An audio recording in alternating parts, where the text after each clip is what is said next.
It was around Christmas time my grandmother passed away. My dad didn't tell me how she died. Claimed he didn't want to frighten me. On Christmas Day, while opening presents, my family was silent. Usually my grandmother was the life of the party. Opening gifts was a bittersweet moment. Afterwards, everyone just went to isolate themselves in their rooms. My grandmother was an important person in all of our family's lives. When I went up to my room, I shut the door and began to weep. At that moment, I remembered I had something my grandmother gave me when I was a child. I went to my closet, looking through a few boxes, and found it. It was a cute, round reindeer plush doll she gave me many Christmases ago. I remembered spending hours with the tiny doll, just rolling it around and having fun with it. I looked deep in the plush's green eyes, and I felt a tear roll down my cheek. I gently put the toy on my dresser to daily remind me of my loving grandmother. That night, I fell asleep, and I saw my grandmother in a dream. She seemed distressed, but all she did was look down. I looked down too, only to see the same plush doll I had in my room lying on the floor. I was confused in the dream, because my grandmother never looked up. She had her sight fixed on that plush doll. Then, before I knew it, she pulled out a knife, stuck it into her neck, and let out a terrifying screech. I awoke from that nightmare drenched in sweat and horrified. I took a moment to take a deep breath and calm myself down. I reached over my nightstand to get my iPod Touch, hoping music would calm me down. The brightness of the screen overwhelmed me. While my eyes accustomed to it, I saw a slight movement from the corner of my right eye. I was shaken, but I turned toward that direction. It was the plush doll right next to me, not at all near my dresser where I left it. I stood still for about 20 seconds. I'm not crazy, and I know that doll moved on its own. I decided to just fall asleep and not make a sound. But in the middle of the night, I swear I heard the word being whispered in a ghastly voice. I awoke to see the plush doll in my dresser. This made me question if I even saw it right next to me the night before. Was I dreaming? No. I know it was real. But I tried to ignore this whole event because I didn't want it to ruin my Christmas break. Despite trying to forget about it, I had to tell my dad about what happened. He didn't believe me, thinking I must have just seen a shadow. I wanted to prove him wrong, so I took the damn thing and put it in my closet. I took a photo of my iPod Touch as proof that I left it in there. That night, I woke up to a sort of thudding sound downstairs. Something drew me to check out what it was. I turned to the hall light and saw something that haunts me to this day. The plush doll seemed to be rolling down the stairs on its own by some kind of force. How was it able to roll on its own? Could this be some sort of spirit haunting my grandma that drove her to commit suicide? Thinking I was going crazy, I ran to my closet to check to see where the plush was. It was chilling to see the plush doll not in the closet. I quickly took out my iPod to make sure I didn't leave it in the closet earlier that day. I couldn't believe what I saw in that photo. It was a picture of my closet, with no reindeer plush inside. I felt my fear turn to rage. This plush toy was making me feel insane. I knew I couldn't allow this cursed thing to be in my home, so I ran with heavy steps down the stairs and snatched it while it was rolling. My mind was fixed on the fireplace. I felt the toy move in my hands, and then it uttered some sinister sounds. All the more reason I wanted to destroy it. I started a fire and heard evil laughing coming from inside the plush toy. I felt my body wanting to freeze from fear, but I didn't let that stop me from my goal. Fire roared as I flung the little creature into it. I heard more vile and distorted laughter as the plush toy burned. I found relief in this as I extinguished the fire. I went to bed and slept soundly except for one thing. could have sworn I heard something rolling down the stairs.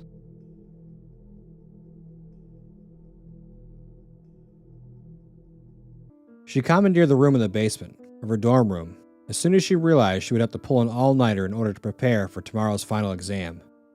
Her roommate, Jenna, liked to get to bed early, so she packed up everything she thought she would need and went downstairs to study, and study, and study some more. It was 2 o'clock when she realized that she'd left one of her textbooks upstairs in her bed. With a dramatic sigh, she rose and climbed the stairs slowly to her third-floor dorm room. The lights were dim in the long hallway, and the old boards creaked under her weary tread. She reached her room and turned the handle as softly as she could, pushing the door open just enough to slip inside, so that the hall lights wouldn't wake her roommate. The room was filled with a strange metallic smell. She frowned a bit, her arms breaking out into chills. There was a strange feeling of malice in the room, as if a malevolent gaze were fixed upon her. It was a mind trick. The all-nighter was catching up with her. She could hear Jenna breathing on the far side of the room, a heavy sound, almost as if she'd been running. Jenna must have picked up a cold during the last tense week before finals. She crept along the wall until she reached her bed, groping among the covers of the stray history textbook. In the silence, she could hear her steady drip, drip, drip sound. She sighed silently. Facilities would have to come to fix the sink in the morning, again. Her fingers closed on the textbook. She picked it up softly and withdrew from the room as silently as she could. Relieved to be out of the room, she hurried back downstairs, collapsed in an overstuffed chair, and studied until 6 o'clock. She finally decided that enough was enough. If she slipped upstairs now, she could get a couple hours sleep before her 9 o'clock exam. The first of the sun's rays were beaming through the windows as she slowly slid the door open, hoping not to awaken Jenna. Her nose was met by an earthy, metallic smell a second before her eyes registered the scene in her dorm room. Jenna was spread eagle on top of her bed against the far wall, her throat cut from ear to ear and her nightdress stained with blood. 2 drops of blood fell from the saturated blanket with a drip, drip noise that sounded like a leaky faucet. Scream after scream poured from her mouth, but she couldn't stop herself any more than she could cease wringing her hands. All along the hallway, doors slammed as footsteps came running down the passage. Within moments, other students had gathered in the doorway, and one of her friends gripped her arm with a shaky hand and pointed a trembling finger toward the wall. Her eyes widened in shock at what she saw. Then she fainted in her friend's arms. On the wall above her bed, written in her roommate's blood, were the words, "Aren't you glad he didn't turn on the light?"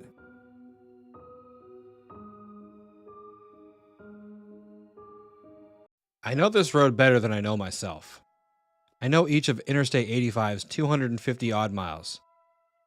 I know that it takes me an average of 3 hours and 26 minutes to drive west, from Charlotte to Atlanta, and an average of 3 hours and 29 minutes to make the same trip going eastward. I know the price of gas at a dozen stands, and I know the closing hours of each fast food shack and greasy diner. I know the curves of each low hill, and I know each stand of pine and oak trees. I know the stretching dark of the long winter nights and the wet heat of the summer breeze. I know these things well because they are the totality of my existence now. I know the names of each exit, westward and eastward. Batesville, Poplar Springs, Spartansburg.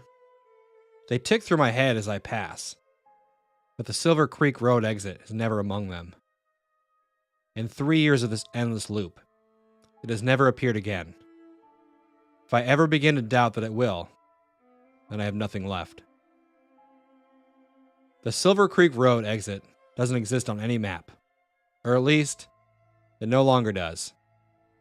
It may have once, but like the road itself, it has been raised from the earth and from all memory and record. At the beginning, I spent long, anxious days poring over old surveying maps and neighborhood planning documents, searching in vain for any side of the road, or the exit I know I had taken. When there was nothing left in the library and city halls to comb through, no meek county official left to interrogate, wide-eyed and frothing. Then I began to drive. I've been through 2 cars, and have burned through my savings and now survive off a stack of rapidly vanishing credit cards. I have no address to receive bills, and no intention of paying. And I've been filling my trunk with small plastic gallon jugs of gas, while the cards are still accepted. When this filthy and battered Oldsmobile gives up the ghost at last, I suppose I will have to learn to hitchhike. I first took the Silver Creek Road exit 3 summers ago, on that last night that I was with Bobby. I have in my head just a few frozen frames of that ride left, her black curls bouncing like springs in the evening breeze, her gap-toothed and freckled smile, and the slow summer crossing into night. We'd made that drive together a dozen times, between our apartment in Atlanta and her brother in Charlotte. There was nothing remarkable that night. We simply ran low on gas and took the first exit we came across. I remember vividly passing beneath the green and sparkling white letters of the exit sign, and under the sharp curve of the road. The street turned perpendicular for the light and noise of the highway into inky darkness of the pine trees. Nothing remarkable to separate it from 100 other county roads. But as the lights of the car penetrated the darkness, a vague and trembling unease passed through me. The tall, rustling pines seemed black even under the blue-white of the headlamps, and the road began to rapidly degrade, becoming pocked and uneven for a few dozen yards in. All the roar and glare of the highway seemed swallowed up behind us, and there was no lights ahead of us for as long as we could see. My insides felt tight and knotted, and I turned to Bobby. She had her skinny legs tucked to her chest and looked at me, quizzically, one eyebrow raised, with a small crooked smile. Her small bravery seemed to dissipate the chill that had been steadily rising in me. I looked forward to the road. I felt a sudden sharp pressure in my chest. Stretching out in front of the wan light of headlamps, the road ended. There was a small field of shattered asphalt slabs, and then the forest swallowed up every trace under a blanket of rotting pine trees.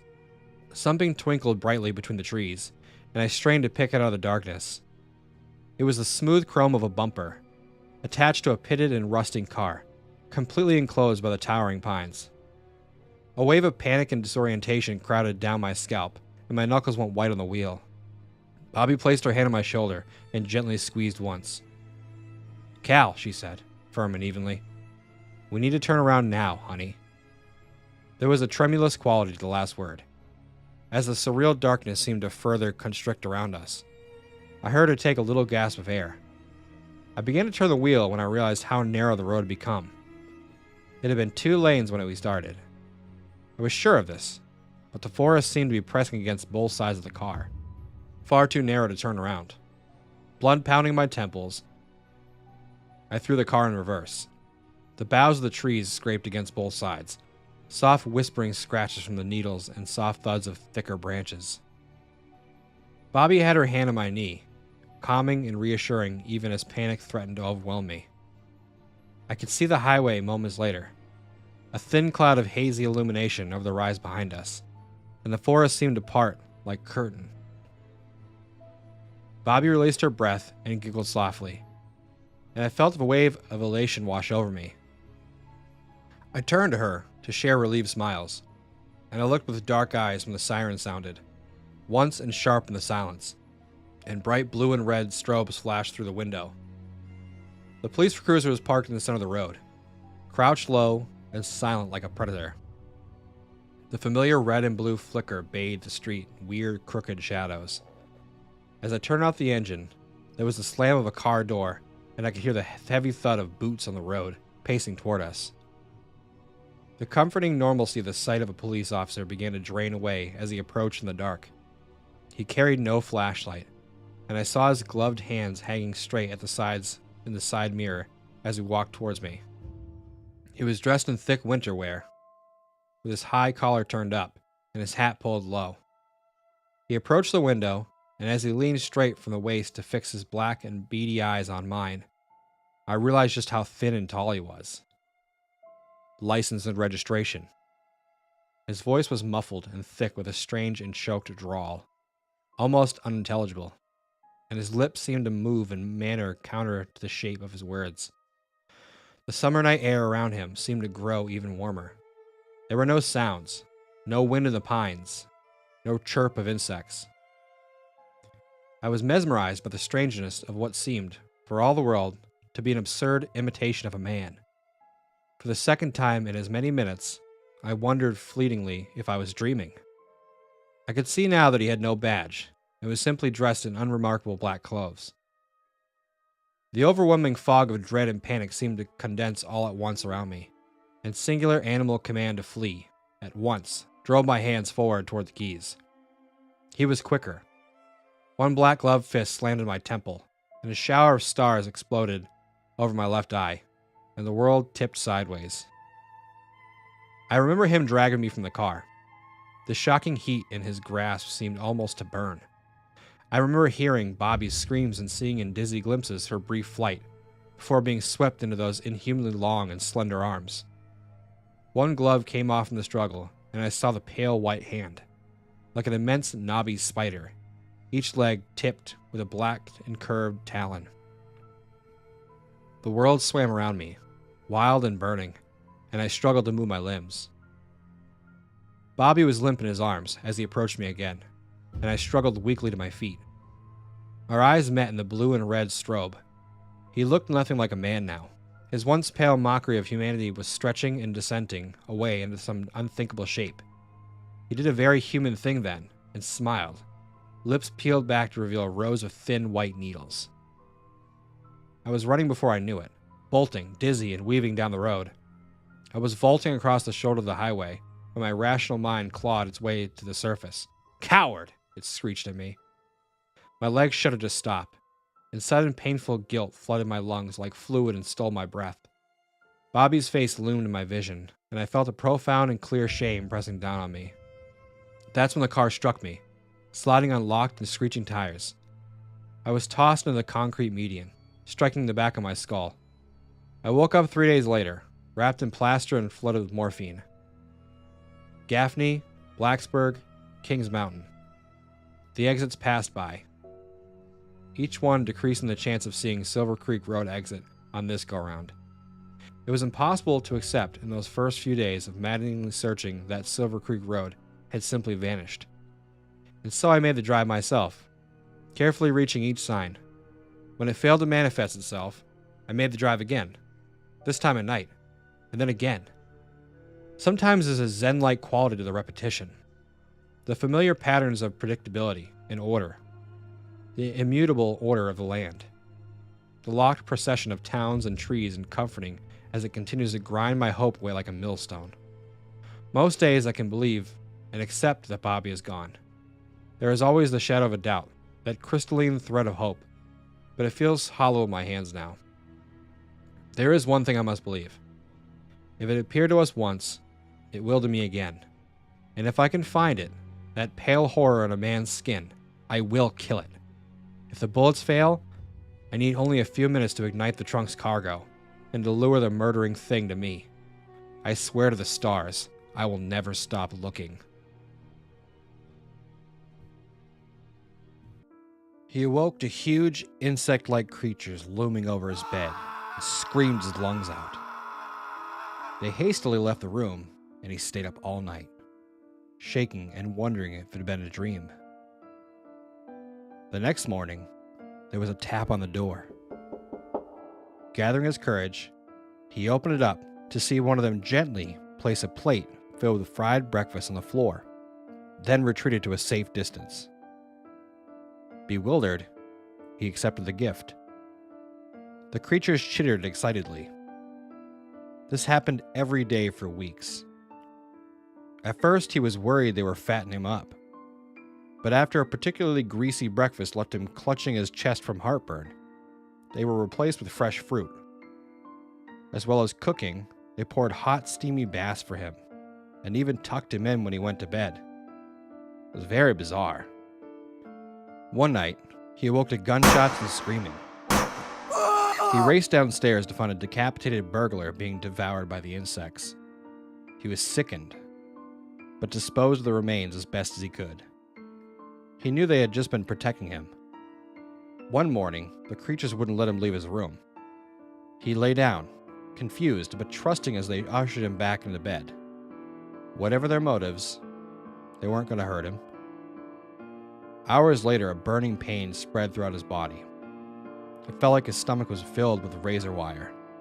The insects chittered as he spasmed and moaned. It was only when he felt a terrible squirming feeling beneath his skin that he realized the insects hadn't been protecting him.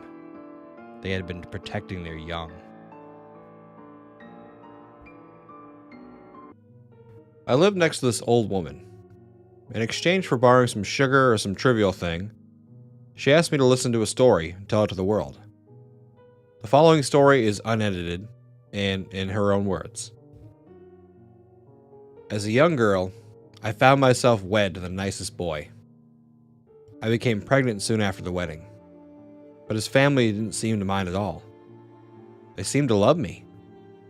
To formally introduce me into the family, I was invited to my husband's annual family reunion. All introductions were met with smiles and hugs, all save for his grandmother. She looked at me with some kind of knowing fear, almost like something bad would happen to me. She never spoke to me though, so I simply went along and spoke with the others there, not giving the old one any thought. The following months were supposedly uneventful enough, until the day the power went out at around 8 p.m.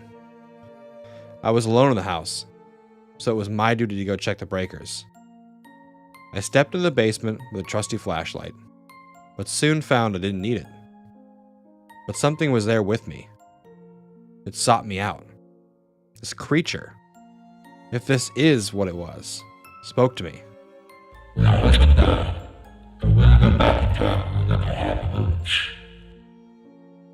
I thought this a trivial question, and replied with going back in time. I didn't wish for my husband to die. The part about the happy moment sounded pretty good as well, too. Before I could blink, though, I suddenly found myself in the old park. It had been destroyed when I was 3, so I knew I had been sent back. Without a way back to my own time, I was left to have my child and be a single mother. Time passed, and eventually I grew old and lived quite alone. It was a surprise to see that I had been invited to that year's family reunion, as I never got an invitation, but I was glad for it. The day of the reunion, I was just about the first person at the place. Everyone was coming up. My daughter, her husband, and then my newlywed grandson and his pregnant wife. She was being introduced to every person, one by one, and everybody loved her. I felt the pangs of deja vu, but thought nothing of it, until she was introduced to me. If only I had noticed my look of fear as I gazed into my own eyes.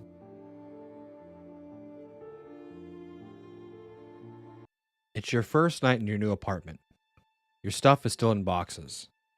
Your furniture, with the exception of the mattress on the floor, hasn't arrived yet. The utilities won't be turned on until the next day, so you're making do without. A flashlight and some candles would do for light until you go to sleep. Despite the creepy feeling of being in a dark, empty apartment all alone, you chalk up the nervousness and try to get some sleep.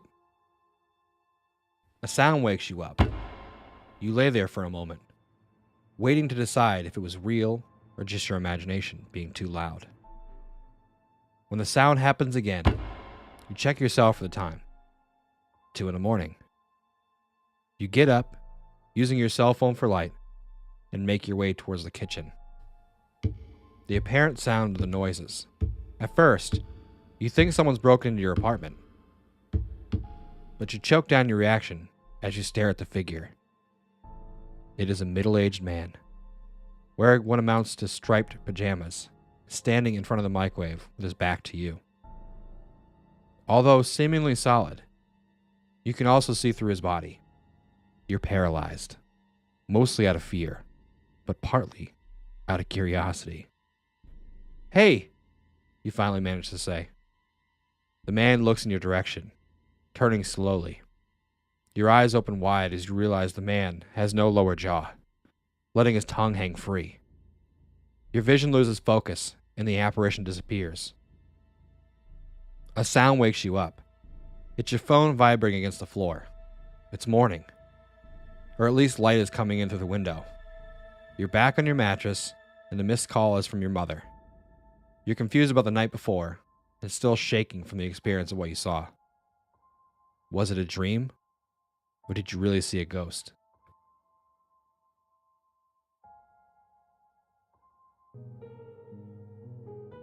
A 1998 Power Blue Ford Taurus isn't anyone's choice for a vehicle, but it was what I ended up choosing at the lot. It wasn't a bad car, not too many miles, recently replaced tires, and it was cheap. My only real complaint is that the previous owner had seriously gone overboard with air fresheners.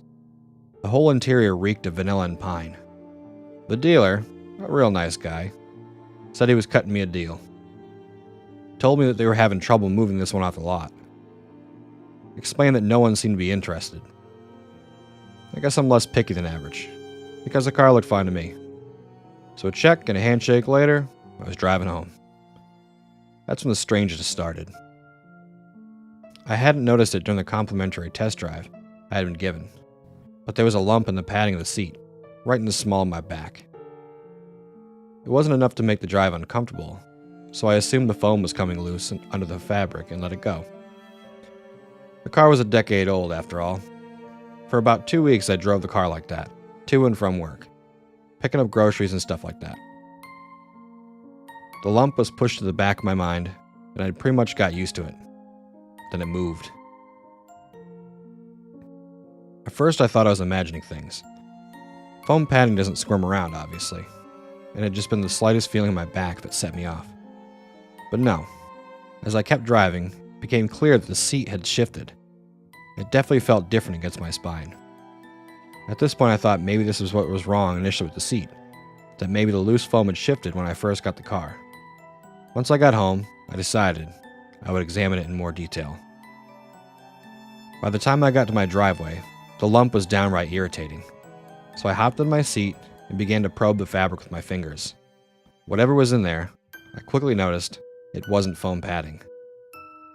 The consistency was thicker than foam, almost gelatinous, and there were hard pieces inside it that felt almost like stone. I couldn't make it out at the time, but the shape of the thing was familiar too. Confirming my suspicions, I also noticed for the first time a long seam in the seat that someone had stitched up. The previous owner must have stuck something in there. I hopped back in to take the car to the dealer and complain. This is the sort of thing a salesman should tell you, you know? Maybe they just didn't know about it. I hadn't seen it at first either. I was about halfway to the dealership when the thing in the seat began to writhing around. Not a shift like before, but actively crawling underneath the fabric.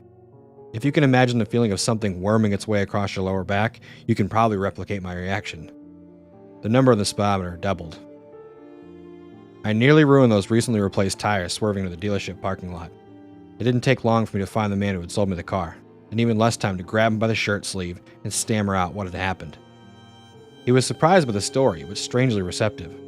More than I would have been if some punk teenager started rambling about squirming car seats. He came back to the car with me, pulling out a pocket utility knife as we walked. As we cut the fabric off the seat cover, the stench that spewed out almost literally knocked us back out of the car. But what we smelled didn't make either of our stomachs turn nearly as bad as what we saw. Inside the seat, under the fabric, we found a half-rotted human hand.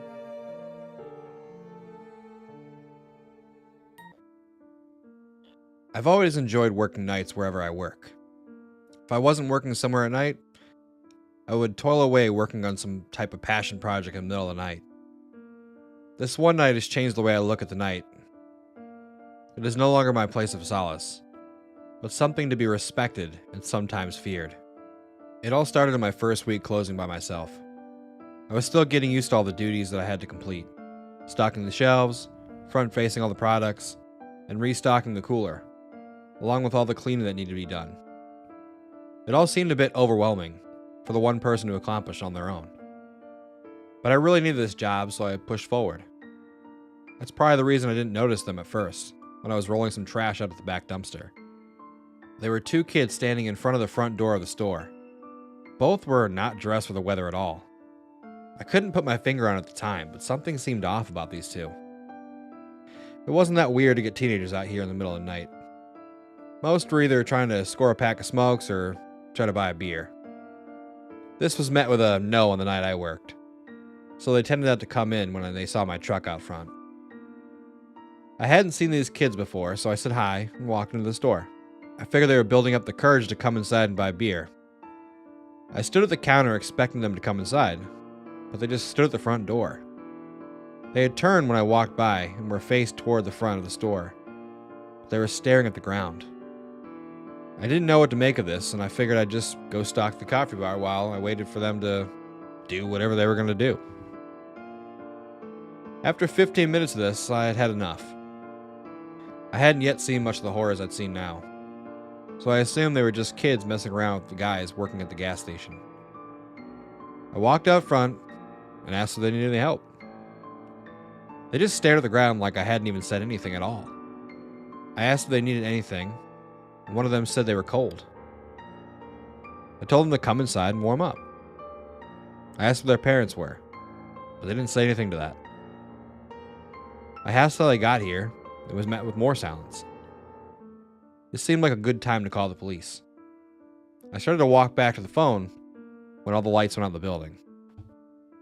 I could hear the kids crying now, as I felt around my pockets for my cell phone. I finally managed to grab a hold of my phone and flick the light on when the crying stopped. I panned the light around and yelled for the kids. "Hey, where are you?" My heart skipped a beat when I spun the camera toward one of the entrances. Standing there was one of the kids, but they were finally looking forward.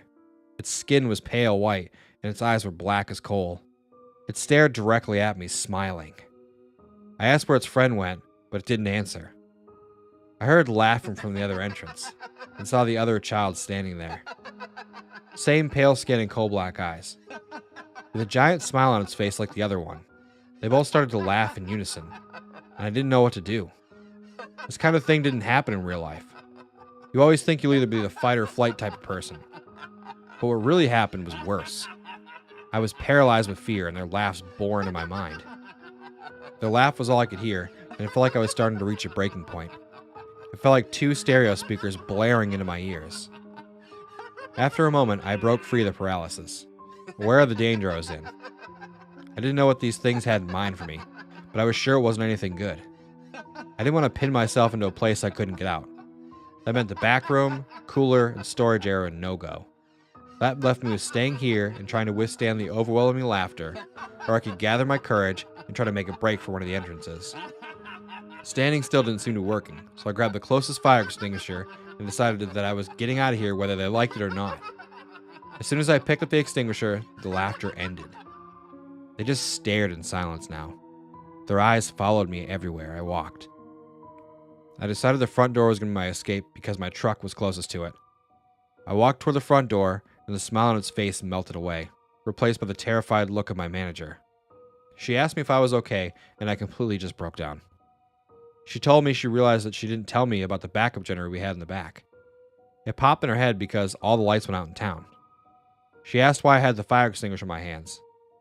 I tried to explain what I had just been through, but it all came out wrong and didn't make much sense. She figured my imagination just played tricks on me since I was stuck out here with no lights on for the past 2 hours. I told her it had been only like 15 minutes since the lights had gone out. She was pretty insistent that the lights had been out that long because that's how long she'd been trying to call the landline of the store. She said it looked a little too spooked and that she'd finished the last hour and close up. I didn't hesitate and I got in the truck and pulled away. As I was driving away though, I swear I saw the silhouette of 2 teenage kids in the rearview mirror waving at me.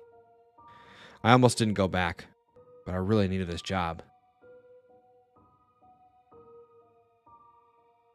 Not all the customers that used to come in were bad.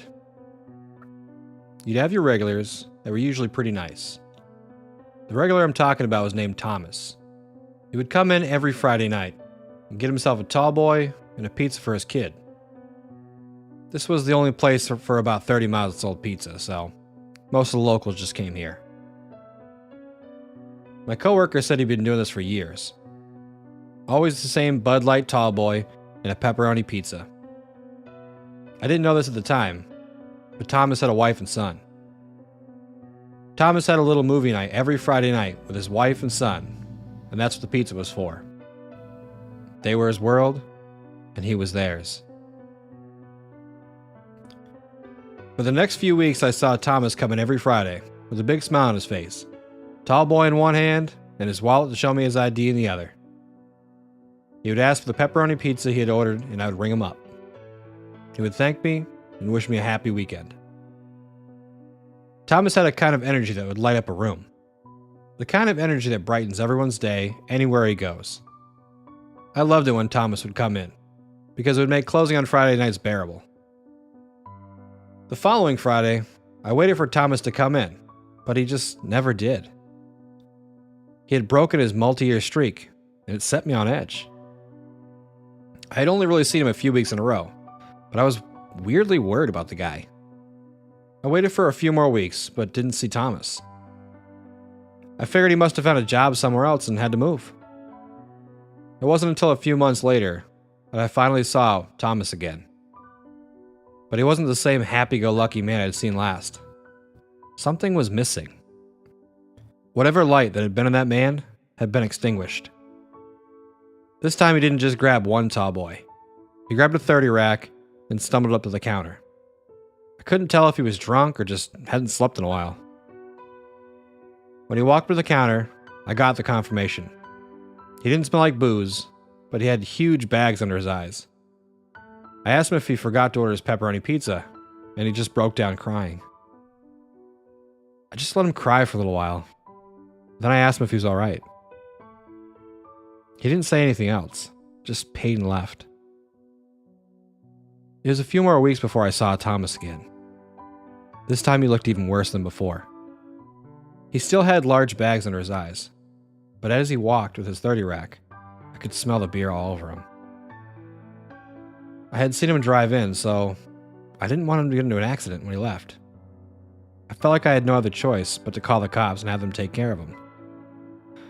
I know it wasn't the best way that he could have been handled, but I didn't want him plowing into someone else's car.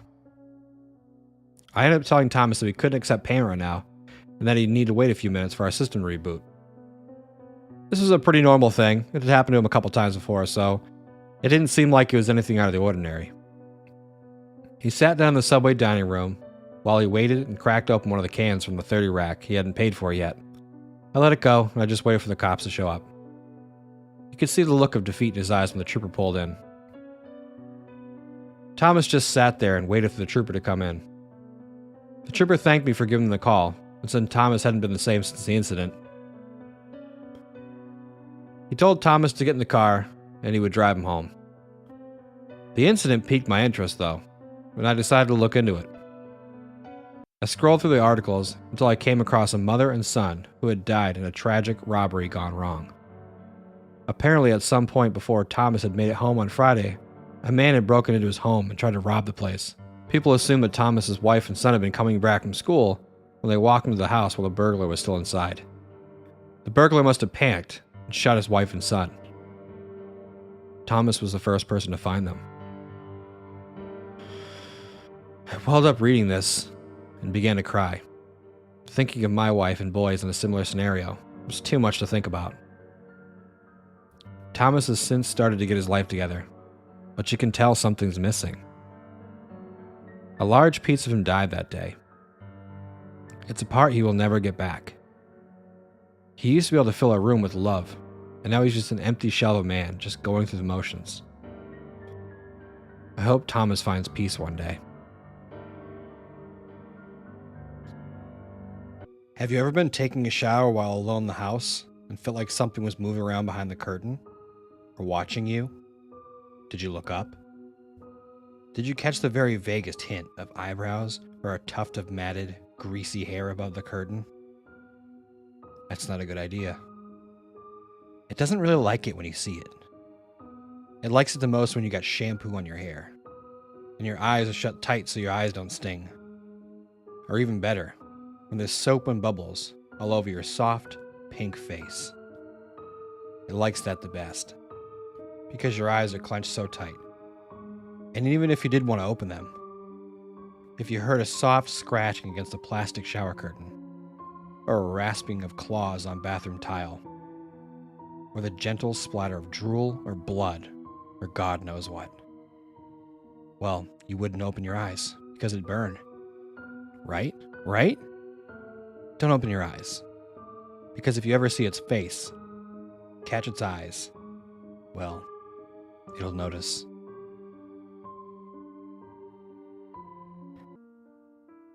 Last year, I moved into a middle-class house right around summertime.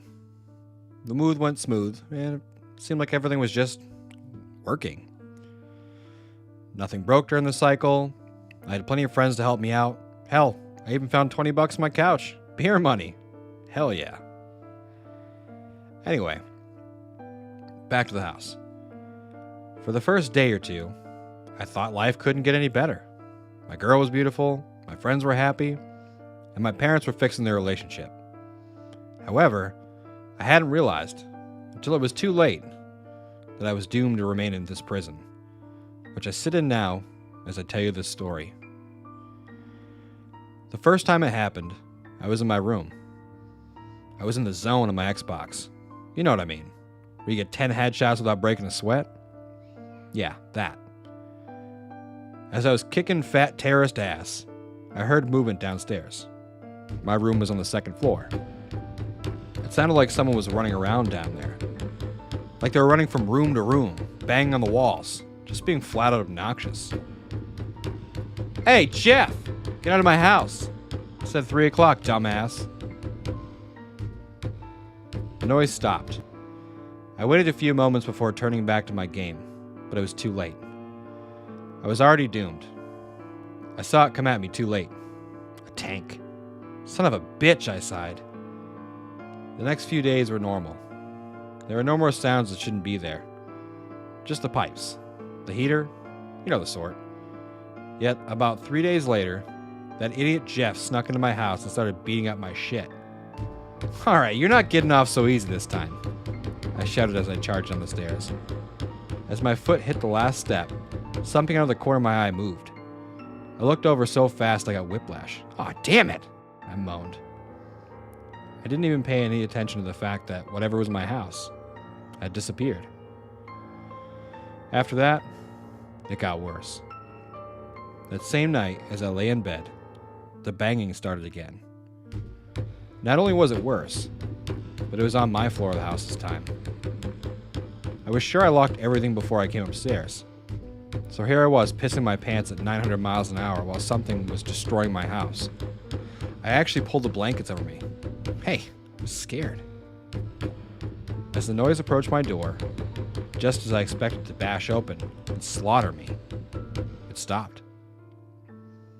The next morning I grabbed my baseball bat as I got out of bed. If whatever that thing is was still out there, it would regret it. I didn't find anything, but the house was trashed. Almost everything was tipped over, torn, broken, missing, or worse. I just figured I'd been robbed. I called the police, and they didn't do shit. But the noises stopped for a week or so, and that made things a little easier. Sure, I was pissed that some fuck destroyed my new place, but at least I was okay. But of course, I know now that it wasn't a robber, or Jeff, or the pipes in the walls. It was the thing in the walls. A week after the incident, it came back. This time it was pissed. I startled out of my slumber by the noise of a vase breaking into 1,000 pieces downstairs. Smash! It went, with little pieces breaking a few seconds after the initial smash as it mocked me. Not long after, I began to hear deep, guttural noises on the walls again, coming from inside them. No doubt, as I lie there in my bed, I let out the tiniest, quietest, timidest squeak by sheer mistake, and the noise stops. Sharpest ears I've ever seen, those were. After several painstaking long moments of silence, I released the breath I was holding, thinking it was over for now. But mistake, I realized, as the noise suddenly started to rampage up the stairs, incredibly fast, incredibly loud, smack, crash, bang against my wooden floor. The beast, which I could accurately call it, broke my door open with intense force, thrusting it all the way to the opposite side of the room. Being an intelligent individual, I had already hidden under my impenetrable field of safety known as the common blanket. The noise of this monstrosity running through my room, its steps close enough to damage my eardrums, was the scariest thing I'd ever experienced in my entire life. With a sudden burst of adrenaline, I threw my blankets off in the direction of the thing, somehow making a direct impact to his face. Whoever, or whatever, this was stunned, but not for long, and I knew that. I frantically moved across my room, attempting to make it to the other door, downstairs, outside where I could attract public attention. Tonight, luck was not on my side. I knew this large hunk of my hair was grabbed from behind and pulled out with such force that pieces of skin came along with it, along with a shitload of blood. Before a scream escaped my voice box, I'm being held down by a dark, hairless beast that walks on all fours with a face I can hardly imagine again, that then smashed my head with his fist, sending me into a dark, welcoming sleep. Someone new has moved in, but they don't even acknowledge my existence, the jackass. I patiently watch, wait, hear, hoping that they will. But no, not me. I'm not worth it to them. Maybe if I bang on the walls.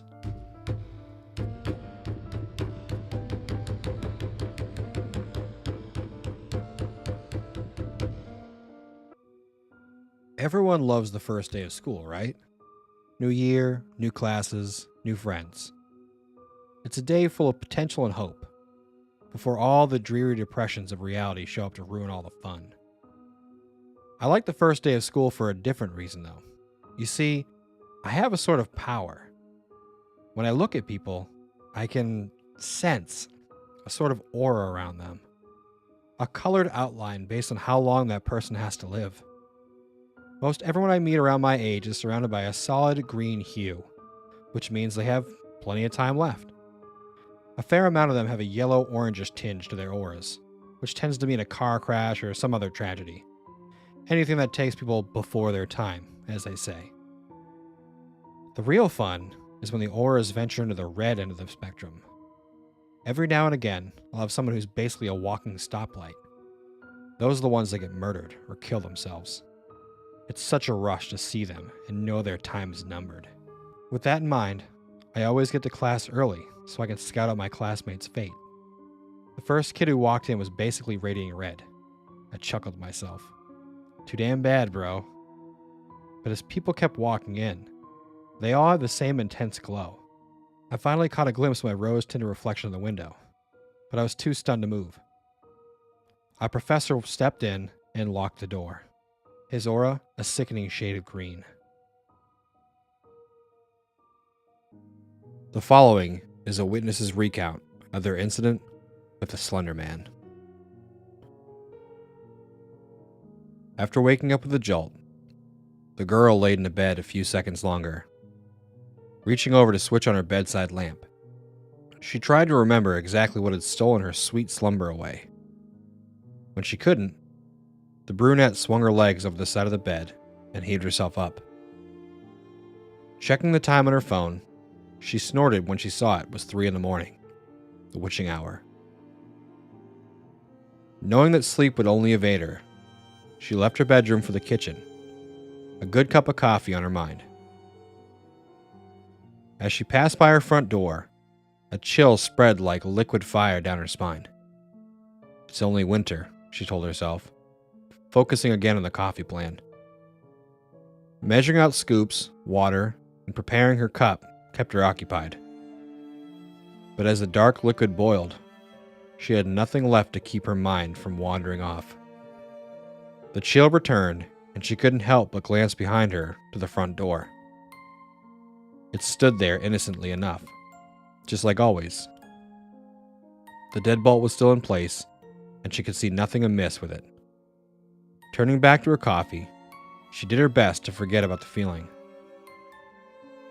With her cup in hand, she started back towards her bedroom.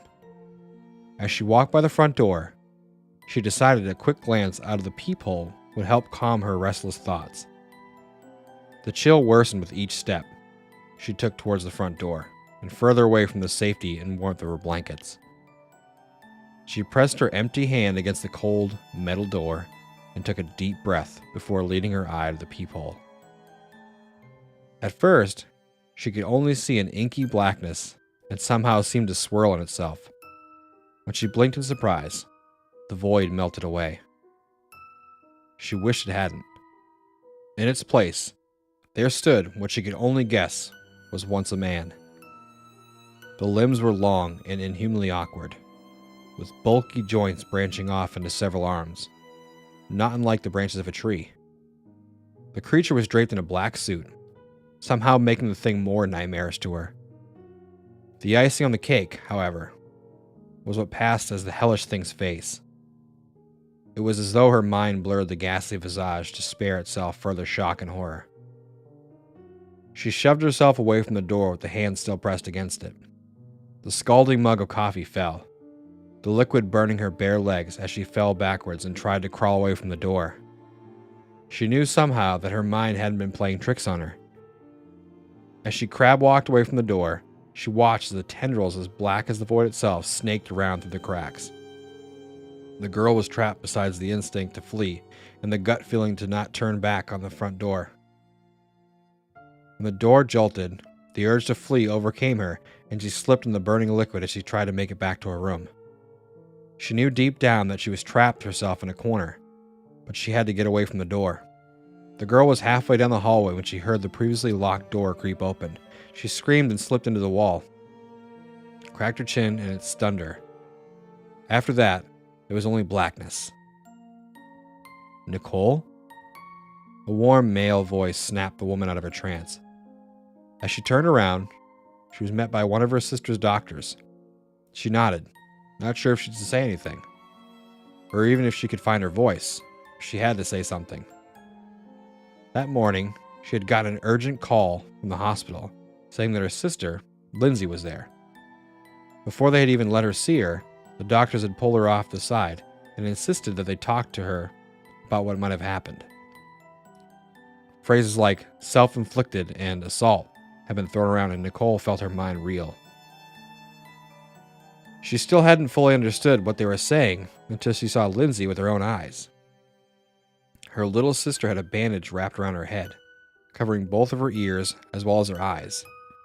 They said that it was to keep her deadened eyes from drying out and to try to keep infection out of the wounds Lindsay had made to her ears. The doctors guessed that either she or someone else had jammed a pencil into them to keep her off balance or to deafen herself against something. There was the mix of first and second degree burns in her hands, legs, and feet from what was assumed to be the coffee her neighbors found spilled all over the entry of the apartment. As Nicole walked into her sister's hospital room for the first time, she thought she had spied the silhouette of a man in the window. That, she knew, was impossible. Her sister's room was on the third story of the hospital. It was a tall man wearing a black suit, with a blank face. I think this might be the end. For us, anyway. You know, man. And all that we've accomplished. I've had plenty of time to think about it since the last time I saw the sun. The last time I'd ever see it. It's not the end of the world. But it is for us. I guess it started almost a month ago. But it could be longer. There's only the clocks scattered around the house telling me how long, and half of them are dead now. Anyway, I'm straying from the point. It was on the news. A cruise ship sank for no reason. It wasn't damaged. It was just pulled straight down. The rest of the story soon flooded in. Everything in the water was sinking. Oil rigs disappeared. People on the beach were just pulled down into the abyss. Nobody seemed able to explain why this was happening. Nothing floated anymore. It was bizarre. This filled the news for a couple of days until it just got frightening. It was during one broadcast that it changed for the worse. It was a report from some beach, an on-location report about this strange phenomenon. They were just recycling the same question we had all been asking for days. Suddenly, panic seemed to grip the face of the reporter. She screamed as the camera quickly tilted down. Her feet were sunk into the sand down to her shin. I remember smirking, thinking it was just some overly sensitive reporter messing up. But then the camera dropped. The remaining 10 or so seconds that followed showed not just the reporters sinking to the sand, but all of them. The whole media circus that had descended onto the beach to cover the same story. The reporter was down to her shin a minute ago, was now down to her chest. The shot of writhing, screaming, sinking people ended shortly as the camera was engulfed by the sand. The news stayed on for a few more days, but there was nothing to say. Some blamed sinkholes for what happened on the beach, while others argued against them from the safety of their downtown studio. The news was a waste of time now. It was much easier just to look out the window. It was more or less a ghost town outside. Everyone was inside, afraid to leave their homes. It didn't seem to make sense. The roads and pavements were being absorbed by grass and dirt. Street signs and traffic lights were being consumed by the plants. Houses weren't exempt either. Some people tried to run, jumping from rooftop to rooftop, looking for higher ground. Occasionally, while flicking through what was left from the TV broadcasts, you'd see skyscrapers that had been refugee camps. I had made one trip out of the house since this started, across the rooftops. It was an attempt to get supplies from a nearby supermarket, but that plan seemed to be a waste of time. The store was a husk by the time I got there. It was looted and pillaged. It was all the evidence I needed to see how bad this whole thing was. It's easy to be in denial about something like whatever this was, until it really seemed to affect you. When I got back to my house, I noticed something. My car was gone. Well, almost. You could see the top poking out from the overgrowth and loose soil. It wasn't just my car. It was all of them. Bigger vehicles were still in sight, only partially obscured, but they were going down too. A few days later, my whole bottom floor was subterranean. I had managed to block the windows and doors from bursting in from all the dirt and soil, but it was just a cell now, a mausoleum. It wasn't somewhere I wanted to be. I spent most of my time by an upstairs window, staring at the hostile world outside. My neighbor died yesterday. He fell off his roof and was swallowed by the earth. He's not the first to do that either. What made it notable was why he fell. He was trying to stop his dog from getting out. The dog's fine, or I assume so. It ran off. Animals aren't affected. This is our fate. That nihilistic little discovery was too much for me to bear. This whole thing was a living nightmare. I hit the bottle hard and passed out for the night. When I woke up, my head pounded in darkness. I flicked the light switches and the fuses, but the power was out. I took the flashlight by the fuse box and looked around the house for supplies. While checking the upstairs, I saw it. It was the last glimpse of natural light I've ever seen. I had been thinking it was just night, that I had slept all day in an alcohol coma. By the time I could cross the room or the window, it was gone. I was underground. I tried to get out, smashing through plaster and tiles to be greeted with a stream of soil pouring out from where the sky should be. I don't know how much longer I've gotten here, in my house-sized coffin. There's only so much food and air. I've got a little bit of light from a couple candles and a book of matches. The flashlight died some time ago. But this is our fate, humanity's fate, our return to the earth.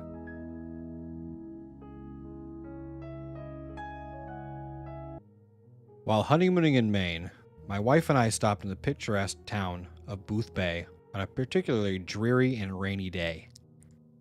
Since our planned picnic was out of the question, we sought shelter in a dilapidated little antique store near the harbor. While my wife inspected the large chests and side tables near the door, I eagerly examined the antique tools and seafaring equipment inside the store, inside the glass sales counter at the back. Being a collector of optics and mariner's instruments, I hoped to find a sextant, or perhaps an old leather-bound telescope. A particularly interesting piece caught my eye. It appeared to be a heavy brass flashlight, bearing a worn brown patina, but remarkably modern in design. I asked the shopkeeper, but he could only tell me it was found in the same old sailor's chest as several of the compasses and the sextant also on display. He inquired whether I would like to purchase it for $5, or perhaps have it for free. It's worthless to me. Nobody wants it. When I remarked about the price, he sighed wearily and then reached into the cabinet and retrieved it for me. Here, see for yourself, mister. The craftsmanship was wonderful, quite durable, and apparently handmade. Perhaps somewhere in Europe. Worn lettering indicated it might be German, or perhaps Austrian in origin. I twisted the bulb housing, and a weak red beam swept out. Poking into a dark corner of the shop, I was greeted with fantastic monotone swirls, moving and entwining with each other like a pit of eels. As I stared further into this unusual projector kaleidoscope, my fanciful mind invented ghoulish faces and sinuous, gnarled tendrils. Shutting the device off, I turned excitedly to the shopkeeper. Fantastic, I said. It must have been an oil filter of sorts in the front lens. I have 2 Victorian kaleidoscopes, but none that illuminate like this. You don't get it, do you? Nobody gets it. They all come back to return it after a while. The shopkeeper leaned on the counter and could see that I was breathing heavily and perspiring. They all think it's some sort of trick, till they start seeing it when the light's off. That ain't no problem, mister. That damn thing, that light, it ain't making up those creatures. It's just letting your eyes see what's already there. I don't know his name. I don't know his age. I don't know where he lives, and I certainly don't know how to find him. All that I know is he's dangerous, and he's on the move.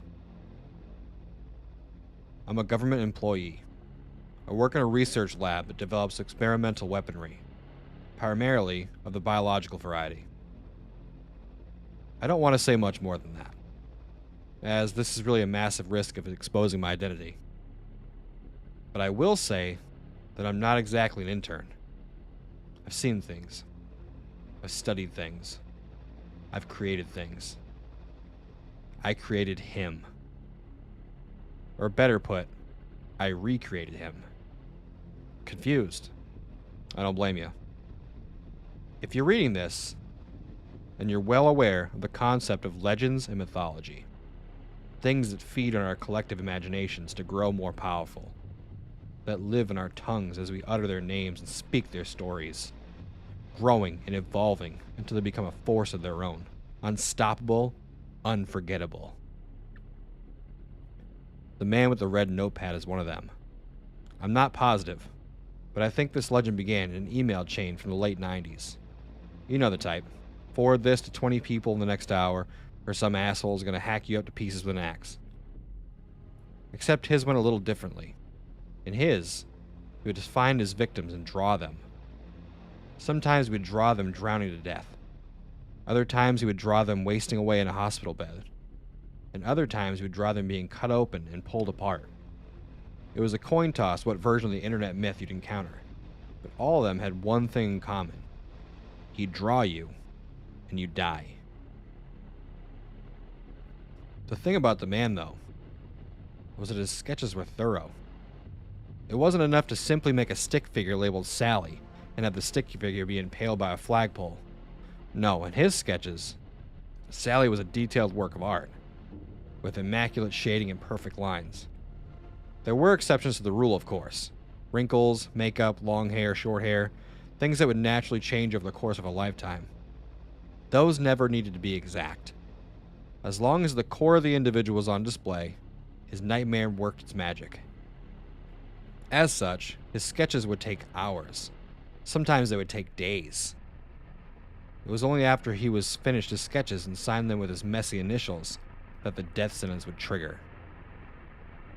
When I received the assignment, I laughed. Give life to a legend? I remember saying to my boss, "You know April Fool's was 6 months ago, right?" She wasn't laughing, though. I remember the way she took a deep breath, straightened her blouse, and sat down in the chair across from me. I remember the steeple of her fingers, the nervous twitch at the corner of her mouth, and the smell of cheap coffee gently steaming on the table between us. Fear, she said carefully, is a weapon more powerful than bullets and bombs. We need that right now. That was 6 years ago. I've grown since then, mentally and physically. So has the man. He started life in a test tube, shapeless and helpless. Before long, though, he was walking, talking, and after not much longer than that, he was killing. At first, it was prisoners, people we pulled from black sites. We'd sit both of them in a lab we called the Red Room. The prisoner chained, and the man behind a plexiglass divider. He'd draw them, and they would die. Sometimes they'd catch fire, other times they'd break out in hives, scratch their own skin bloody, and flay themselves alive. Always, though, they would die. Needless to say, we didn't permit his notepad when the experiments weren't running. In the time between, he'd sit alone in a small cell, hunched over in the corner with his head down. I suppose I couldn't blame him. With only a thin mattress, a bowl to shit and piss in, and 2 meals a day, there wasn't much else for him to do.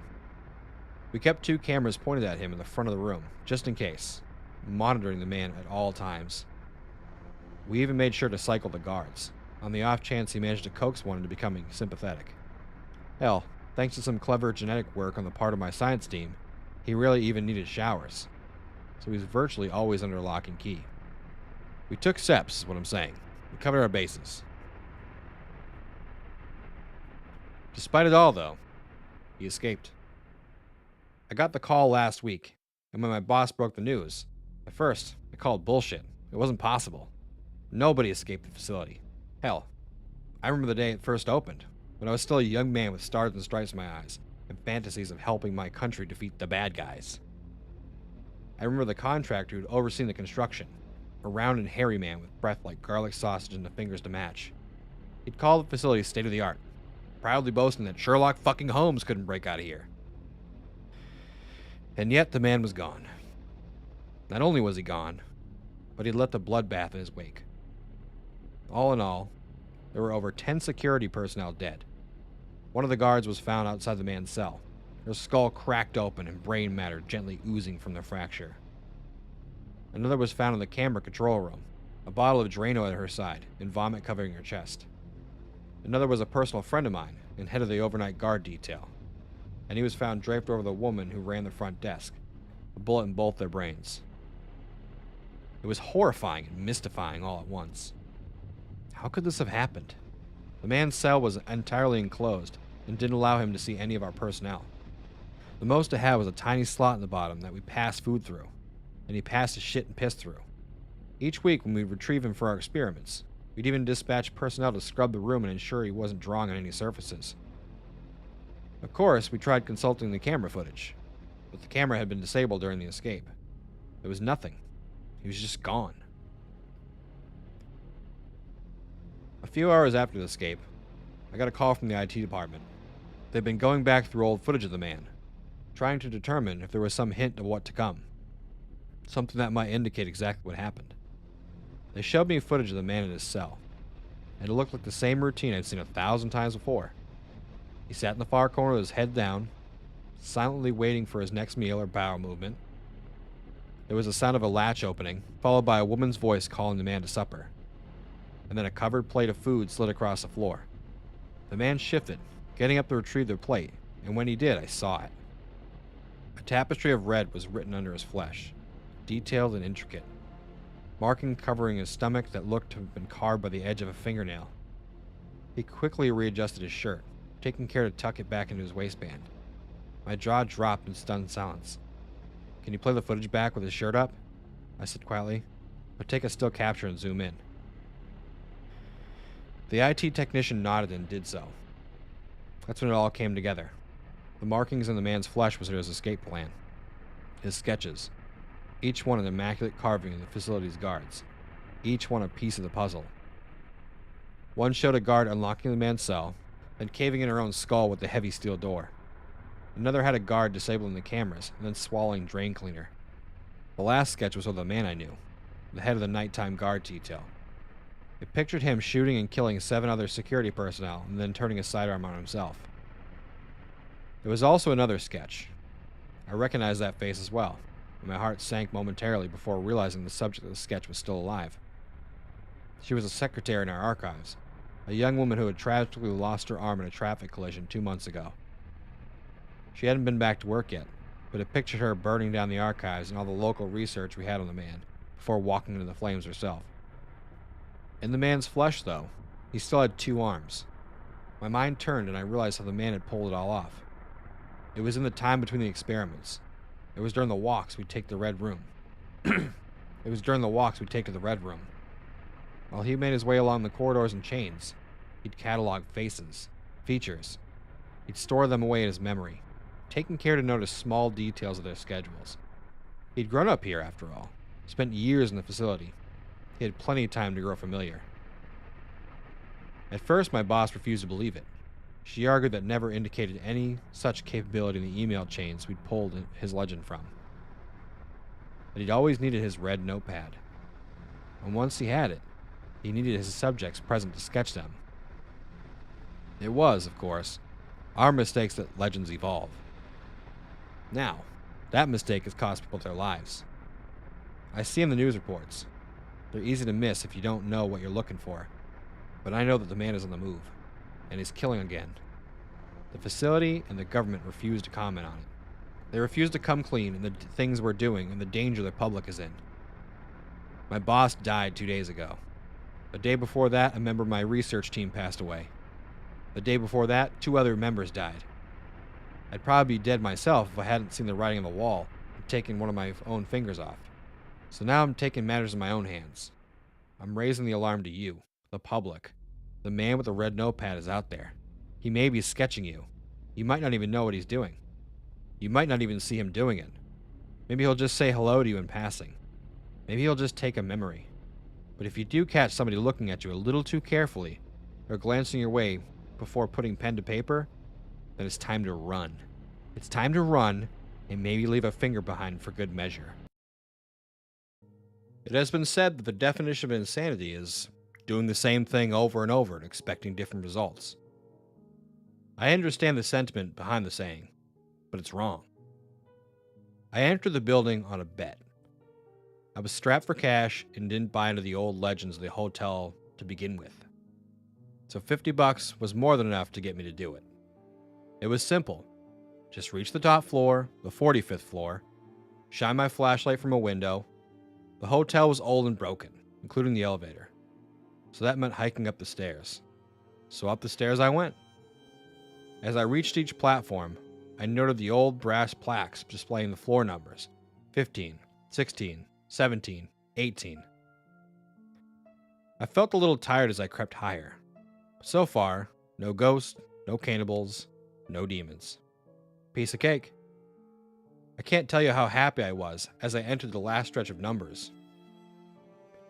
I joyfully counted them aloud at each platform: 40, 41, 42, 43, 44, 44.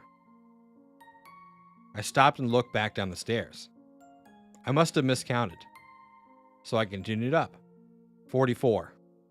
One more flight. 44. And then down 10 flights. 44. 15 flights. 44. And so it's been for as long as I can remember. So really, insanity isn't doing something repeatedly and expecting different results. It's knowing the results will never ever change. That each door leads to the same staircase, to the same number. It's realizing you no longer fall asleep. It's not knowing whether you've been running for days or weeks or years. It's when the sobbing slowly turns into laughter.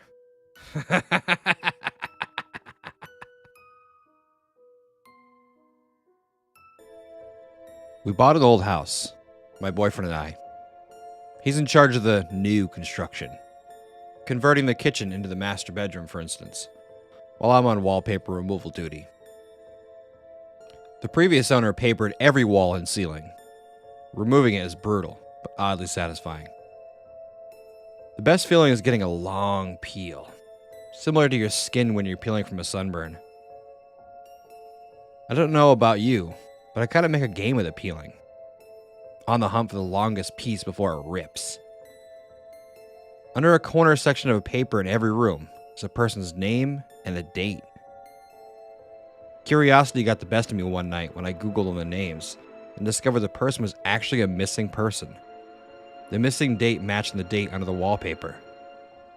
The next day, I made a list of all the names and dates. Sure enough, each name was for a missing person with dates to match. We notified the police, who naturally sent out a crime scene team. I overheard one of the techs say, "Yep, it's human." Human? What's human? Ma'am, where is that material you removed from the walls already? This isn't wallpaper you're removing. He had been given the watch on his 10th birthday. It was an ordinary gray plastic wristwatch in every respect except for the fact that it was counting down. "This is all the time you have left in the world, son. Use it wisely." And indeed he did. As the watch ticked away, the boy, now a man, lived life to the fullest. He climbed mountains and swam oceans. He talked and laughed and lived and loved. The man was never afraid, for he knew exactly how much time he had left. Eventually, the watch began its final countdown. The old man stood looking over everything he had done, everything he had built. 5. He shook hands with his old business partner, the man who had been his long friend and confidant. 4. His dog came and licked his hand, earning a pat on the head for its companionship. 3. He hugged his son, knowing that he had been a good father. 2. He kissed his wife on the forehead one last time. 1. The old man smiled and closed his eyes. Then, nothing happened. The watch beeped once and turned off. The man stood standing there, very much alive. You would think that in that moment he would be overjoyed. Instead, for the first time in his life, the man was scared.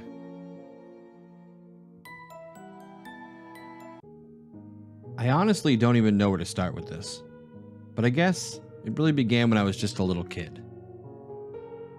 Whenever you think of the word childhood, you can imagine the fun times, and you're absolutely so damn lucky to have that. My childhood was a living nightmare. My entire childhood was dominated by what could only be described as the living image of the devil itself. You see, I was diagnosed with hypnagogia, a disorder that causes severe hallucinations that occur when one attempts to sleep. Or at least that's what I was told. I never believed any of their bullshit. I had reason to, of course. Every night I went to sleep, this creature showed up at my bedroom window. It was a thin-legged creature with unnaturally long arms. Its legs curved back like those of a dog, its skin bleach white. Its eyes just two gaping holes filled with an endless darkness. It would place its bony fingers against the window and peer into my bedroom and stare at me. Every time it occurred, I froze. I couldn't move or scream. I was told it was just one of my hallucinations, but how could a hallucination leave fog prints on a window? After months of therapy and experimenting with different kinds of medications, the hallucinations stopped. Flash forward 17 years later, I'm a 22-year-old man out in the real world. I lived by myself in a modest little house that I worked hard for. I was happy with my life. I don't understand why things had to turn out this way. I was sitting on my couch watching TV when I looked at my phone. 12:07. Shit, I thought to myself, I have work tomorrow. I turned off the TV and made my way back to the bedroom. With my jeans and t-shirt still on, I threw myself on the bed. I was too tired to change. I closed my eyes and automatically felt something was wrong. It felt like I was being watched. I looked at the window and felt my heart drop. It was him. That same goddamn thing that tortured me as a kid. It looked exactly the same as it did when I was a kid. Same bleach white skin, same two gaping holes, and bony complexion. I felt myself freeze up.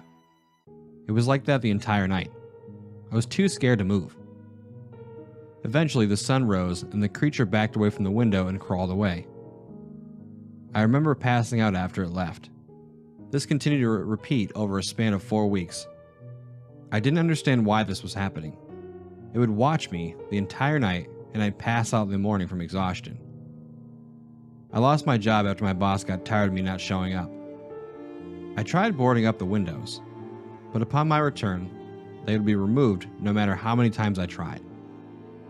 I fell asleep on the couch and woke up in my bedroom on one occasion, with the thing at the window, of course. There's no running from it. I had no idea how bad things were about to get.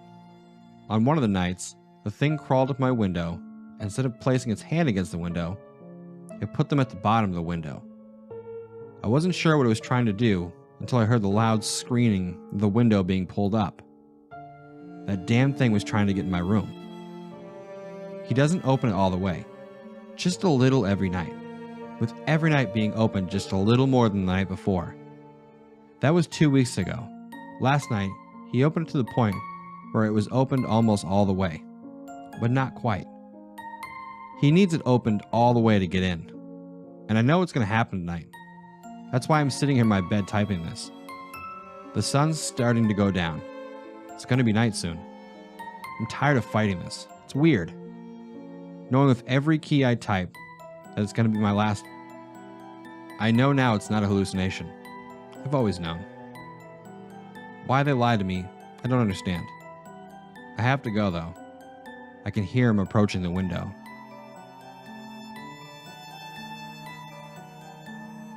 Living on the 12th floor wasn't bad. The view over the city was pleasant to look at. The only problem was those elevators. I had bad sinuses, you see, and the pressure of descending quickly gives me headaches. But it passes. So it's an easy sacrifice. I waited for the elevator to arrive on my floor. It always takes a while. After a while, I got impatient and started fumbling around with my pockets. While I was fondling the keys in my pocket, I realized one of the elevators had already arrived. Doors wide open even. I hadn't heard the ping of the floor indicator, nor heard the doors creak open. I shrugged it off, and I went inside. I should have left the elevator then and taken the stairs. The air was immediately denser, hot and sticky. The faint stench of onions tickled at my nostrils, but I figured it was some dirty neighbor's lingering odor. Again, I had noticed that the doors had moved without my noticing. As the warm natural light was now gone, the elevator jumped for a second before descending. The creaking of the walls and cable jolted my nerves. The pressure in my ears slowly began to build, although, this time, it gradually formed into a horrible migraine, pushing in on my temples. The floor indicator reads 12. How was that possible? The elevator was obviously broken, and suddenly, I feared it would drop. The trip was taking longer than expected, and I was very eager to get off this fucking thing, but it kept rattling as it went further and further down. The lights flickered out and died, leaving me in complete darkness. The air was getting noticeably heavier, and the smell of a decaying fruit filled my nose and mouth. It was almost too much to bear. I began to cough and gag. I needed to escape. I began banging on the walls, shouting, screaming for help, but nothing. No reply. It's as if the metal casing had taken me somewhere else. The elevator suddenly bounced and lurched to a stop. The sound of its shrieking brakes echoed through the shaft. The indicator displayed a bright red G, the only light I could see. How long did it take? Doesn't matter. At least I'm about to get out. The door shuddered and crept open. There was barely any light in what looked like to be a lobby, but I could make out something wet coating the walls. A red, spongy fungus. There were no people in sight, only a few discarded items of clothing, bags, and groceries. I slowly ventured out into the dark room, the floor squishing beneath my steps. I felt a slight breeze coming from just ahead, so I inched forward to discover the source. I could just make out a large black hole in the center of the large hall. Emanating from the gaping maw was the heavy sound of something. Breathing? Something behind me clinked. I spun around to see a mug rolling on a table, and what looked like a pale foot disappeared into a doorway. Quiet tapping echoed all around me. Wherever I am not alone. It used to happen now and again. I first remember hearing it when I was just a boy, maybe 6 or 7 years old. I'd been on a stroll through the woods with my mom and her boyfriend, cutting through the park to get to an ice cream shop on the other side of town. "Freddie," the voice said, quietly like a whisper. At that time, I thought it was just my mom's boyfriend, now ex, playing a prank on me. "What?" I asked him. He shrugged. I didn't say anything. The second time it happened, I was 10 years old. My school wasn't far from the forest, and occasionally we'd do our physical education classes out there. This particular time, we were playing capture the flag. I was the flag keeper and exhausted from running, so I found a small spot away from the action to catch my breath. The flag was stuck in my belt and my waist, so I couldn't just grab a breath anywhere. It was easy to steal it from somebody who was quick or quiet enough. It just so happened one kid, Ryan, thought he was that quiet. Honestly, I wouldn't have heard him either. He was nearly on top of me. "Freddie!" I jumped at the sound of my name, and Ryan lunged for my flag. Before he could reach me, though, I bolted. At the time, I thought that maybe Ryan called my name to rub in the impeding victory, like, "Haha, Freddie, gotcha," sort of thing. As time wore on, I learned that wasn't the case. The voice called out to me more frequently. When I was in high school, I got a job at a movie theater on the other end of town. The quickest route to get there was, you guessed it, to cut through the forest path. I walked it alone and often. The more I did, the more the voice whispered my name. Soon, it was whispering my name at least once every time I walked through the woods. "Freddie," it would say, and I'd stop and look around. When I wouldn't see anybody, I'd turn and continue on my way. This might sound a little silly, but I sort of got used to it. I guess maybe I just didn't want to think I was losing my mind, so I never told anybody about it. Being the kid that heard voices wasn't exactly a badge of honor in high school.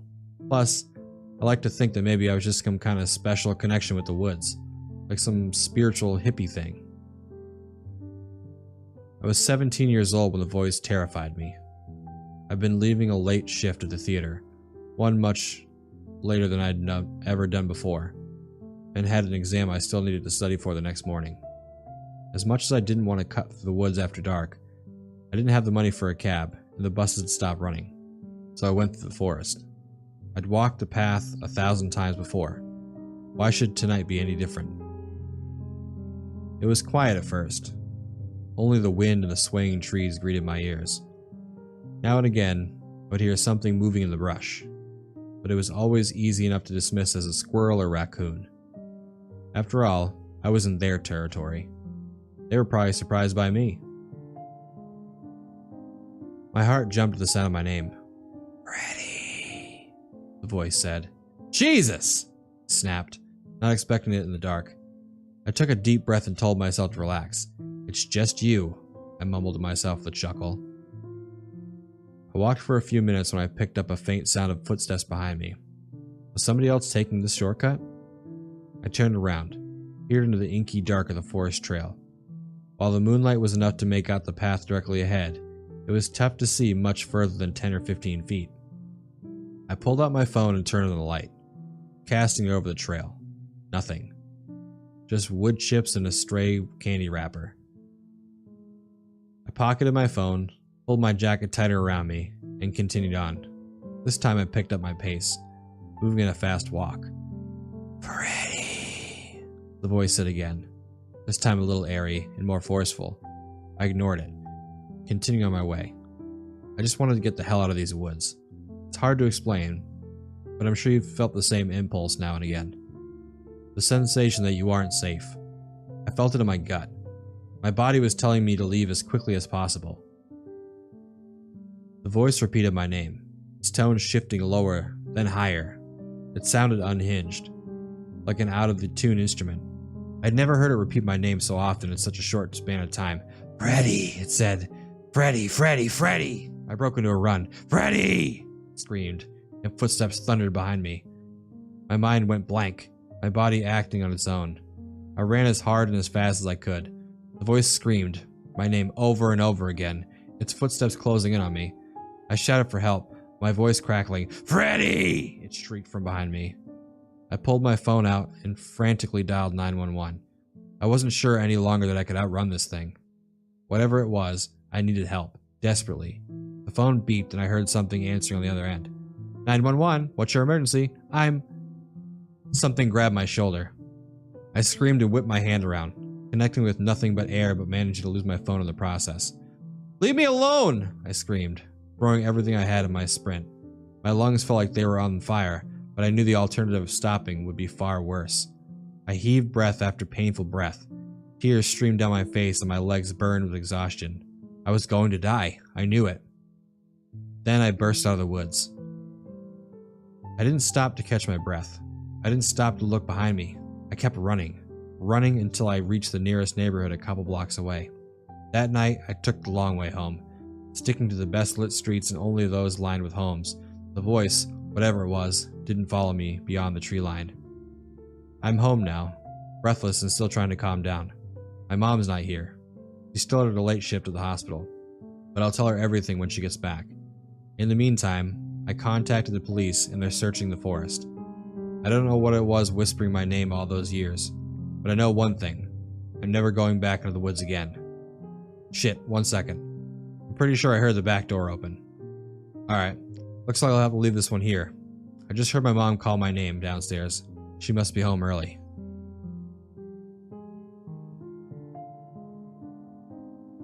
Children are fascinating creatures. I can't help but marvel at the way they act and think. Their minds are molded so easily, so effortlessly, like the softest of does and the strongest of hands. I worry that I will never understand this child, though, and how she thought.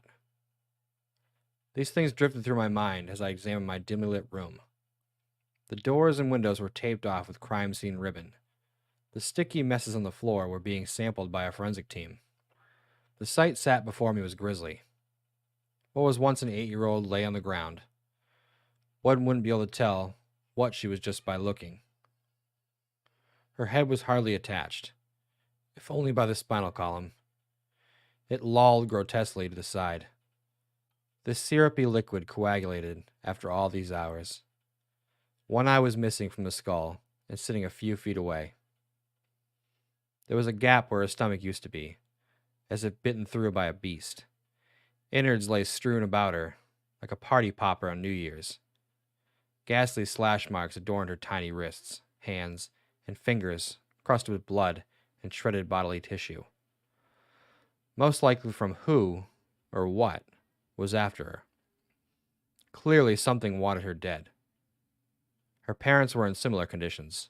A mother, a father, and a grandmother, all strewn about the living room. The place was a bloodbath. It made my stomach turn. It was clear that there was a struggle. Toys, dolls, puppets, blocks were flung about the place. Magazines, broken glass. The living room looked like nightmare fuel. I gagged at the smell of blood and insides.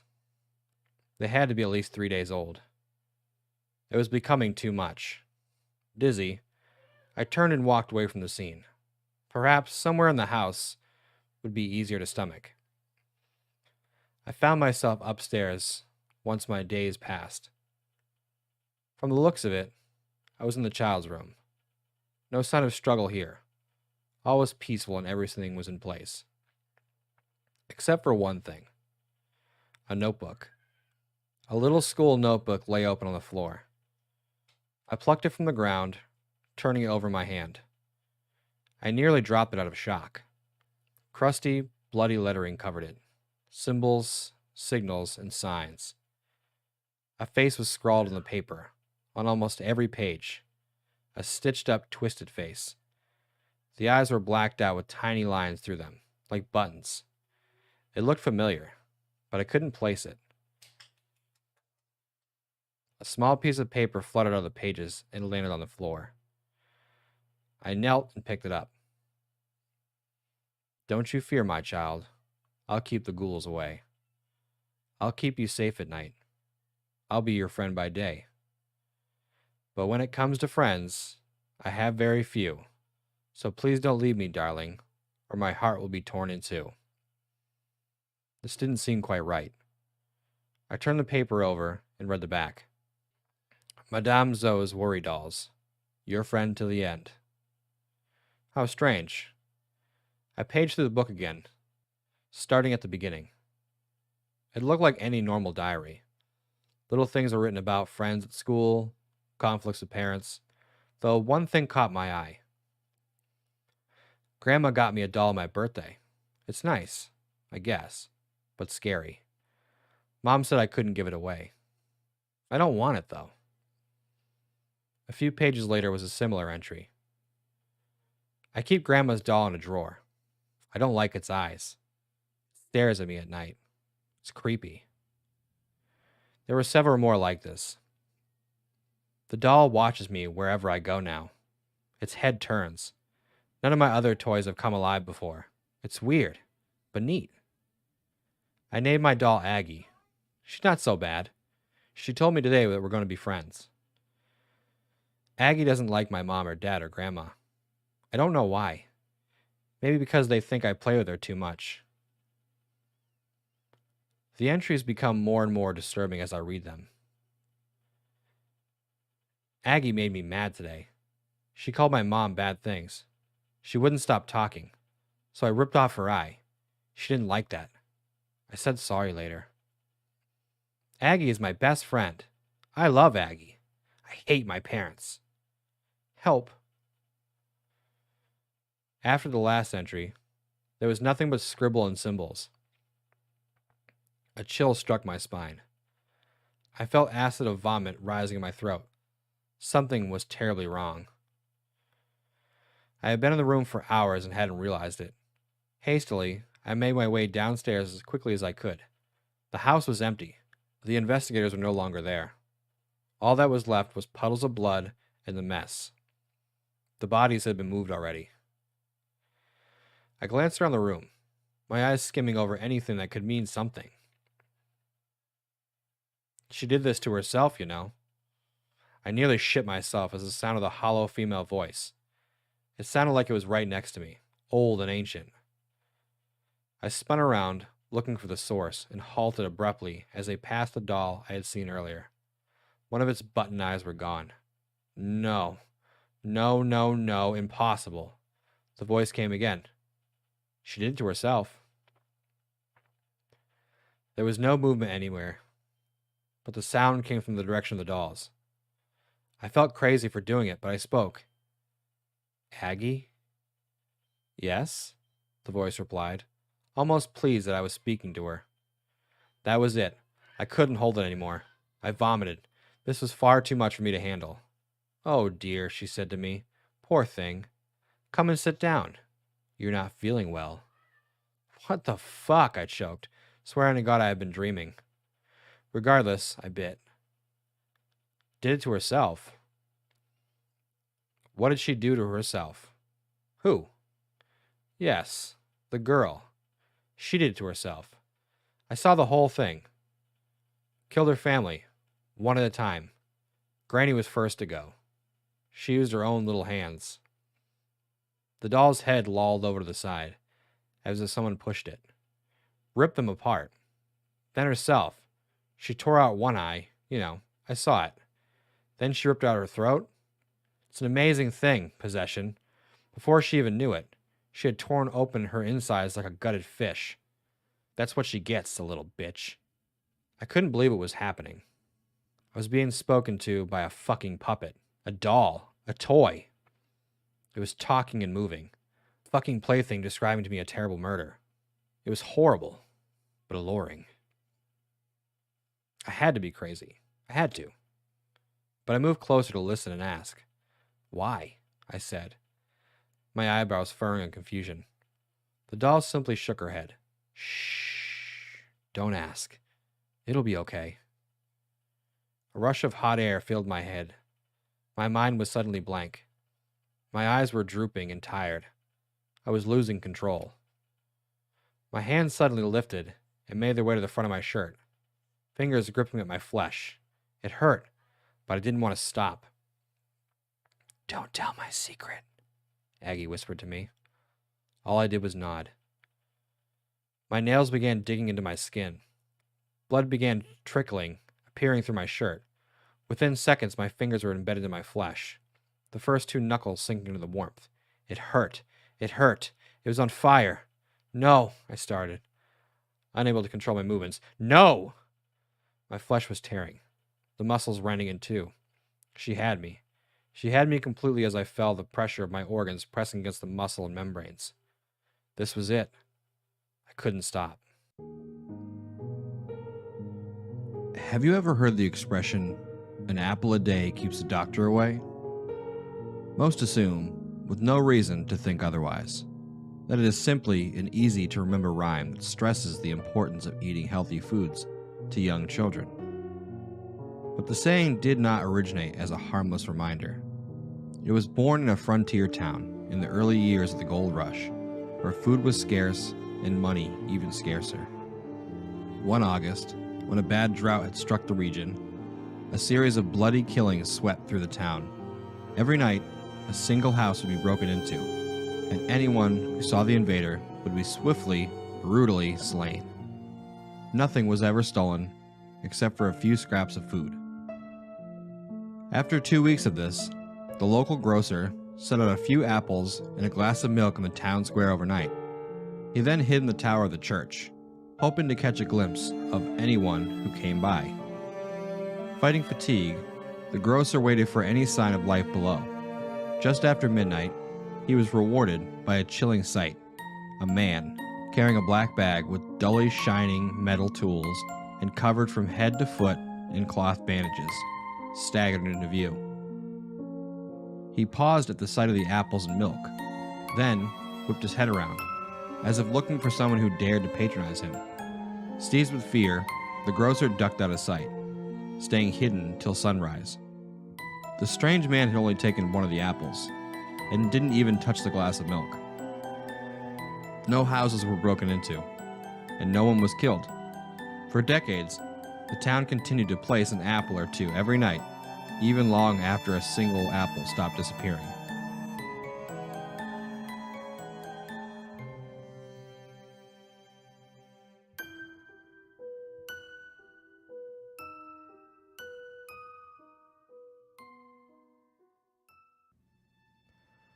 Our next story is called Awakening.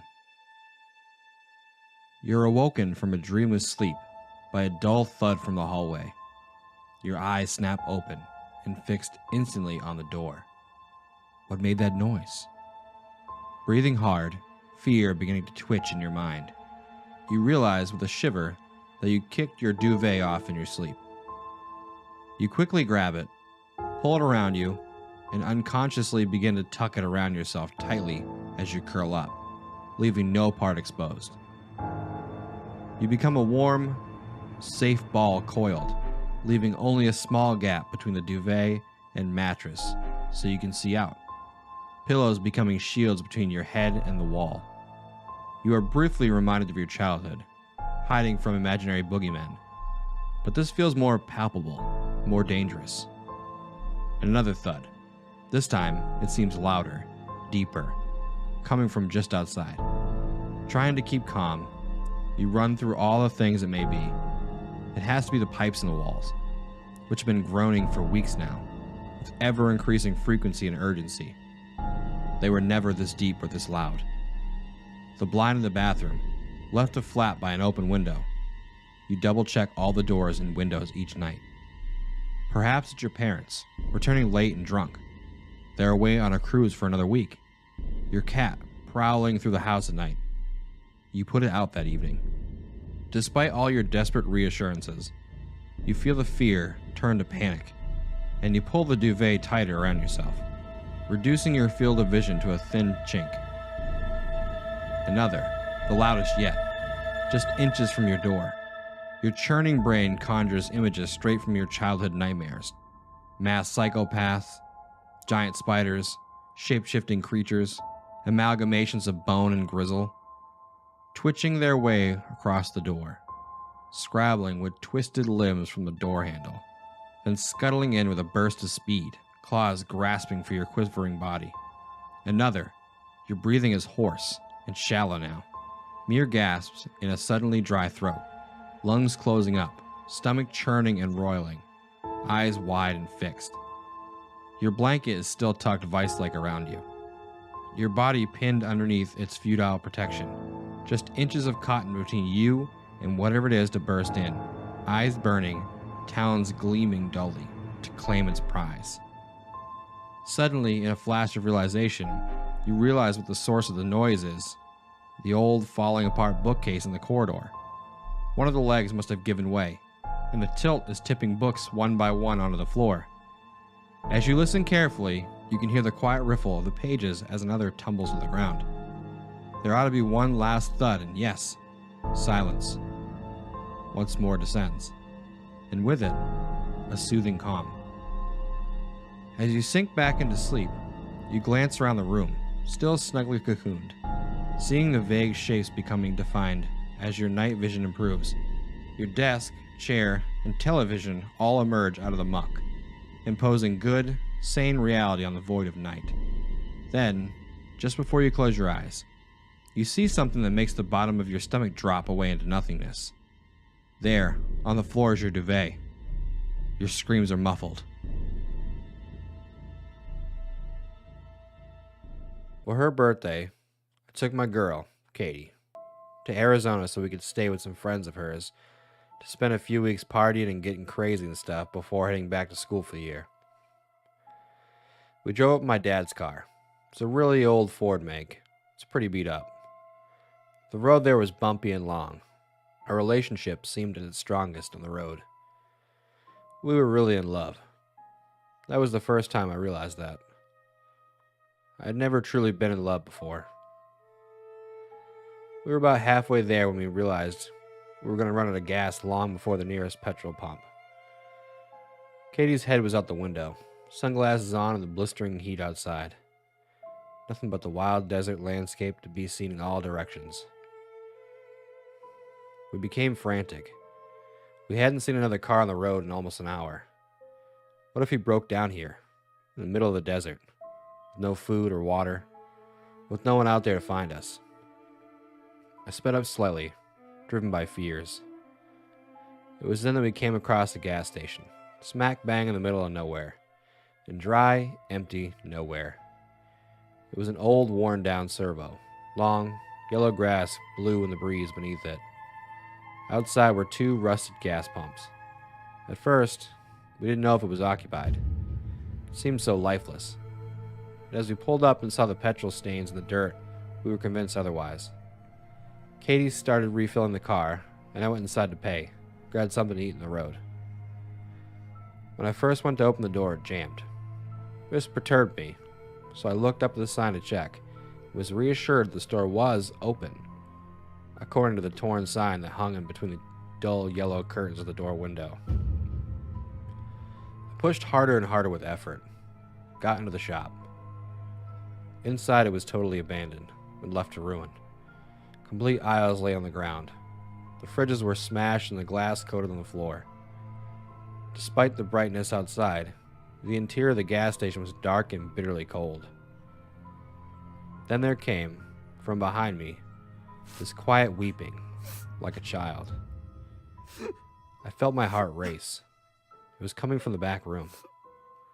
I stepped over the smashed glass and twisted metal remnants on the floor, over where the patches of grass had grown through. I ran my hand along the wall and felt the crisscross of ivy beneath my fingers. It was overgrown. There came the crying again, and now I was facing the back room door. It was directly in front of me. I pushed the door open, and it creaked with rust in its joints. Inside there lay several wooden steps into the basement. It was pitch black, and the smell was horrific. The drip drop of water alerted me to the fact the basement was flooded. The water was up to my knees. Again, there came the crying, and a small splash in the far corner of the basement. "Hello?" I called out. "Is anybody there?" I started approaching the corner. The smell was horrible, and cold water eventually got to me. The sobbing was getting louder. In the corner, I swore I saw something move amongst the shadows. "Hello?" I called again. What's wrong? I finally reached the corner. Still dark. I had to bend down to avoid the pipes, which leaked down my back and trickled down my spine. The figure in front of me was very small and black, hunched over, sobbing quietly, head in its hands. "Why are you down here?" I whispered. Then it stopped moving completely. It was totally still. All noise seemed to cease, but for the quiet dripping of a broken pipe somewhere behind me. I outstretched my arm to touch its tiny shoulder, but it then began to slowly turn in my direction, to look me eye to eye. As its face swiveled around to look into mine, I remembered screaming and swinging my head up in recoil, cracking it on the pipes above. The face was white as a sheet, pale like a hideous moving mask. The eyes and mouth were completely black holes, huge and widening even as I looked at them. They were so huge, they almost consumed its entire face. As I desperately tried to escape, it splashed towards me at rapid speed, uncurling its long, thin fingers. It was wailing now, staring into me with its huge black eyes, and as I scrabbled up the stairs with great difficulty, I felt my legs begin to give way beneath me. It sprinted out of the water and up the stairs toward me. I slammed the door, flipping the lock, and tore out of the store, into the old Ford. Katie began to laugh when she saw me, jeans wet, trembling with sweat soaking my chest, but I grabbed her and screamed at her to drive. For about a half an hour, I could barely tell her what had happened in the store. She listened and gave me a look of sheer horror. When I finally gave in and told her everything, she pulled the car to the side of the road and began to cry herself. I asked what was wrong. She said, "I saw something while we were gone. When you were in the store. I was just putting the pump back on when I saw this little girl and a man, her father, I guess." The father stared at me with blank eyes and a hanging jaw.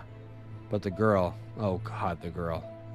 Her face, I couldn't see any hair on her, and her skin was so deep, not dark, like a colored girl, but dark like a shadow, and her smile just shone through the window. I convinced myself it was a trick of the eye and looked away. When I looked back, they were gone. Then a little while later, you came back. It was dusk by now. We had nowhere to stay. We had not traveled nearly as much as we hoped the day, and the nearest motel meant going back past the gas station. So we just drove up the roadside where we were in the clearing a little way up, where people camp sometimes. We had obviously come the night after a big party.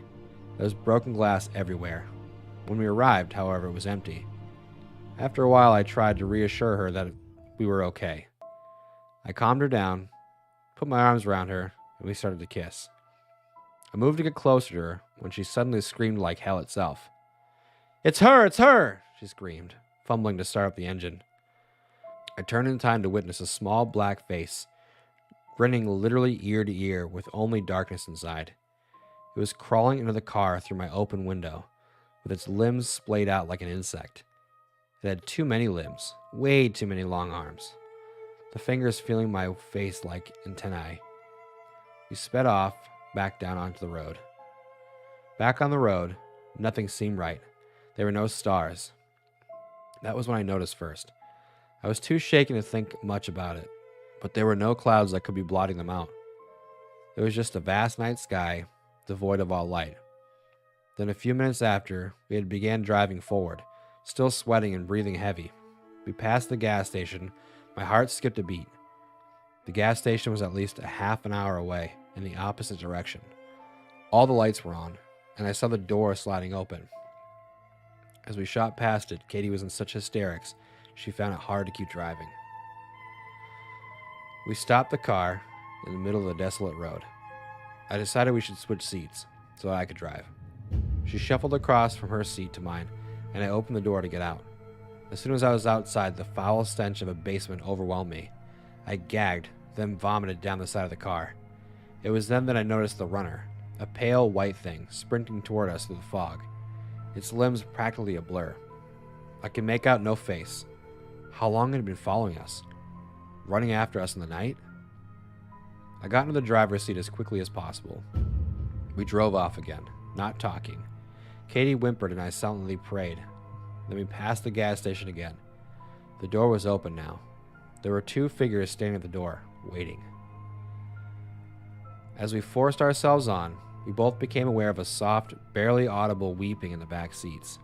Neither of us dared to turn around. Ignore it, I whispered. My trembling hands gripped the steering wheel. Katie was curled in the fetal position, holding her head in her hands. The wailing increased, becoming extremely loud, ear-piercing and horrific. Finally, I ordered myself to end it and looked behind me. For a split second, I thought it was a girl in a white dress looking back up at me. But she was gone as soon as she had appeared. I checked the seats carefully. There was nothing. In my tiredness and fear, I had completely lost track of the road. I drove on, and all through the night, Katie whimpered. I touched her once, but she screamed. I never tried again after that. The noises from the back seat started up again. We passed the gas station twice more. The people at the door were closer and clearer every time. The finest slither of red light had begun to settle on the horizon. It was still dark as hell, but at least I was able to see the road ahead of me now. Katie had been silent, face concealed under her hands for some time. I decided to check the time, so I turned on the radio. At first, it was only static, instead of time or anything at all. The digital clock simply appeared black. I fiddled the dial, trying to change the station. In between the static, I found only one audible channel.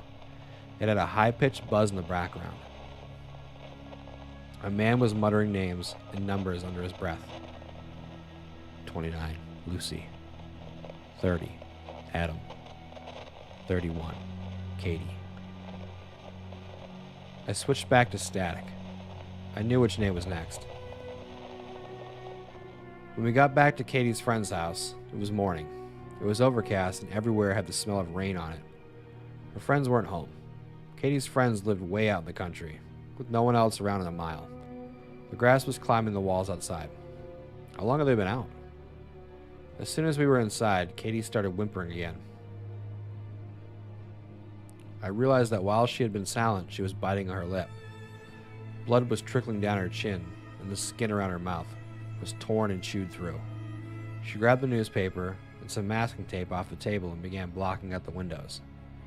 After the night's events, I didn't know whether I should be insane to join her or stop her. I simply watched. She covered the windows, jammed the door, and turned the lights off. For some time, it could have been minutes or hours, we sat silent in the dark. I offered to turn the television on. Katie said nothing, sitting blank and comatose. I turned the TV on anyway. A grainy, black and white image flickered to life before us. A white face with empty eyes and an impossibly huge smile flashed up. The smile growing wider and wider the longer we stared into it. There came the sound of weeping from the television. Or in the house? I couldn't tell. We turned off the TV. It's been 3 whole days now. I haven't seen Katie at all today. She spends her time in the closet, crying. I once tore the door open and screamed at her. She screamed back, her face contorting into something grotesque and inhuman. I slammed it in her face. The phone rings, often. A voice, my mother's, I believe, whispering under its breath. I can only catch snippets of what it says. Come back. You're always welcome to come back. Sometimes in the background, I hear quiet chuckling. I hang up without saying a thing, usually. The bathroom is shining white. I hear the shower running, and will walk in to find nothing. Nothing at all. Then, when I'm in the bathroom, I'll hear the TV flick back on. It always goes to the face. In the background, there are muttering noises now. I've called the police, twice. All I get is the whispering woman's voice. I called Katie's friends too. Just as fruitless. There are knocks at the door a lot now. Through the newspaper, on the other side of the window, I see her hands slam against the glass and slide down. They do this for hours on end sometimes. They press their eyes on the glass, through the holes in the newspaper. At night we hear screaming from the guest room. I boarded it up. Sometimes I find tiny pieces of glass on the ground. A leak sprung up about a day ago in my room downstairs. Black spots of mold would appear on the walls. There was a smell throughout the house, seeping into my room, the odor of decay. I pray hopelessly, and I swear to God, I wish that I had never gotten out of that car. My birthday was a few weeks ago, and I have to say it was a great one. I had a ridiculous amount of presents from my family, and my friends didn't skimp on the gifts either. I wound up netting around $400 total in cash, and a good $150 in gift cards. I found this especially nice, as I'm usually not one to have a lot of excess money, but when I do have it, I'm usually at a loss to how to spend it. After consulting with my friends as to what to be the best course of action, I decided to purchase a Nintendo Wii. I've never really been terribly interested in video games, but after playing a few rounds of Wii Sports at my friend's house, I was hooked. I spent a good 4 hours scouring the internet for the best deal, not that I didn't have money to spare at that point, when I found an eBay listing for a lightly used Nintendo Wii for only $100. The seller didn't list too many details as the condition of the console, but he uploaded pictures, and they looked well enough. I was slightly hesitant to buy the Wii as the seller was a new account and didn't have any feedback to go off of as far as his reliability, but I figured I'd give it a shot anyway. When the Wii arrived, I noticed something peculiar about the box. It seemed to have mold growing from the corners of it, causing it to reek to no end. I disregarded this as I was excited to play my new console, so I hurriedly opened the box and hooked up the Wii. At first, I wasn't sure what to do. When I turned on the Wii, there was a whole bunch of stuff left behind from the previous owner. Boy, was I lucky. It turns out he had purchased a ton of games from the virtual marketplace. At my disposal was Yoshi's Story, Super Mario 64, Mario Kart, Legend of Zelda, Super Mario World, and a bunch of other classics. I was in heaven. I played the games for a good 6 hours straight. I know, no life. Until I eventually got tired and went to bed. When I woke up in the morning, I decided I would look through all the channels in the Wii to see what kind of fun I could have. Most of the channels were virtual marketplace games, up until the last page, where there was just one icon. It looked as if there was some sort of problem with the image for the channel, as it was just a static box. Not to miss out on a potentially fun experience, I decided I'd check it out and see what game it was. When I clicked on the icon, I was brought to a gray screen with the phrase, Persevero, which I later learned means continue in Latin, in red text. Not knowing what it meant, I decided I would select it anyway. Upon selecting it, I was taken to a menu with 4 symbols on it. Each symbol had a sort of menacing look to it. I don't really know why, but they were just unsettling. Once again, curiosity got the better of me, and I decided to click on some of them. The first symbol I clicked on was a vertical line with a circle running through it, underneath an X. When I clicked the symbol, I was taken to a virtual world very similar to my own. It was as if the general layout of the city was a carbon copy of mine, but I digress. The game was like none I'd ever seen before. It was a first-person game, but there was really no objective.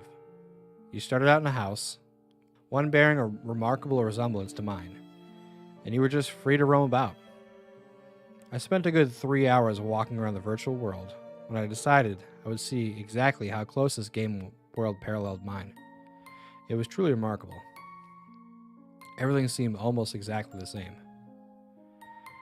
After another 2 hours of wandering around, I was booted back to the menu with the symbols, only now there were only 3. I checked my clock, and I saw it was getting late, so I decided I would call it a night and head off to bed.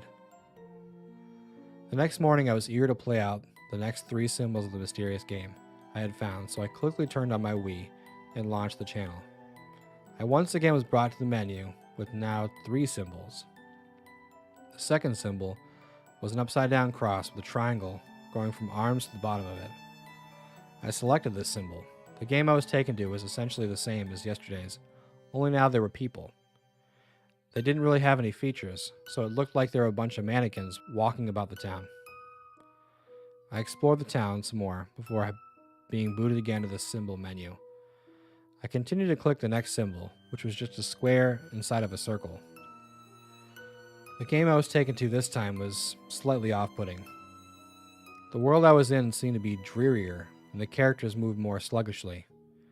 Upon further exploration of the town, I noticed there were random objects lying around you could interact with, most of which seemed to be knives. I decided I would interact with one of the knives to see what I could do.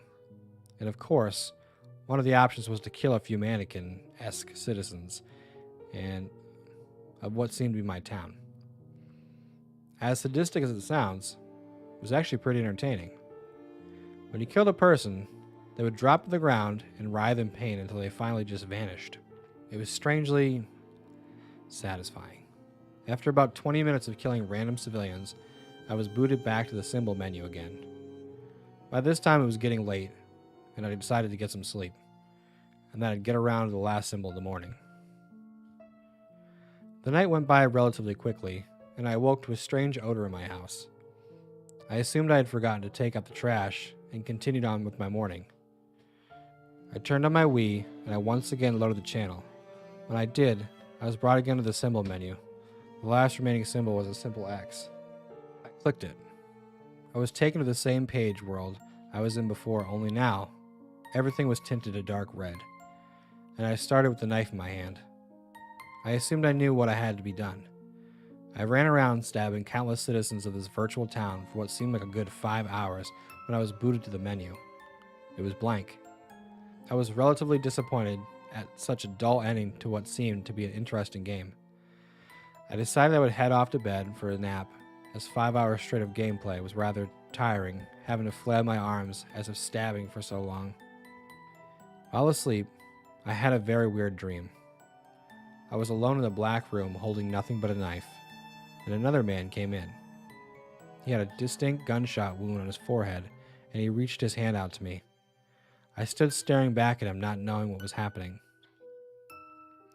In a very distorted, almost demon-like voice, he repeated, "Congratulations, you are done now." For the remainder of the dream, upon waking, I noticed the stench from earlier in the morning had gotten much stronger, so I decided to spray some air freshener and get some lunch. While eating, I checked my email and noticed a message from the eBay seller who had sold me the Wii. It read, "Congratulations, you're done now. Sincerely, Arnold von Marshall." This creeped me out a huge amount, as these were the exact words said to me in my dream. I shook it off as a coincidence and continued my day. The stench I had smelled earlier was now overbearing, so I decided I would take a look around to see what was causing it. I looked just about all over my house before I realized it was coming from the basement. I opened the door and walked down the stairs to find a pile of dead bodies. I was horrified. I looked in absolute terror before running upstairs and trying to make sense of everything. After a good hour or two of staring terrified at the wall, I decided to go back down and try to see things through. I slowly opened the door and walked down toward the pile when I noticed something pinned to the stairs. It was a printout of a shipping label for some address in Houston. The return address was an Arnold von Marshall. I immediately ran upstairs and searched his name on Google. It turned out Arnold von Marshall had killed 23 people in a small German town before killing himself. His obituary said he died 4 months ago. Just after having read this, I heard a bang at the door. It was the police. Have you ever forgotten your phone? When did you realize you'd forgotten it? I'm guessing you didn't just smack your forehead and exclaim, "Damn!" The realization probably didn't dawn on you spontaneously. Most likely, you reached for your phone, pawing open your pocket or handbag, and were momentarily confused by it not being there. Then you did a mental recap of the morning's events. Shit. In my case, the phone's alarm woke me up as normal, but I realized the battery was lower than I expected. It was a new phone, and it had this annoying habit of leaving applications running that drained the battery overnight. So, I put it on the charge while I showered instead of it in my bag like normal. It was a momentary slip from the routine, but that was all it took. Once in the shower, my brain got back into the routine. It follows every morning, and that was it. Forgotten. This wasn't just me being clumsy. As I later researched, this is a recognized brain function. Your brain doesn't work just on one level. It works on many. Like, when you're walking somewhere, you think about your destination and avoiding hazards, but you don't need to think about keeping your legs moving properly. If you did, the entire world would turn into one massive hilarious QWOP cosplay. I wasn't thinking about regulating my breathing. I was thinking whether I should grab a coffee on the drive to work, which I did. I wasn't thinking about moving my breakfast through my intestines. I was wondering whether I'd finish on time to pick up my daughter Emily from the nursery after work or get stuck with another late fee. This is the thing. There's a level of your brain that deals with just routine, so that the rest of the brain can think about other things. Think about it. Think about your last commute. What do you actually remember? Probably little, if anything. Most common journeys blur into one, and recalling any in particular is scientifically proven to be difficult. Do something often enough and it becomes routine. Keep doing it, and it stops being processed by the thinking bit of the brain and gets relegated to a part of the brain dedicated to dealing with the routine. Your brain keeps doing it without you thinking about it. Soon, you think about your routine to work as much as you do keeping your legs moving when you walk. Most people call it autopilot, but there's danger there. If you have a break in your routine, your ability to remember and account for the break is only as good as your ability to stop your brain going into routine mode. My ability to remember my phone being on the counter is only as reliable as my ability to stop my brain entering morning routine mode, which would dictate that my phone is actually in my bag. But I didn't stop my brain entering routine mode. I got in the shower as normal, routine started. Exception forgotten. Autopilot engaged. My brain was back in the routine. I showered. I shaved the radio forecasting amazing weather. I gave Emily her breakfast and loaded her in the car. She was so adorable that morning. She complained about the bad sun in the morning blinding her, saying it stopped her having a little sleep on the way to the nursery, and left. That was the routine. It didn't matter that my phone was on the counter, charging silently. My brain was in the routine, and the routine, my phone was in the bag. This is why I forgot my phone. Not clumsiness, not negligence. Nothing more than my brain entering routine mode and overriding the exception. Autopilot engaged. I left for work. It's a sweltering hot day already. The bad sun had been burning since before my traitorous absent phone woke me. The steering wheel was burning hot to the touch when I sat down. I think I heard Emily shift over behind my driver's seat to get out of the glare. But I got to work, submitted the report, attended the morning meetings. It's not until I took a quick coffee break and reached for my phone that the illusion shattered. I did a mental restep. I remembered the dying battery.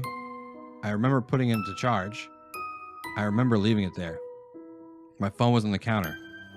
Autopilot disengaged. Again, there lies the danger.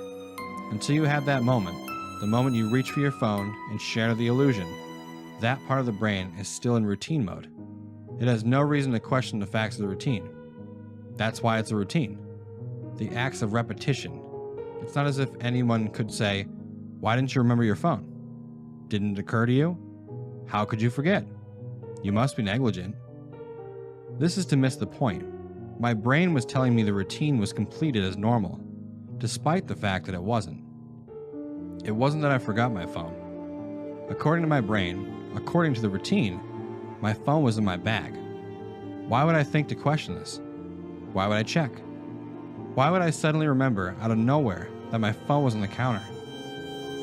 My brain was wired into the routine, and the routine was that my phone was in my bag. The day continued to bake. The morning haze gave way to relentless fever heat of the afternoon. Tarmac bubbled, the direct beams of heat threatening to crack the pavement. People swapped coffees for iced smoothies. Jackets discarded, sleeves rolled up. Ties loosened, brows mopped. The park slowly filled with sunbathers and barbecues.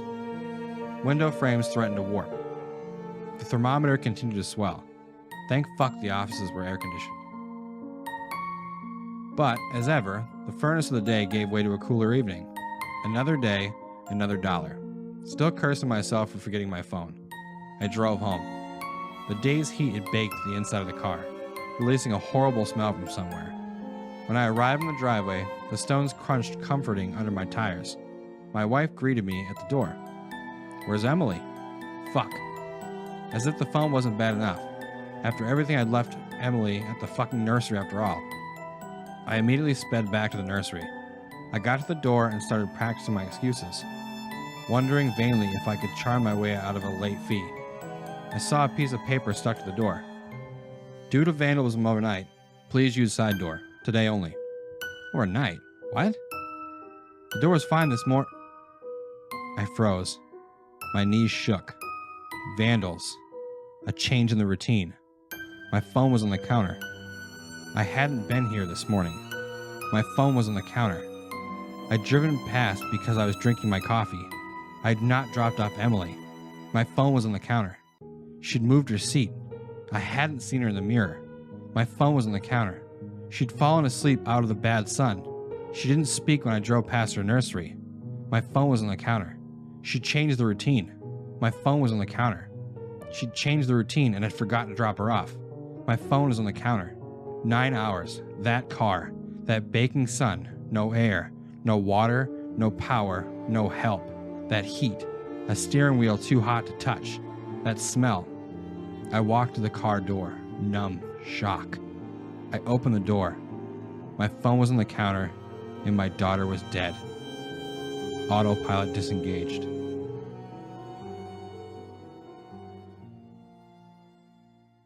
You're awoken from a dreamless sleep by a dull thud from the hallway. Your eyes snap open and fix instantly on the door. What made that noise?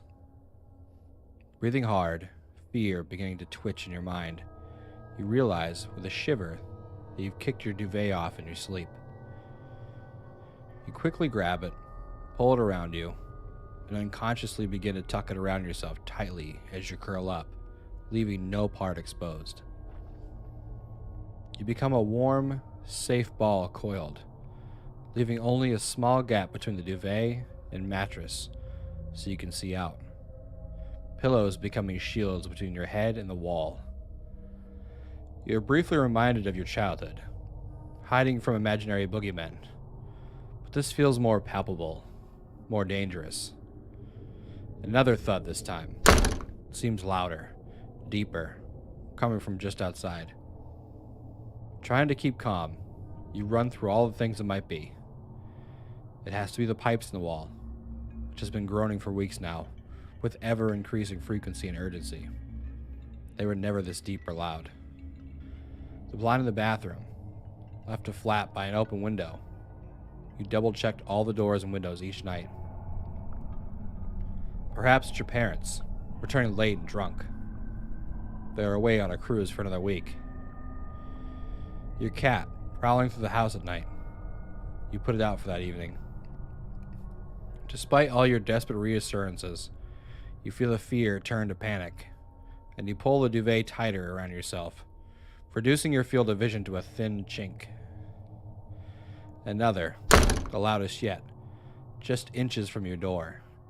Your churning brain conjures images straight from your childhood nightmares. Masked psychopaths, giant spiders, shape-shifting creatures, amalgamations of bone and grizzle, twitching their way across the floor, scrabbling with twisted limbs for the door handle, and scuttling in with a burst of speed, claws grasping for your quivering body. Another. Your breath is hoarse and shallow now, mere gasps and a sudden dry throat. Lungs closing up, stomach churning and rolling, eyes wide and fixed. Your blanket is still tucked vice-like around you, your body pinned under its futile protection. Just inches of cotton between you and whatever it is to burst in, eyes burning, talons gleaming dully to claim its prize. Suddenly, in a flash of realization, you realize what the source of the noise is. The old falling apart bookcase in the corridor. One of the legs must have given away. and the tilt is tipping books one by one onto the floor. As you listen carefully, you can hear the quiet riffle of the pages as another tumbles to the ground. There ought to be one last thud, and yes, silence one more descends, and with it, a soothing calm. As you sink back into sleep, you glance around the room, still snugly cocooned, seeing the vague shapes becoming defined as your night vision improves. Your desk, chair, and television all emerge out of the murk, imposing good, sane reality in the void of night. Then, just before you shut your eyes, you see something that makes the bottom of your stomach drop away into nothingness. There on the floor is your duvet. Your screams are muffled. I think this started just after the car crash. I've never been quite well since then. My girlfriend died in the crash, about a year ago. The car I was driving hit the curb and flipped. The police said it probably wasn't my fault. Something about oil on the road. But I don't know. I don't remember what happened anyway. All I remember is waking up upside down in the car and seeing my girlfriend's face staring at me. She never put on her seatbelt. The ambulance guy said she died immediately, but he lied. She was still alive. I know. I could tell by her eyes. I was pinned by the steering wheel and couldn't move, and had to watch the desperate pleading in those eyes fade and finally vanish. Her body slowly relaxed and fell on top of me in the compacted space of the crushed vehicle. It was a full 15 minutes before anyone found us. That, I guess, was pretty scary in itself. Anyway, I was in the hospital for a few months. I was morphiated pretty good most of the time, which wasn't as pleasant as you might think. I kept having these visions. I was never really sure whether I was awake or asleep. Sometimes at night I'd wake up for no reason, convinced someone was in the room. Then I'd listen in absolute stillness of the dark ward for the slightest sound, the tiniest echo of a squeak far away down the corridors. I usually ended up scaring myself and hiding under the covers like a sissy. I'd been living by myself before all this, working as a mobile phone technician. When I got released from the hospital, my girlfriend's parents kindly offered me to stay with them for a while. I guess it brought them sort of a comfort, being close to the person who was close to their daughter. They treated me nicely, but with a kind of reticence, which I figured was fair enough, due to the cause of the accident having never been firmly established. I got to stay in her old room. It was full of ugly old teddy bears and trinkets. The first night I slept there, something weird happened. I was having a troubling dream, in which I was walking through a house, my house, except all the furniture was gone. Everything gone, stripped bare. I was calling her name, but it was too late. Whoever had lived here had moved long ago. A terrific feeling of sadness overwhelmed me, and I woke up. I blinked, remembering where I was. I lay a while listening into space. Somewhere in the distance, a baby was crying. I rolled over to check the time on my mobile phone. It was 2 a.m. Disinterestedly, I noticed there was a message waiting on the phone for me. When I checked the message, it was blank. The sender's name was B. Just B. And nothing else. There was no callback number. Despite the innocuousness of it all, it felt suddenly cold. As I erased the message, the distant baby stopped crying. Not slowly, like it had been comforted, but cut off in an instant, leaving the night painfully quiet. In the shadows of the wardrobe, something shifted. I pulled the covers over my head. With daylight came the dissolution of my fears, and I cheerfully said goodbye to her parents as they left for work for the day. I mooched around a while, then decided to do some weight exercises as part of my recovery. I did some good leg work, thinking all the while how stupid I was to be scared so easily by what amounted to primitive instincts. A basic fear of the dark. I paused to rest for a while, lying back on the weight bench, and that's when I received another message. It was the same thing, blank, but this time the sender's name came back as B.A. This annoyed the hell out of me. It was obvious that someone was playing some kind of sick joke, since the next message would undoubtedly be BAB, and then BABY, which was the pet name my girlfriend and I used for each other. Not an imaginative pet name, I know. But then hey. I frowned, staring at the phone. I knew what was going on. I knew what I was going to do. I'd get this bastard, whoever it was. Like I said, I worked in the mobile phone industry. I made a few calls. Soon, I had the equipment I needed to track and trace any outside contacts coming into my phone. The legality was dubious, but I didn't give a shit. That night, I stayed up late, excited by the prospect of hunting down the perpetrator. It was a nice clear night, and very still. I loaded up all my equipment into my girlfriend's parents' car, which I had explained to them I needed to borrow for a special phone company investigation. They were apprehensive, because it was the first time I had driven since the accident, but I was persistent. Then I made a little pot of coffee, played some video games, and waited. It came in at 1 a.m. My phone started blinking and beeping, and I grabbed it reflexively, knocking it off the counter. When I checked the message, it didn't say BAB, like I expected, but was just garbled numbers and letters. No matter. I ran to the car and drove to the highway, activating the track and trace as I went. The initial response from my equipment indicated an area out in the south, so I headed that way. It felt good to be behind the wheel again, and there were very few cars on the road. As I drove, I got another message. Once again, it was just a jumble of numbers and letters. Strangely, my equipment reported an originating location entirely different. I had to turn right around and head in the opposite direction. When I reached the area, I had to pull over and stop. I knew this area. This is where the accident took place. My phone was now registering message every 5 seconds or so. I turned it off, parked the car, and got out. There was no one around as I approached the scene.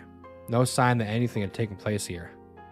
I knelt down and examined the curb, and ran my fingers along a deep groove in the concrete. I felt a profound sense of regret in the lonely depths of time. I just want to say that I wasn't scared, at this point. I found it fascinating, actually. It was like a real criminal investigation. I wasn't even upset or annoyed by the nature of it all.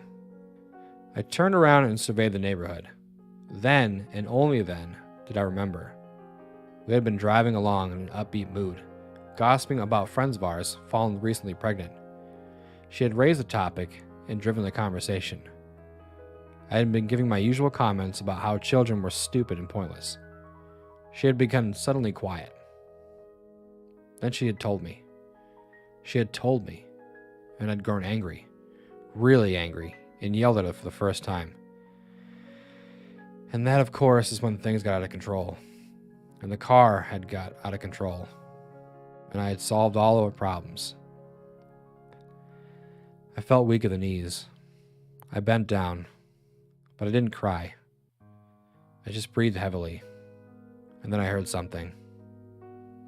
A baby, crying, somewhere, in the park to the right. I stood up. I felt the anger rise within me again. I was not scared at all. I charged down into the park, slipping over wet grass and knocking into risen paving stones, fuming all the way, pushing tree branches aside, heading for the source of the cries. Then the cries stopped, and I stopped. It was dead quiet. I peered into the darkness, seeing. Something knocked me down, something incredibly powerful, something that was more of a force than anything, upending me on the wet grass. Something pressed against my chest and my face, suffocating me, pinning my arms and legs against all hope of rebellion. Something held me there while I panicked and exhausted all the options of panic, until I stopped trying to thrash and just screamed, except something pushed itself down my throat and stopped that too. I choked and it allowed me to breathe again. There was a horrible silence. The thing pushed close to my face. "I miss you," it said. I screamed and thrashed around again, to the utmost extent, and somehow got free, and got to my feet, and ran, scraping against tree branches and the rock walls of the park, and got to the main road again, and into my car and drove out of there at full speed, talking to myself, what the fuck was that? Over and over again, sort of choking and laughing even. Oh my God, what am I going to do? What am I going to do? I can't believe it. I can't believe it. Driving with pretty good precision considering, looking around the back seat to make sure nothing was in there, until eventually I calmed down a little bit and started explaining to myself in a voice that was odd and high-pitched to me. It makes no fucking sense. None at all. No fucking sense. You're stressed out. You need to relax. Relax. Take some time off. You need to fucking relax. You're crazy, man. You're crazy. You're crazy. Crazy motherfucker. Crazy motherfucker. Ah! When I reached her parents' house, it was dawn. My stomach ached terribly. I stumbled out of the car and reached the porch, before going into violent convulsions and throwing up in the garden. Her mother, who was in the kitchen, heard me and came out. Finding me in such a state, she took me upstairs to the lounge, laid me down on the couch, and woke her husband. I felt like if I just focused hard enough, I could return to normal. I breathed deeply and tried to contain the waves of nausea that were washing over me. Clearly, it was post-traumatic stress disorder. I'd known friends who had become psychotic, and now, unfortunately, it seemed to be my turn. So this is what it was like. The difference was, I knew what was happening. Therefore, I could contain the psychosis and control it. All I had to do was relax. Just relax. Her mother pushed a bowl of what looked like chicken soup into my hands. Eat this, she commanded, not unsympathetically.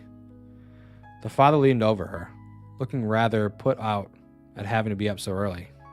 Seeing that I was being complacent, he made a huff sound and sat down. Picking up the morning newspaper, I felt my neck muscles loosen and I sighed, smiling softly. There was a creak in the hallway. I half noticed it. Houses creak all the time. Then, there was another creak. It wasn't the usual gravitational setting sound. I raised my head. Something was coming down the hall. No, it couldn't be possible. Something appeared around the corner of the hall. I screamed and pointed. They had to see it. They had to. The father continued reading his paper. He smiled and smoked his pipe. I thrashed and screamed.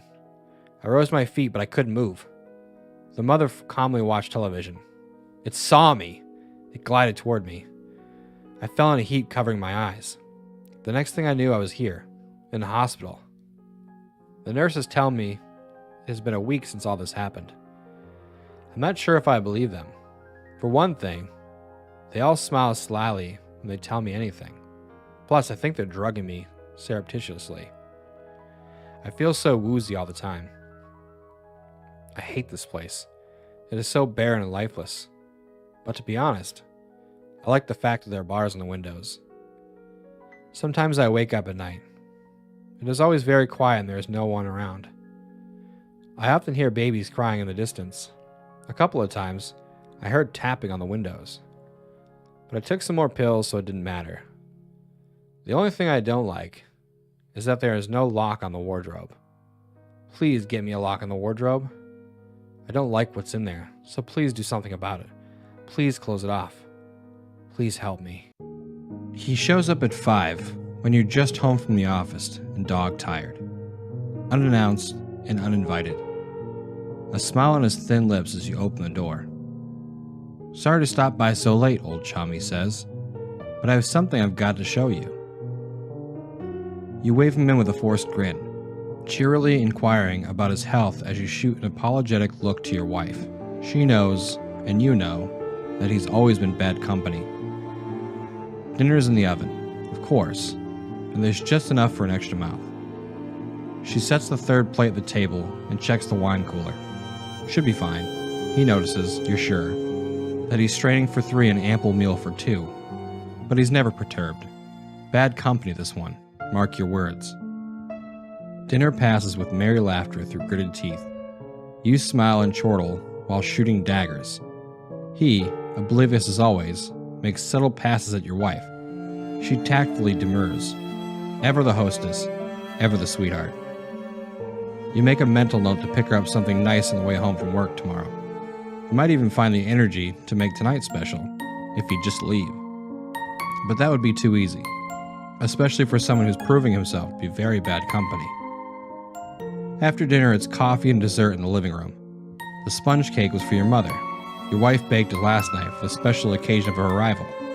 Now, forced into the social corner, it serves as sacrificial lamb to appease the intruder in the cheap blue suit. His greasy hair and well-worn smile bleeding into the immaculate sofa as he gabs incessantly about nothing at all. His behavior is barbaric, the true mark of bad company. He asks to see your ratchet set, so you reluctantly lead him into the garage. You feel a slight migraine headache coming on. You've got to get him out of here, and soon. You steal a glance at the clock on the far wall, 10:30. He grins enthusiastically at the gleaming collection of shiny tools, a practiced eye skimming over their chromium surfaces. You display the ratchets with a faint flicker of pride. Bad company like him doesn't know quality when he sees it. In the living room again, 12:30. You finally shed the visage of propriety and announce you're going to bed. If he doesn't take the hint, he can damn well sleep on the coffee table. As your wife follows you down the hall, you hear a faint thud from behind. You turn to see her head open like a wet paper bag upon the sudden intrusion of your new wrench, swung swiftly by the pudgy arm in the cheap blue sleeve. He advances with an apologetic half-smile. "Thanks for the pleasant evening, chum. I know I can be bad company."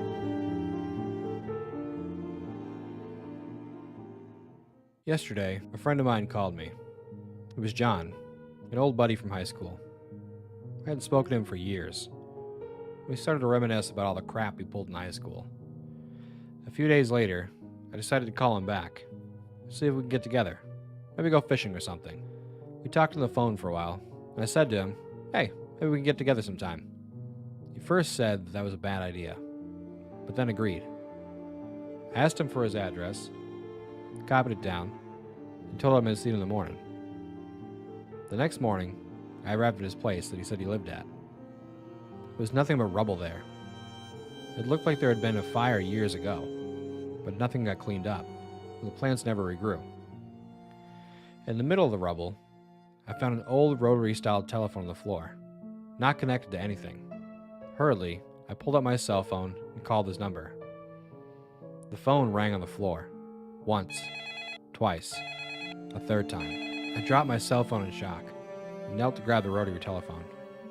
A voice, drenched in distortion and hiss, said, "I told you this is a bad idea." Hello.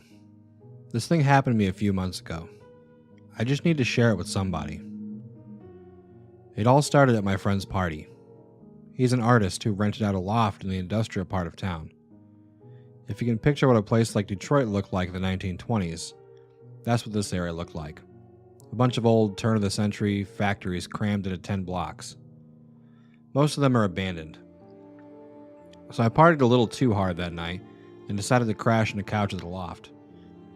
I woke up at around 4 a.m. The sun wasn't out yet, but you could still make things out in the dim blue light. I went to the bathroom, carefully tiptoeing around the people that were passed out on the floor.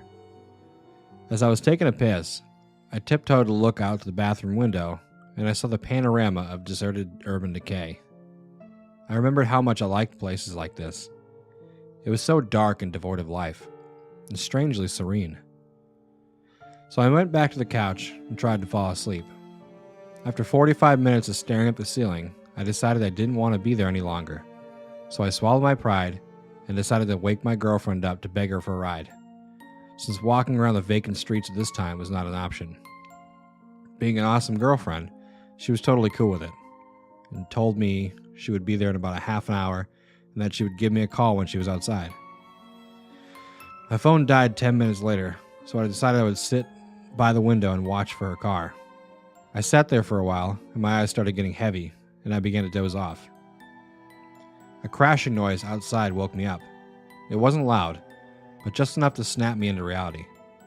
I looked out the window and scanned the area, but didn't see anything.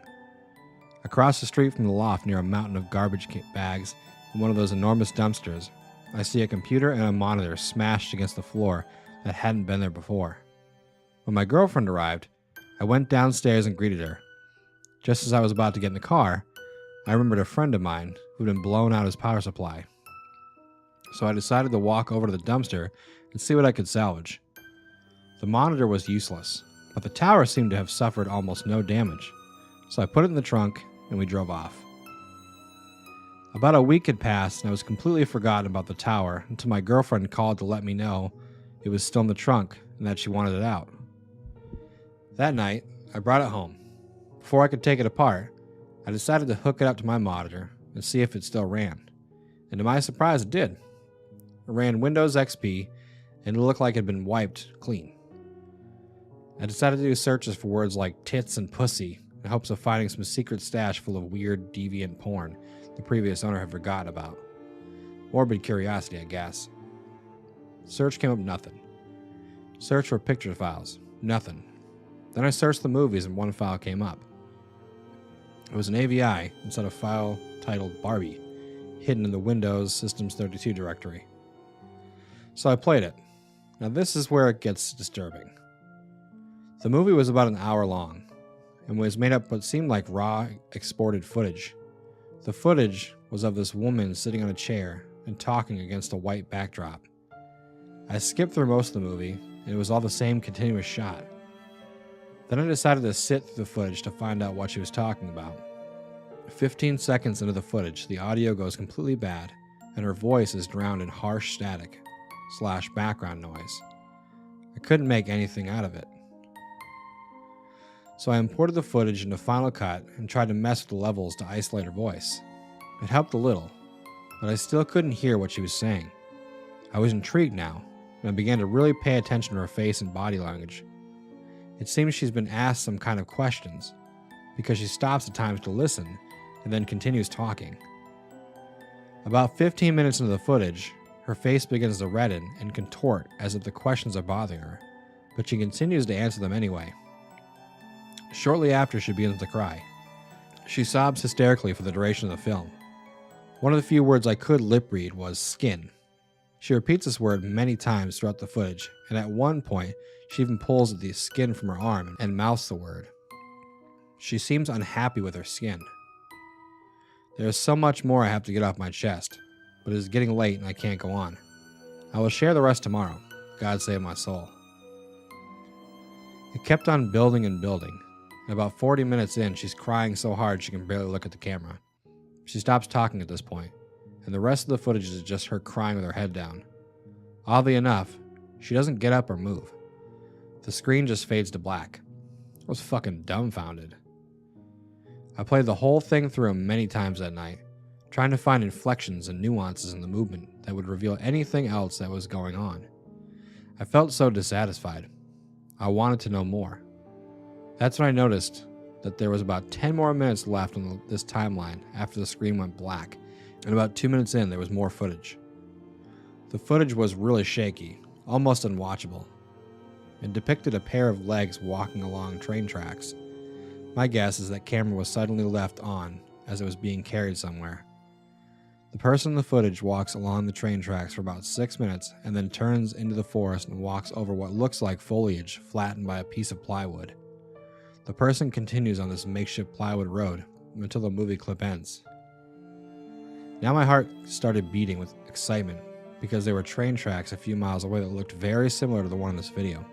I had to check it out. I called up my friend Ezra.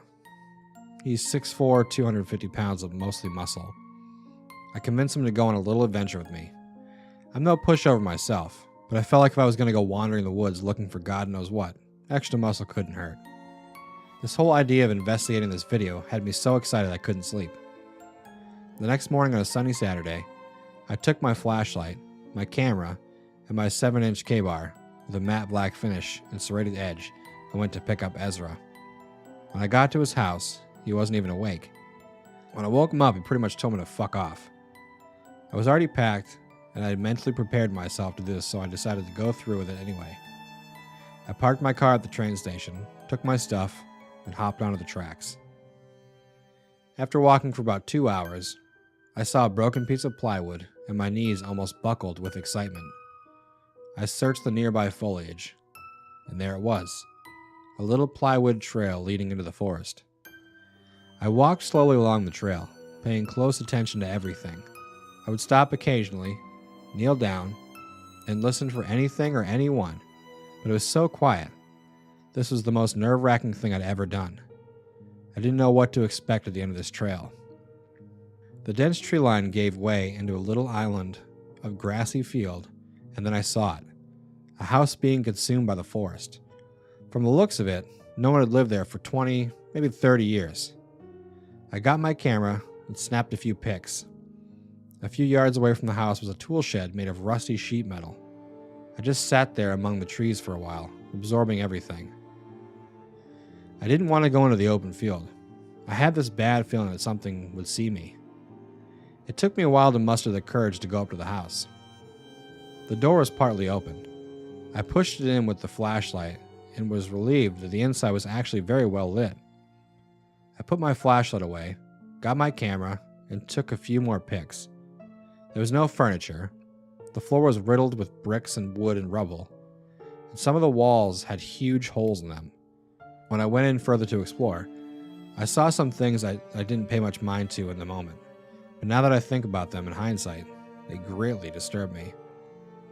The first thing that seemed a little odd was that one of the doors in the first room, that I presumed led to the basement, seemed a little too new to this house.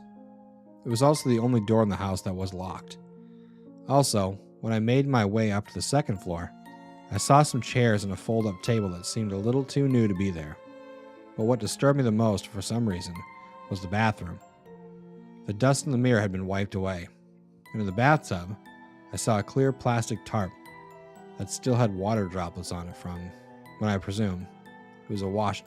That's when I heard something moan really loud, and that's when I jumped the fuck out of the second-story window and ran back to the tracks.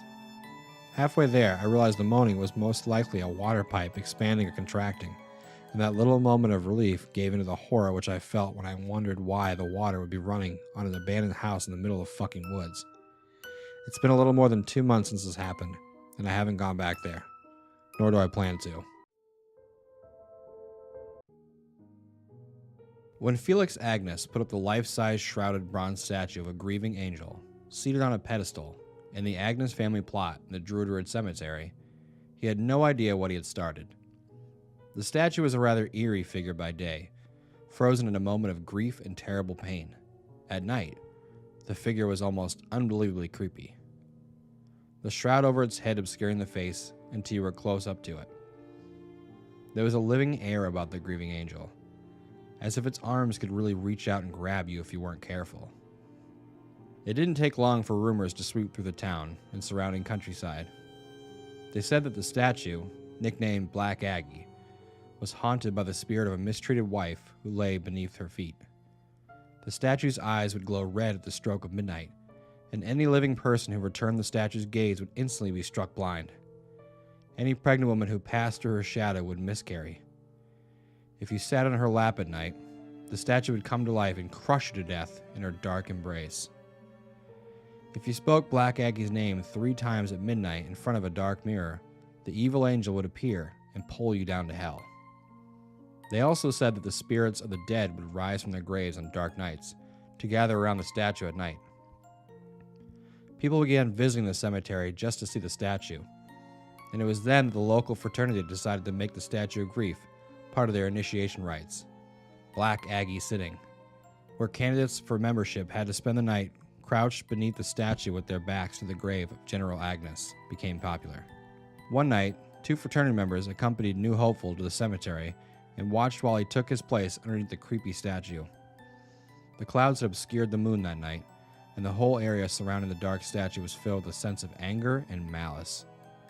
It felt as if a storm were brewing at this part of the cemetery, and to their chagrin, the 2 fraternity members noticed that gray shadows seemed to be clustering around the body of their frightened fraternity candidate, crouching in front of the statue.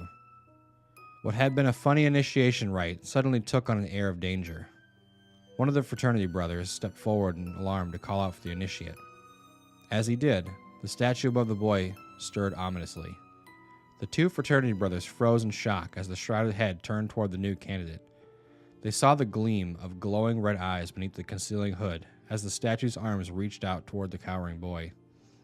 With shouts of alarm, the fraternity brothers leapt forward to rescue the new initiate, but it was too late. The initiate gave one horrible yell, and then his body disappeared into the embrace of the dark angel.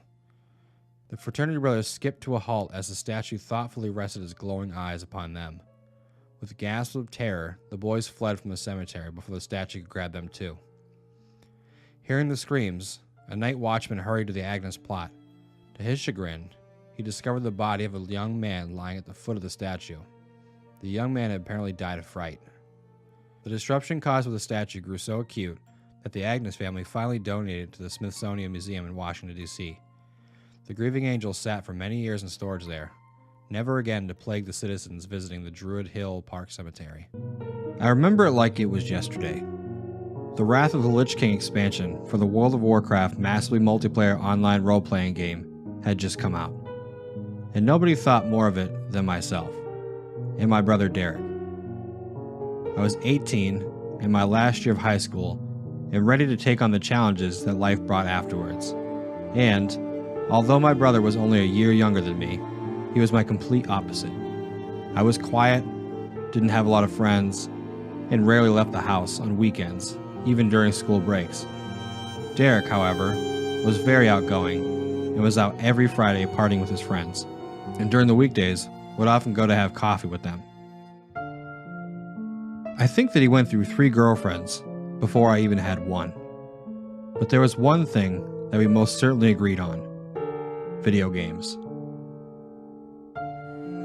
So after we got a copy of the expansion, we installed it and started playing like there was no tomorrow. After 3 months, I had already earned about 80% of the in-game achievements. Due to my brother's constant nights out and occasional hangouts, I was way ahead of him in the game. At one point, after defeating the game's final boss, the Lich King, I started to feel that the game had little left to offer, and with time, stopped playing altogether. Derek didn't follow in my footsteps, as he still had a lot to work to do in the game. I even gave him my account so that he could play through the rest of the game easily.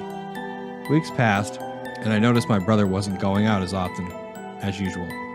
When I confronted him about it, he answered that it was simply because he enjoyed playing the game, and that he started playing with someone off of my in-game friends list, Blood and Gore 84. I looked at him with confusion. I said, "Come again?" He again said the name, Blood and Gore 84. I found this weird, as I didn't have anyone on my friends list except Derek and a couple of my real-life friends who played the game. But none of them went by the name Blood and Gore 84. I explained this to him. He shrugged his shoulders and brought me to his computer to see it for myself. Indeed, there it was, on my friends list, Blood and Gore 84. My brother continued on, saying that while talking to Blood and Gore 84, they stated they were a girl from a town near ours, and she was playing as a female Blood Elf Paladin. I asked what the 84 stood for. My brother said it was probably her birth year. She didn't give her full name. She just introduced herself as Lucy. She confirmed that she didn't know me in real life, just through the game. So I deduced that I added her to my friends list after we raided together or something. The girl eventually gave Derek her full name, Lucille Ferdinand, and even her phone number so they could stay in touch via text when they weren't playing the game. During the next couple weeks, Derek turned into a complete couch potato. His skin turned paler than a moldy cheese block. He never went out, started neglecting his schoolwork. All he did was talk to her, either in-game or over the phone, stating that she is a really influential speaker and that she knows a bunch of things about weird subjects, like suicide or life after death. It annoyed me, as well as our parents. They then asked me to talk to him. I went up to his room, his face glued to the computer screen, and after calling him out about 3 times, he finally acknowledged me and responded. After telling him that Mom and Dad were worried about him, he brushed it off as a minor inconvenience and went on with his gameplay. I then flipped and yelled at him as if he was really ready to let his life fall to ruin because of some stupid game and a girl he's never seen. He then admitted that he has no care whatsoever for the game, that he just enjoys conversations with Lucy, noting that she is very deep-minded and smart. He continued, saying that she knows a lot about religion, death, and what happens after it, and that she completely changed his views on life and our religion, pointing to the crucifix, which was once hung on his wall, in the trash can now. It was then that I asked myself, who the hell is this girl? After seeing the trashed crucifix, my face became pale and expressionless. As I walked out of the room, staring at the floor, countless of other questions plagued my mind before I went to sleep that night. What happened to him? Did he lose his mind? If this girl is really this advanced, why does she go by the name of Blood and Gore 84? Why does he crumble under her claims? The next day, after I came home from school and ate my dinner, I noticed my parents were gone. My brother came downstairs and said they went over to our uncle for a poker night. He followed by saying that he needed to ask me for a favor. When I asked what the favor was, he said that he needed me out of the house for the evening, as Lucy was coming over for a WoW playing session, and that this could be his chance to ask her out and start dating her. I reluctantly agreed because it really seemed like my brother was into this girl. I then noted that since she was born in 84, wouldn't that scare him a little because she's older? He stopped to think about it for a second, but then answered, "Nope, I am 17, and I know how to take care of myself." I gave him the seal of approval and went to have a drink with my little group of friends at the local 24/7 pub. "Bye, bro. Take care." I smiled as I left the house. It was about 4 a.m. when we called it a night and all went to our separate ways. Driving towards my house, I saw what looked like police lights flashing in front of it. It really was the police. I exited the car and saw my aunt holding my sobbing mother. When I asked what happened, my aunt said that when my mom and dad returned, Derek was nowhere to be found, and the house was ransacked from top to bottom, and that my dad and uncle went into my uncle's car to go look for him. My eyes teared up. I burst into the house. There were policemen everywhere, taking notes and photographs. There were black stains across the walls, the chairs thrown all around, some even broken. The plasma TV was lying face down on the floor. I then heard the policeman say, "You gotta see this, Chief!" In the trash can kitchen was a heap of crucifixes from around the house. I started yelling, "It was her! Blood and Gore 84, that bitch!" The policeman looked at me as I was some crazed drug addict. I ran frantically into my brother's room, turned the computer on, and logged into World of Warcraft account. What I saw made all the blood in my entire body go from warm to cold, and turned my face into the shade of white paler than snow. One user from my friends list was online, and the username wrote, Blood and Gore 85. I sent a threatening message, and a dozen more after that. I never received a response. I always blame myself for what happened, because she appeared in my friends list, and the question still haunts me. Was I her original target? And if I was, why? To this day, the number of the username keeps going up. To homeless children sleeping on the street, neon is as comforting as a nightlight. Angels love colored light too. After nightfall in downtown Miami, they nibble on the nation's bank building, always drenched in a green, pink, or golden glow. They eat light so they can fly. 8-year-old Andre tells the children sitting on the patio of the Salvation Army's emergency shelter on Northwest 38th Street. Andre explains the angels hide in the building while they study battle maps. There's a lot of killing going on in Miami, he says. You want to fight, want to learn how to live, you got to learn the secret stories. The small group listens intently to these tales told by homeless children in shelters. On Christmas night a year ago, God fled heaven to escape an audacious demon attack, a celestial Tet offensive. The demon smashed to dust his palace of beautiful blue moon marble.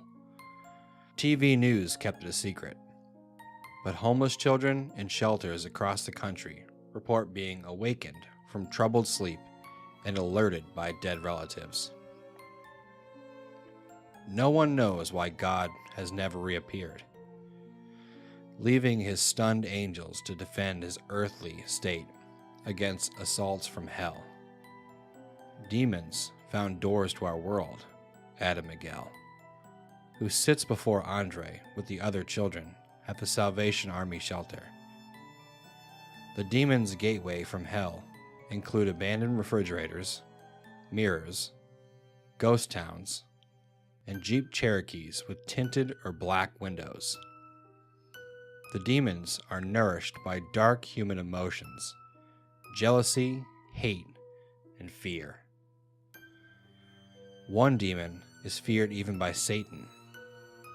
In Miami shelters, children know her by two names, Bloody Mary and La Llorona. She weeps blood or black tears from ghoulish, empty sockets and feeds on children's terror. When a child is killed accidentally in gang crossfire or is murdered, she croons with joy.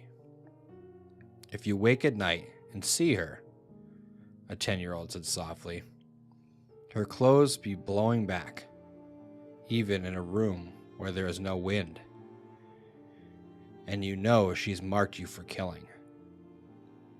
The homeless children's chief ally is a beautiful angel they have named the Blue Lady. She has pale blue skin and lives in the ocean, but she is hobbled by a spell. The demons made it so she only has power if you know her secret name, says Andre, whose mother has been through 3 rehab programs for crack addiction. If you and your friends on a corner on a street when a car comes, shooting bullets, and only one child yells out her true name, all will be safe. Even if bullets are tearing your skin, the Blue Lady makes them all fall to the ground. She can talk to us, even without her name. A blonde 6-year-old with a bruise above his eye, swollen huge as a ruby egg and laced with black stitches, nods his head in affirmation. I've seen her, he murmurs. A rustle of whispered "Me too's" rippled through the small circle of initiates. My damnation came in the form of a bottle. No, not like that. When I was a child, my best friend lived next to a little junkyard. A great place for a kid to hang out. The place was full of mystery and exciting discoveries. And if you found anything nice, nobody minded if you took it. Well, no one but your parents. The only exception was my friend's mom. Most of their bowls and plates came from that junkyard. But I digress. One day, a bunch of us were hanging out there, dismantling a car. Some of us were interested in the parts, but I just thought breaking stuff was great. When we'd gotten the engine strewn everywhere, we set to work on the interior. Under one of the seats was a little glass bottle full of some green, bubbly liquid. Curiosity trumped hygiene in those days. I uncorked it and sniffed it. The smell was pleasant, minty, and a little floral. One kid, Jackie, dared me to drink it. It was a double dog dare. I had to. The taste was also pleasant, and it warmed on me on the way down. My body was filled with a strange, pleasant tingling. Nothing else happened. Not until that night. The first effect was that I couldn't sleep. I haven't needed sleep since. It's alright, though I get a lot done. The second effect came a month later. I started to cough things up. I was playing alone in the woods and hacked up blood. Not just liquid, but chunks as well. Then I was puking. The entirety of my coiled long intestine came snaking up as I sat there quivering, tears on my cheeks, struggling to breathe. I was literally puking my guts out. My mouth seemed to unhinge like a snake's to accommodate my lungs. My heart was on my sleeve. The bloodstain would never have come out if I hadn't abandoned the clothes I was wearing. The police searched frantically for a missing person, but never found a thing. I wasn't empty when I finished, though. New organs built up inside me. I could feel them. I could see them when I closed my eyes. Nameless lumps and spirals springing out of everything. Finally, the third effect. 2 months later, I began to crave exuberant amounts of water. I can't possibly describe the feeling of thirsty skin, but it was a desperate thirst. I left my parents' house one night and walked until I came to a swamp. I moved in. The murky, bug-filled waters feel like home now, as they did all those years ago.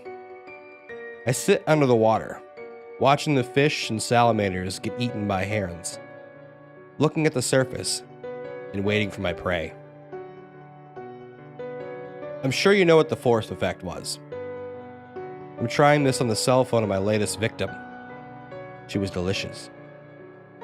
She smelled just like fresh lemons.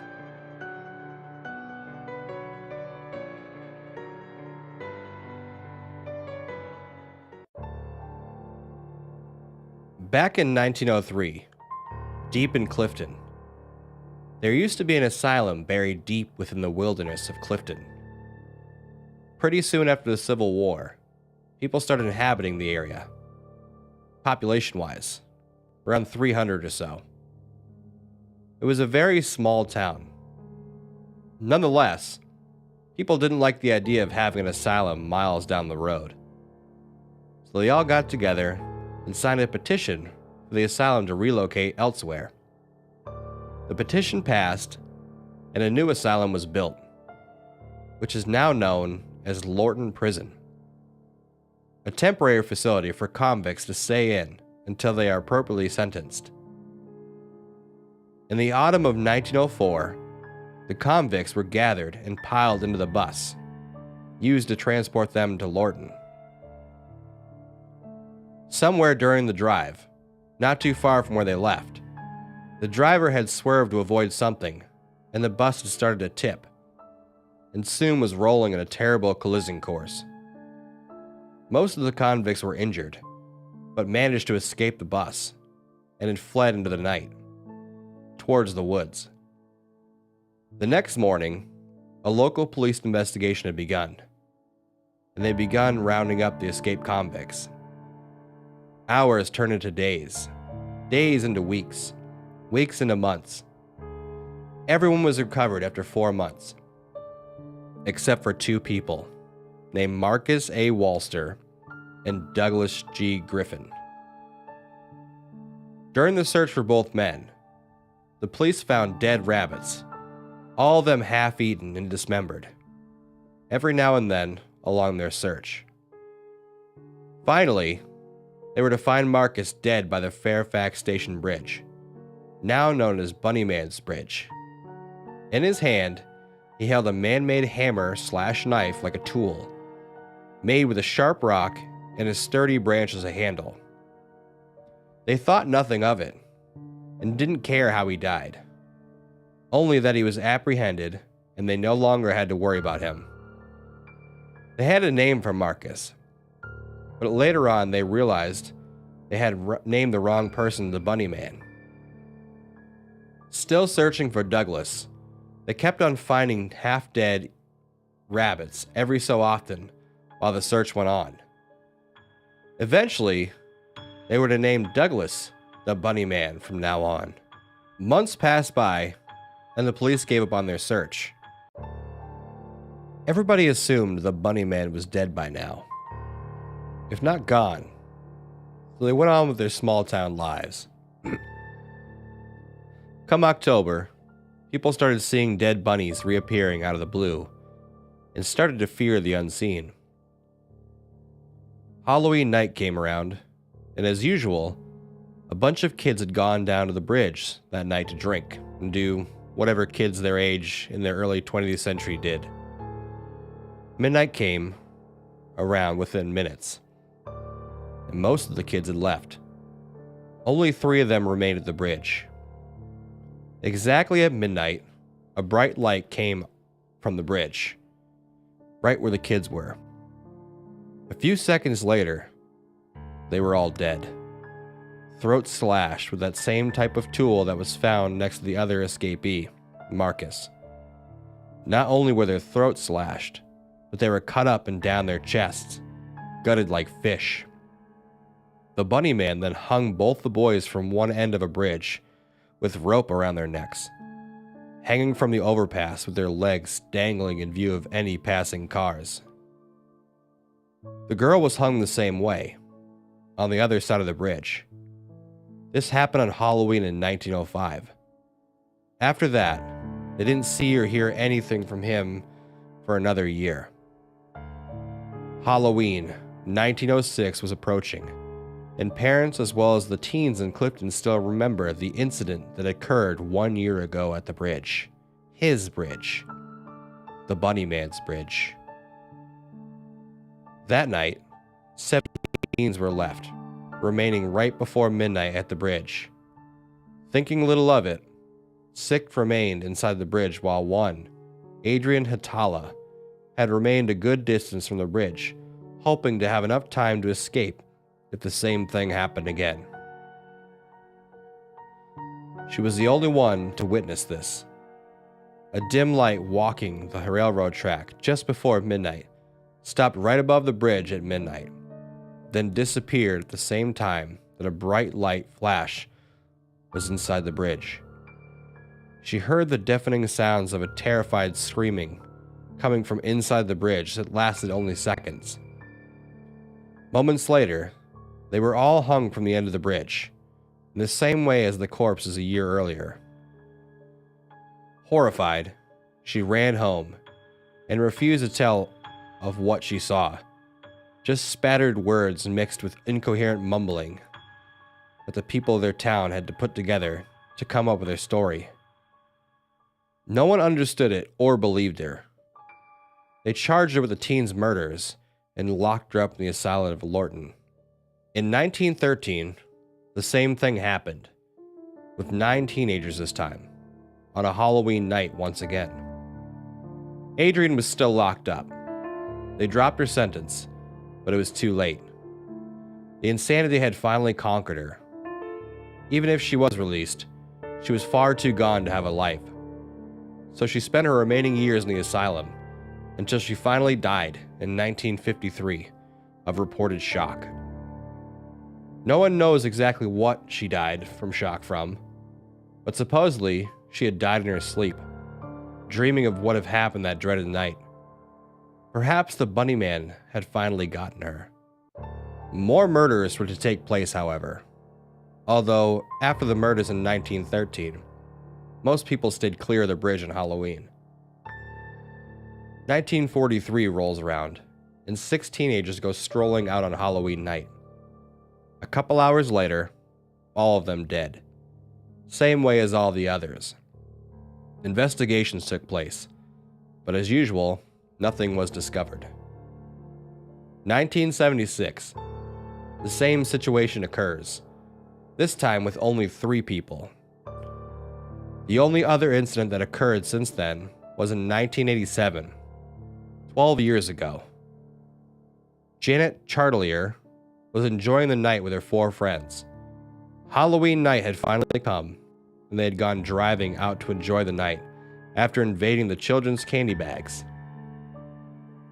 They had settled around 11 p.m. at the bridge,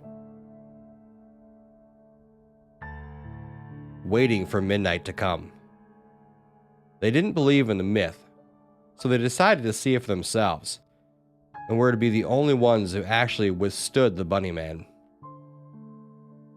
They had waited around an hour or so it was nearly midnight, when Janet started getting a little scared. They all had been pulling pranks on each other, jumping out of the bushes and screaming, so she was already a little worked up. Midnight hits, and by this stage, she's in total panic. She's almost out on the bridge when the lights get really bright inside, When that happens, her body is halfway outside of the bridge. She sees her skin start tearing at her chest, but nothing is piercing her skin. She manages finally to leave the bridge, completely horrified. She hits a hanging body and knocks herself out.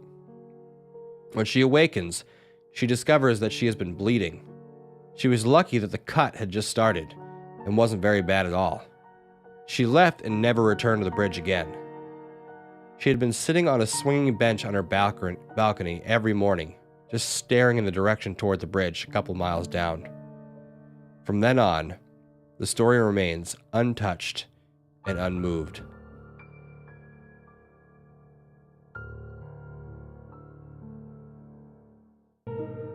As I was searching for a new song to listen to, I heard something very strange.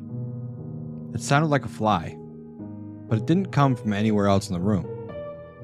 It seemed to come from the space between my ear and my headphone's ear.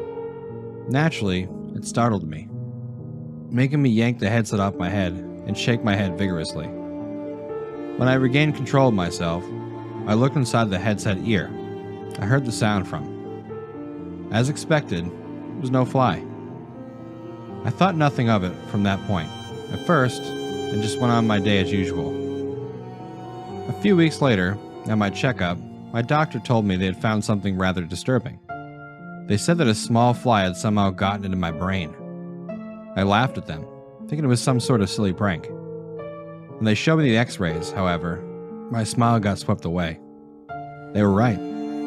Right at the top of my brain sat the small fly that they had described. They told me not to worry about it, as it didn't show any signs of causing serious harm to my brain. I said I wouldn't, but when I left the hospital with the photos, it was the only thing on my mind. I had strange dreams about it, not nightmares, but just weird dreams of the fly, about my size, just sat there, not buzzing, not moving, just staring at me. I told my family and friends about it. Most of them told me not to let it get to me, just like the doctors told me. Some of my friends, however, told me that they had similar experiences with hearing flies from their headphones.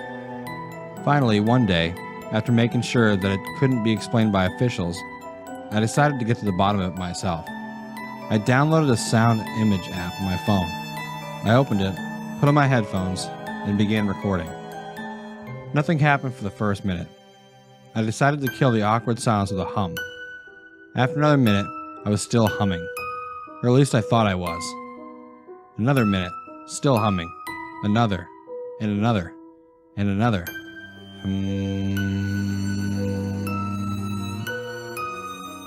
I was curious as to how talented I was at humming for so long. I didn't think it was even possible. Then, when I got annoyed with it and stopped myself, something frightening happened. While I was quiet, the humming kept going. I thought it was the app, so I tried to adjust the volume. When I did that, the humming sound got clearer and clearer until I realized it wasn't humming, it was buzzing. My eyes were wide, and I was looking almost everywhere. For a few seconds, I saw that the app had drawn what looked like the very same fly. It was at that point that I realized the buzzing wasn't coming from the phone. It was coming from the exact same spot between my ear and my headset ear that I remember from the day around a month ago. This time, I didn't flinch. I slowly took off the headset and peeked inside the ear. The fly from the picture was in there. I was surprised, but I didn't flinch. Like most occurrences with bugs, it didn't attack me.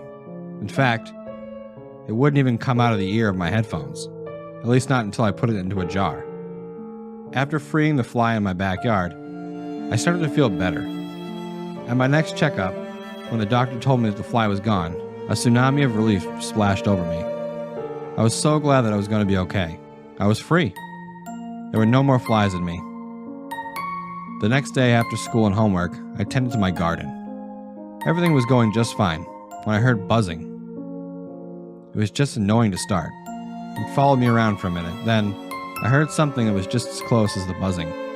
"Thanks for the blood, kid," said a lowish voice. "No need to thank me for mine." I stopped dead in my tracks, shocked at the realization of what the voice had meant. I turned to my left, and sure enough, there it was.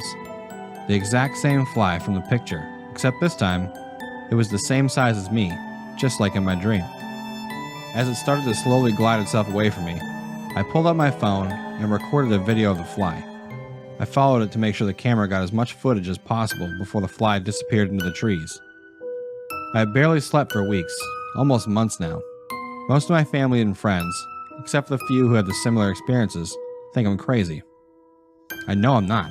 I've heard it, and I have video proof, but I'm too scared to share the footage, knowing how likely most people would rule it as an action movie effects or whatever.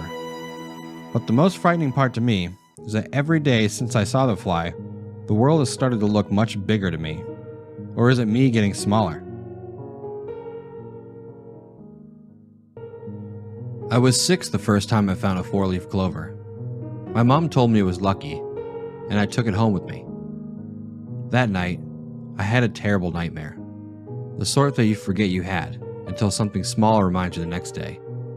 The nightmare had something to do with a locked door in a dark forest. When I was 8, my best friend and I were out playing in the school field, making daisy chains.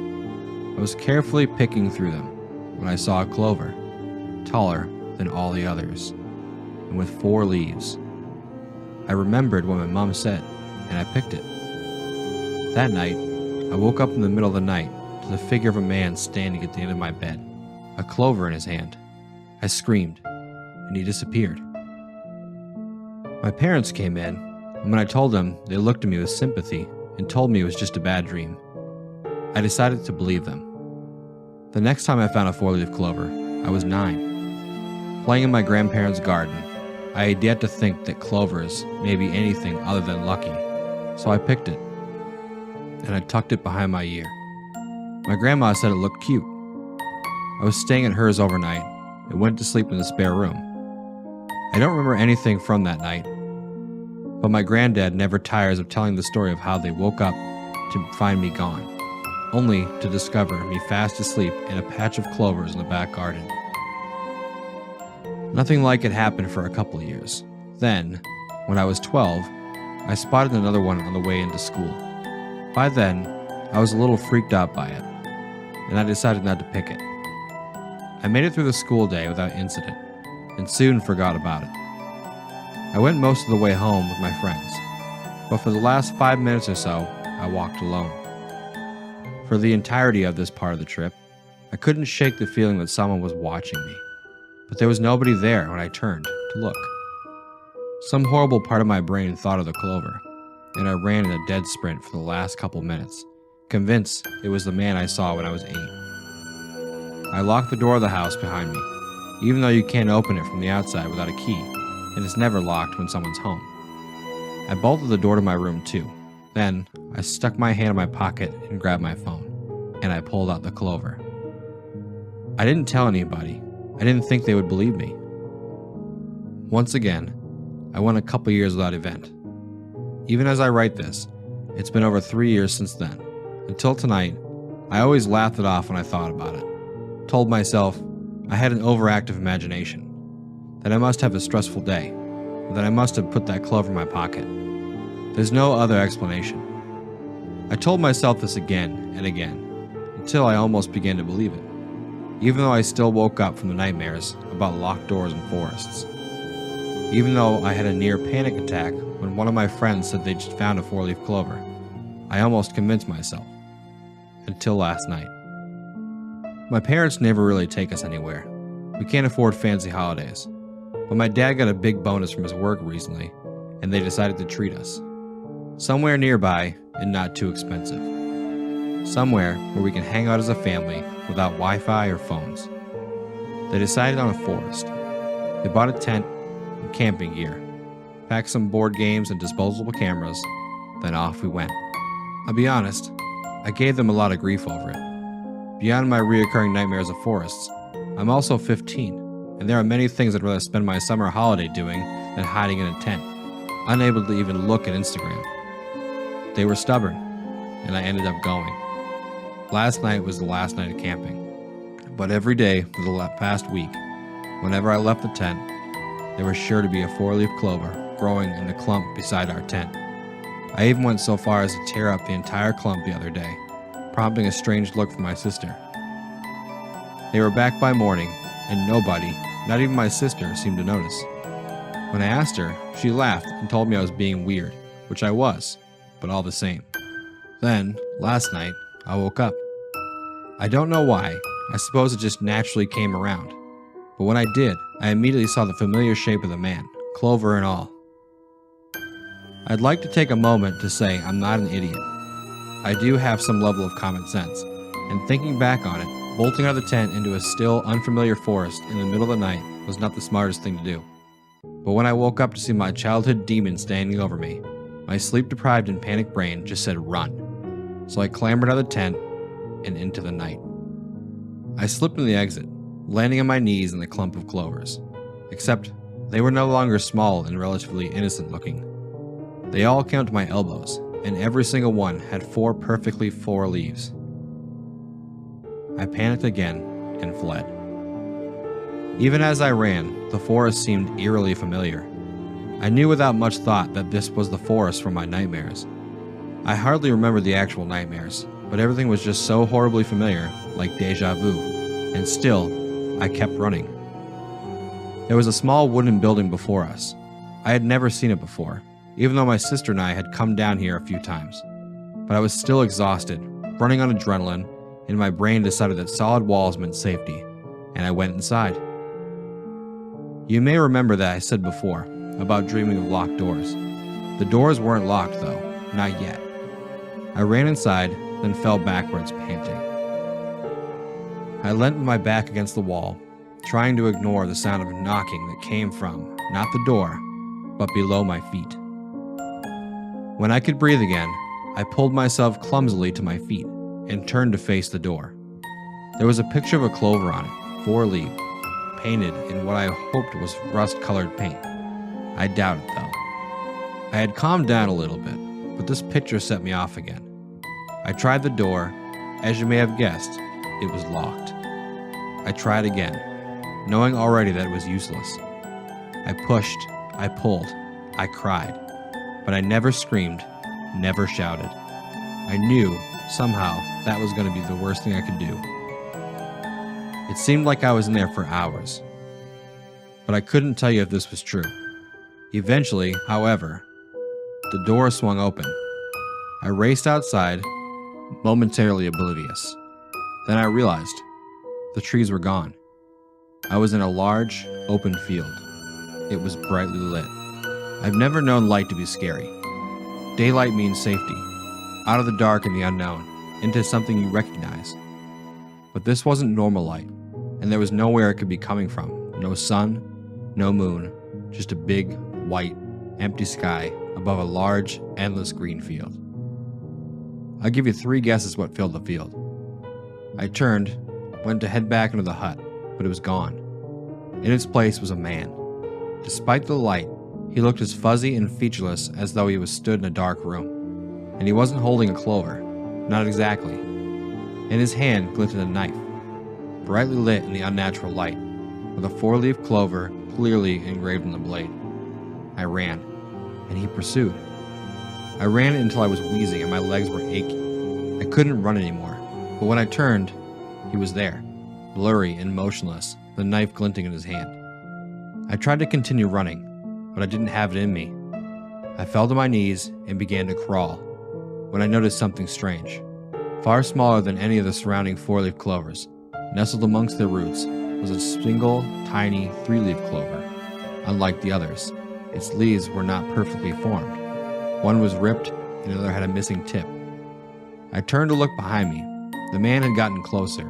The knife was no longer at his side, but held out before him, towards me. The clover on the side glinted red. Struck by a sudden idea, I turned and plucked the 3-leaf. It came up easily, and I turned to look at the man. Even as I did, the area seemed to change before my eyes, getting darker and spreading trees. I looked down and realized I was led where I'd fallen, where the original clump of clovers had been. But they were gone, replaced by plain old grass. I'd never been so pleased to see plain old grass. I started crying, and that was when I realized the clover was still in my hand, the 3-leaf one. I tucked it automatically behind my ear. We drove home this morning. I didn't tell anybody about the clovers last night. I'm putting my one in a book. I'm pressing it so I can keep it forever. Not for luck, for protection. Then, to try and regain some normality, I went onto Reddit. That's why I'm writing this now. Nobody else would believe me, but I thought some readers might. I'm still scared. When I blink, I can see the knife imprinted on my eyelids, and I know I'm going to have that nightmare again tonight. More vivid than ever. My parents are discussing going to that forest again next year, too, if we can afford it. I hope we can, but maybe the worst of it's over, if I'm lucky. In the summer of 2013, I found myself driving home alone on Highway 902 from a party. It was almost midnight, and needless to say, it was pitch black. As was usual at night, I was on edge. I had the radio off, and I could hear nothing but the muffled roar of tires on pavement and the dull thump of the engine. I stole a glance into the middle rearview mirror and saw nothing but darkness through the back window. I know that I looked backwards and saw nothing. I'm sure of it. Just the seemingly endless blackness of the night. I remember it so clearly because not 10 seconds later, a car passed me to the left, headlights on. I had one of those sudden adrenaline rushes, like when you think you see a person outside your bedroom window, when it's just a tree, or when you start awake at night with a feeling of falling. 10 seconds earlier, nothing had been behind me. Suddenly, a car. I drove the rest of the way home shivering, knowing something was off. The next morning, I found 2 sets of scratches near the back of my van. One was in the left rear, one was on the right. The car was pretty old. It could have been there for months. But that was the first time when I distinctly remember seeing them. In hindsight, there are 2 possibilities for what happened that night. Possibility 1. By some glitch in reality, or something paranormal, this other car had somehow appeared behind me within 10 seconds of me checking my mirror. Like some weird ghost crap or something. However, the second option is what makes my blood run cold whenever I consider it. It didn't even occur to me until months after the fact, but it makes me dread driving alone at night even more. Possibility 2. The car was normal. It had approached me from the rear and passed me to my left. However, something large and wide and as black as the night had been clinging to the rear of my car, obscuring my view through the window and leaving deep scratches on the sides. And I had inadvertently driven it home with me. Tonight's next story is instant messaging.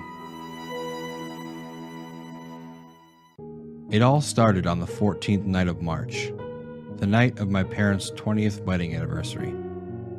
It was a wonderful, sunny day, if memory serves. Surprisingly warm for early spring. The beautiful weather was perfect for the atmosphere of the day. Being married for 20 years is obviously a momentous occasion, so my parents had booked a table at our favorite Italian restaurant. Of course, this was a formal occasion, so I had my best suit on. It was 5:33, and I was just straightening my tie when my phone went off. I'd received a message. That's strange, I thought. Never happens. I checked the message. It was from my mom. It was quite a jumble of numbers and letters, but through the vocabulary stew, I could make out the legible phrase, "Please help me." It should go without saying that this worried me greatly, so I immediately replied, "Are you okay?" Just as instantly, I got another text which read, "Oops, pocket text." I sighed with all the relief I had and continued to prepare myself. A few minutes later, I received another message, this time from my dad. I checked the text, and once again, it was a massive mixture of letters and numbers, with the phrase, "Please help me," concealed within. Creepy though this was, my dad was always a joker, so I presumed he was just joking around, until I was sent another text saying, "Oops, pocket text." Now this sparked panic. Pure unmistakable panic. Every half a minute passed when I received the exact same message from my sister. This could not be coincidental. It just couldn't. In a state of sheer anxiety, I started to run to the restaurant. I made it about a quarter of the way before I stopped by a police officer. "Main road's closed," he said. Huge car crash. This was the exact moment when I realized what had happened. I demanded to see the wreckage. A request I'm surprised was allowed. When I got there, it wasn't the remnants of the car that caught my eye. not the flames billowing from the destroyed vehicle. No, I was horrified to see the lifeless corpse of my mother, father, and sister. I asked for the estimated time of death. All three of them were killed instantly by the collision at 5:32. Our next short story is called Roommate Troubles. This actually happened to me a few years back at the University of the Arts in Philadelphia. My sophomore year, I roomed with a girl named Kara. She was a jazz vocalist, but her main interest was opera. We had a small room on the 6th floor of a dormitory called Juniper Hall.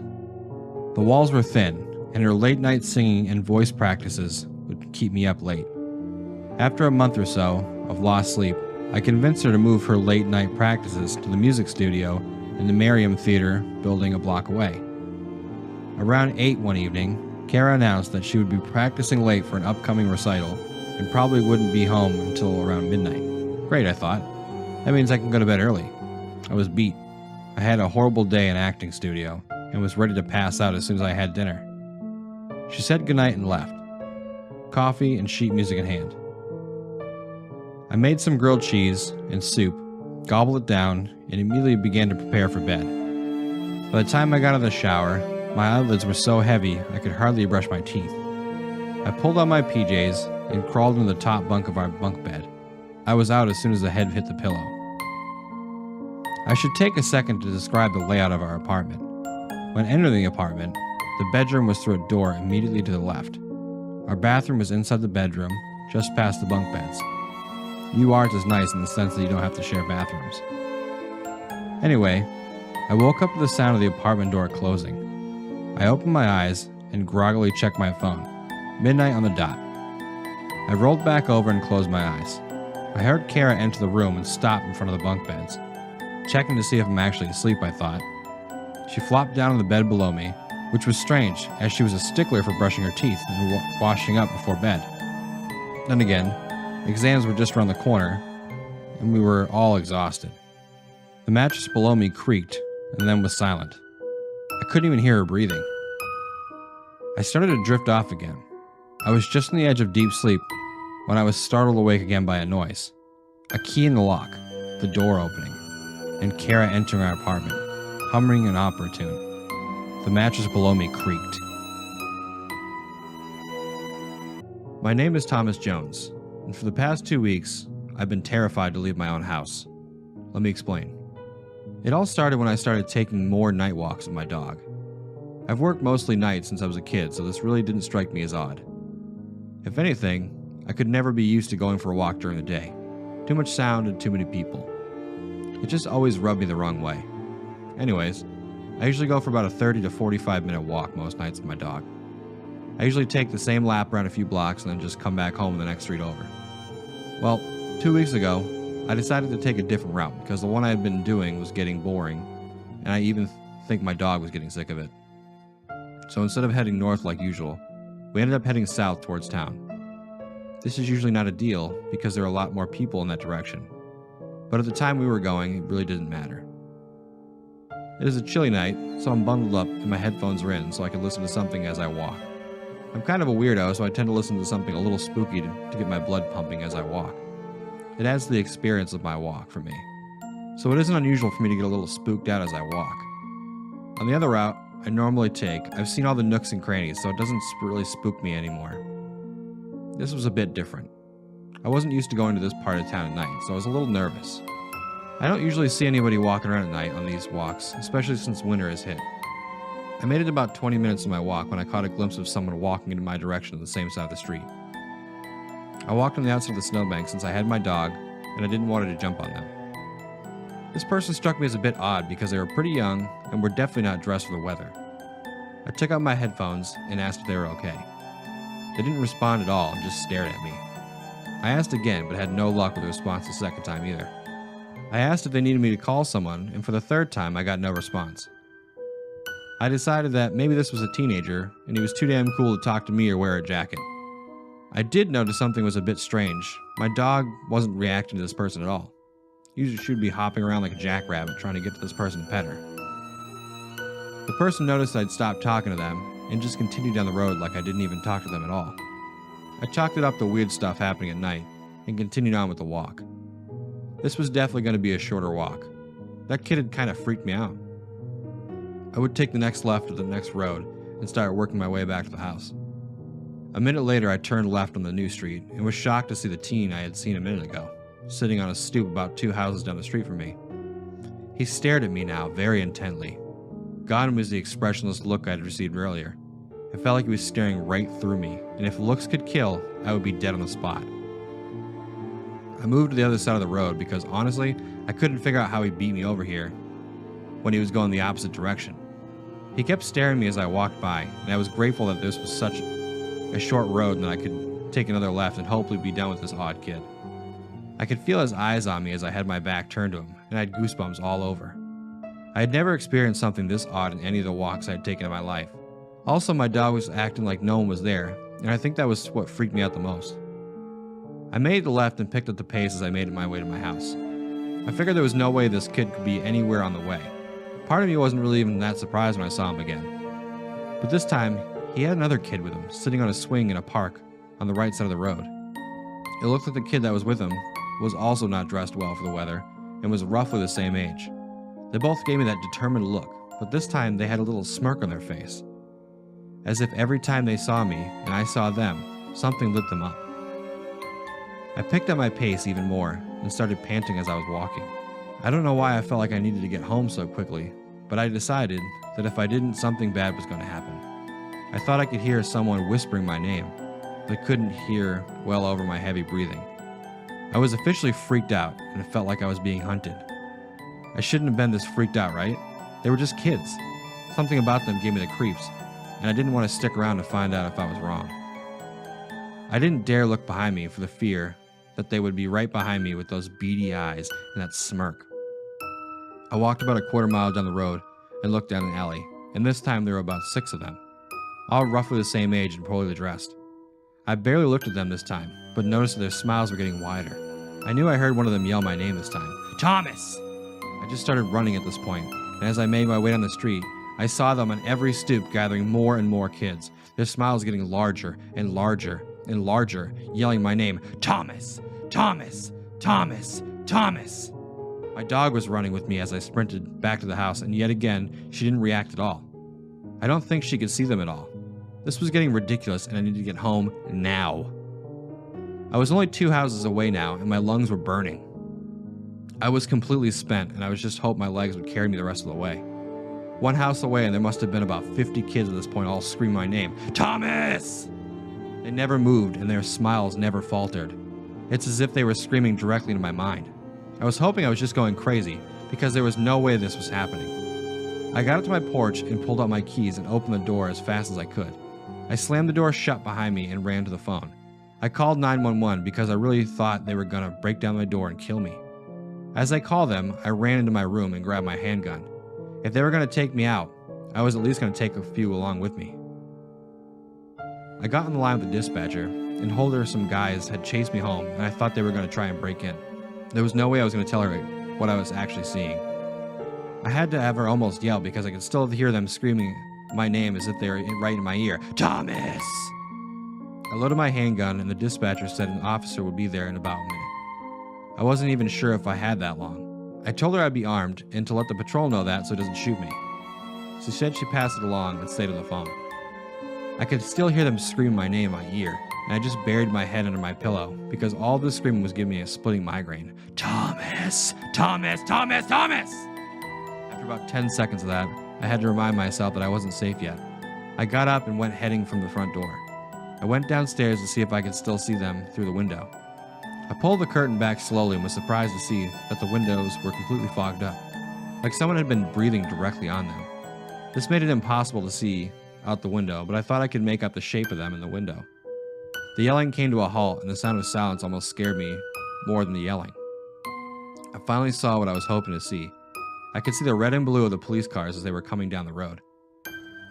They pulled up to the house and ran to the front door with their weapons drawn. I put my handgun on the floor so they wouldn't think I was a threat.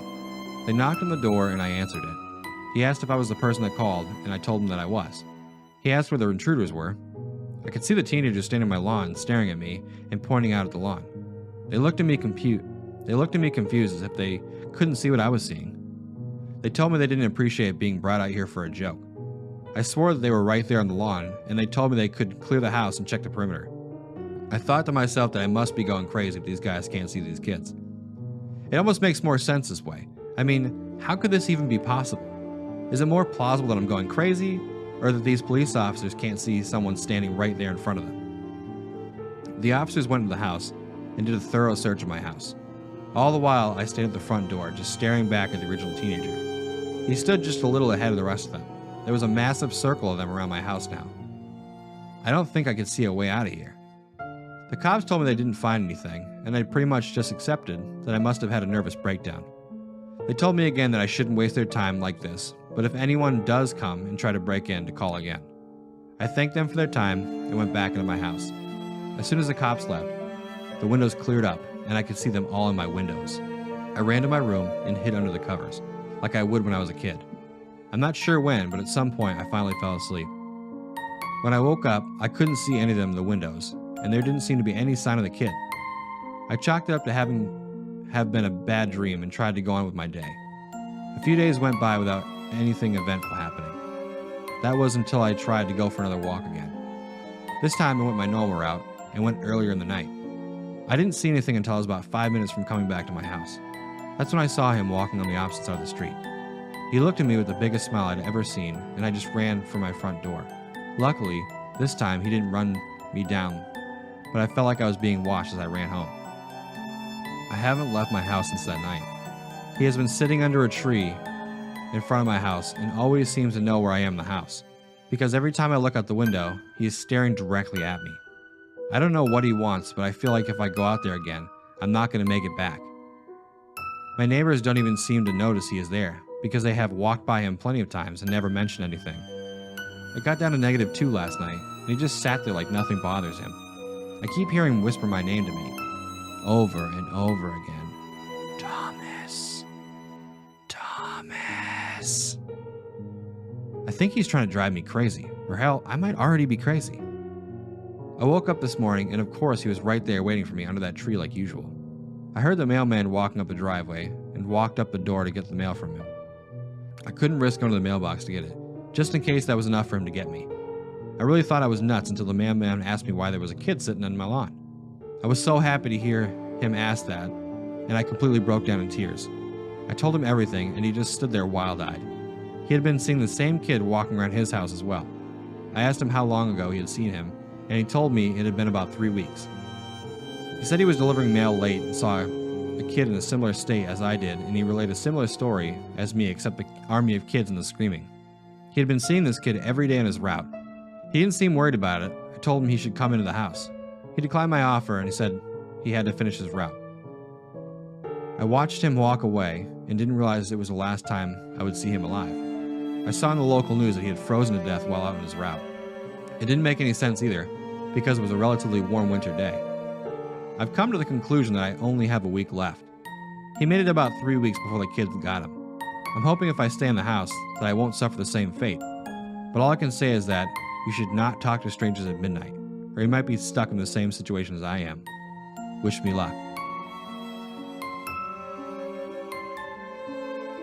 For the record, I loved my grandfather. Growing up, he was always the one willing to watch me on the weekends or take me out somewhere fun. He was a phenomenal storyteller. He was the one who taught me to drive. He was even the one who bought me my first beer. So that's why I admit I'm an asshole for not wanting to take care of him now. I know it's selfish, and after all he'd done for me growing up, it only seemed fair. I think my resentment came from the fact that no one else in my family was in a situation to take care of him. Between myself, a couple of deadbeat uncles and aunts, my own separated parents that I hadn't spoken to in years, the list of potential caretakers gets narrowed down really quick. Financially, I could take care of him, although it meant life would be tight. With that in mind, I made a few moves to try to accommodate, to include transferring jobs and moving to a new town. That's why I bought the house. It made sense at the time. plenty of space for my grandfather and I, fairly close to my work, and it was a steal for how the market was then. The house was old, built in the 60s. The architecture was wonky, and the floor plan was all over the place, and it just oozed the dumpster fire that was 60s interior decoration. We're talking shag carpets, a weird hodgepodge of vinyl and linoleum flooring, earth love wallpaper, the works. The upstairs was odd. When you reached the top of the staircase, you came to one end of the long hallway. Along the left side were 4 bedrooms. The first 2 were in pretty good condition. The last 2 looked like they have not been used or updated in 50 years. Along the walls, between the doorways, were floor-to-ceiling bookshelves filled with old books.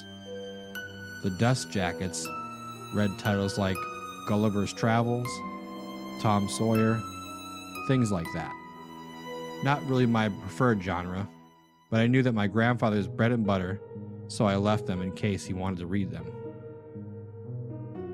I took the first room as my own. I put my grandfather in the second. He wasn't infirmed, and he didn't have a problem with the stairs. Really, all he needed from me was tracking his pills daily. It was the usual elderly people cocktail: sleeping pills, arthritis, etc. But I figured I should still be the next door in case he needed help. The third room I planned on turning into an office for myself, but it sort of just became a cluttered storage room for my old junk. The fourth I left empty. My grandfather liked to write. When I mentioned he was a phenomenal storyteller, that was because he did it for a living. He wrote books, and even though many never got published, that never discouraged him from plugging away late at night at his obnoxious loud typewriter. That's what he did all day, every day, while I was at work. I'd sometimes come up to his room when I got home, and only then would he realize what time it was. Money was tight, like I mentioned before, and soon after moving in, I got the bright idea to rent out a room. In fact, I didn't really need that office either, so I actually had 2 rooms for rent. I grabbed my stuff from the first room and managed to cram it all into the third. I figured I'd have an easier time renting out the nicer first room, which needed less work to be appealing. I got started with renovations soon after moving rooms. That's when I found the warning. The first thing I did in the first room was pull up the old carpet. After only getting the first couple of square feet, I found a message scratched into the wood underneath. The message was a warning, and it was written dozens and dozens of times in the flooring. Don't use the 5th floor. What the fuck? Intrinsically, I assumed it was just a prank. Honestly, I wouldn't put it past my younger self to do something similar in the name of some old-fashioned spookiness. Nevertheless, I decided not to tell my grandfather about it. The new carpet was installed. I painted the walls, and the room was done. I moved my grandfather into the 4th room. He volunteered. He didn't need a lot of space, and the second room would be easier to fix up and get a renter in more quickly. Once he was settled into the 4th, I began the same renovations I did with the first. That's when I saw the warnings again. Don't use the 5th room. It was everywhere, that warning, scratched frantically all over the flooring of the second room. The phrase overlapped itself over and over, and as I examined the marks, I got the sickening feeling that it had been done with fingernails. There were stains too, dark brown, and all over. Alarmed, I ran into the hall, and like a child, I started at the first room and counted down the hallway. 1, 2, 3, 4. Okay, I wasn't crazy, but because I was thoroughly freaked out, I went to the end of the hall, by the 4th room. I could hear my grandfather in there, his typewriter chugging away. Like an idiot, I examined the wall adjacent to the 4th room's door, as if I'd magically find a door I somehow missed before. Of course, there was nothing.